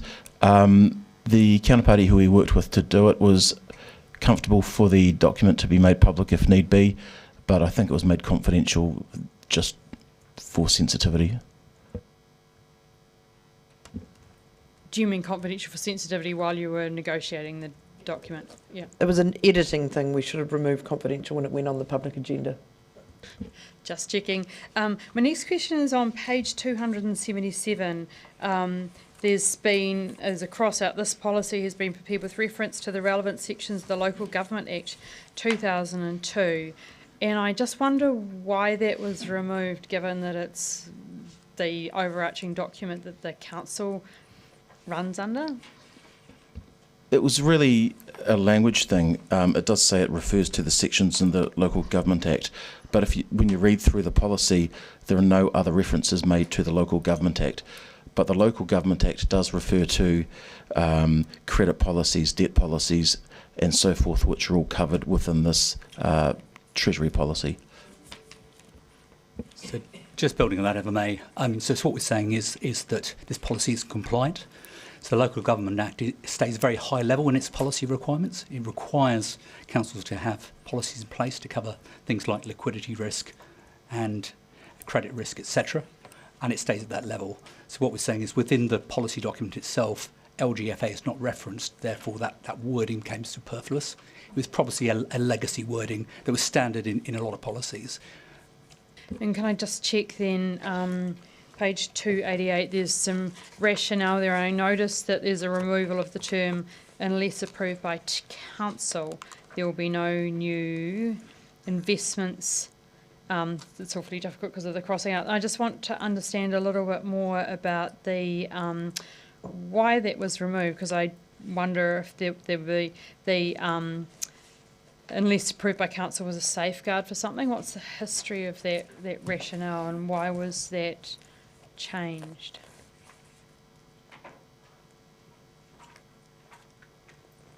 I guess my purpose in that is there council control that's being removed through that paragraph, or is that something that was... Yeah, I think that's a very good question, Councillor. I mean, I think the origin of it, this is not knowing the original drafting, but it seems that it was perhaps a control that's not actually required. The intention of this section of the policy is to enable the short-term investment for liquidity purposes of surplus funds, to make sure that if we are left holding cash for a longer period than we would necessarily choose to, that it's invested wisely but conservatively and prudently. It's not intended to actually be a mechanism to go place an investment for a term longer than 1 year. So I think this might have been originally a belt and braces provision that it would require council approval, but given the context in which that sits, i.e. the short-term placement of surplus funds, we felt it was unnecessary to actually keep that in. Yeah.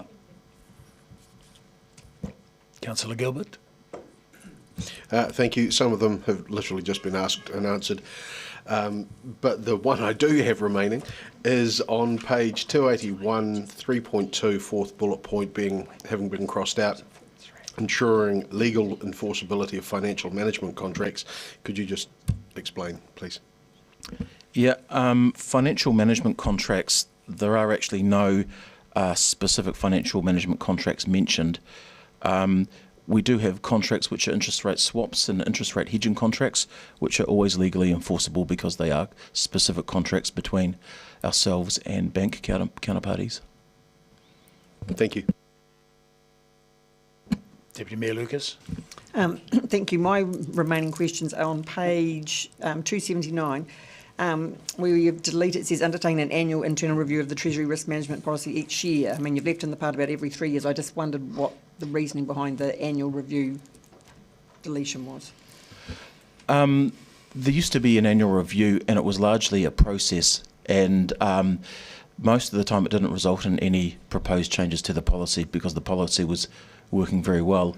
And if we need to make a review for a specific reason, we could do so and bring that to council at that point. But it was really keeping it on a regular cycle in alignment with the 10-year plan cycle as well. Okay, thank you for that. And on page 283, where you've increased the, where it says the policy control in relation to funding risk is no more than 450 million now, where it was 350. Is that because of the increasing debt level of council? Yes, that's right, yes. And the 350 million was when we had uncalled capital of 850 million and 1.2, and now it's 1.6, so increasing that limit because of that.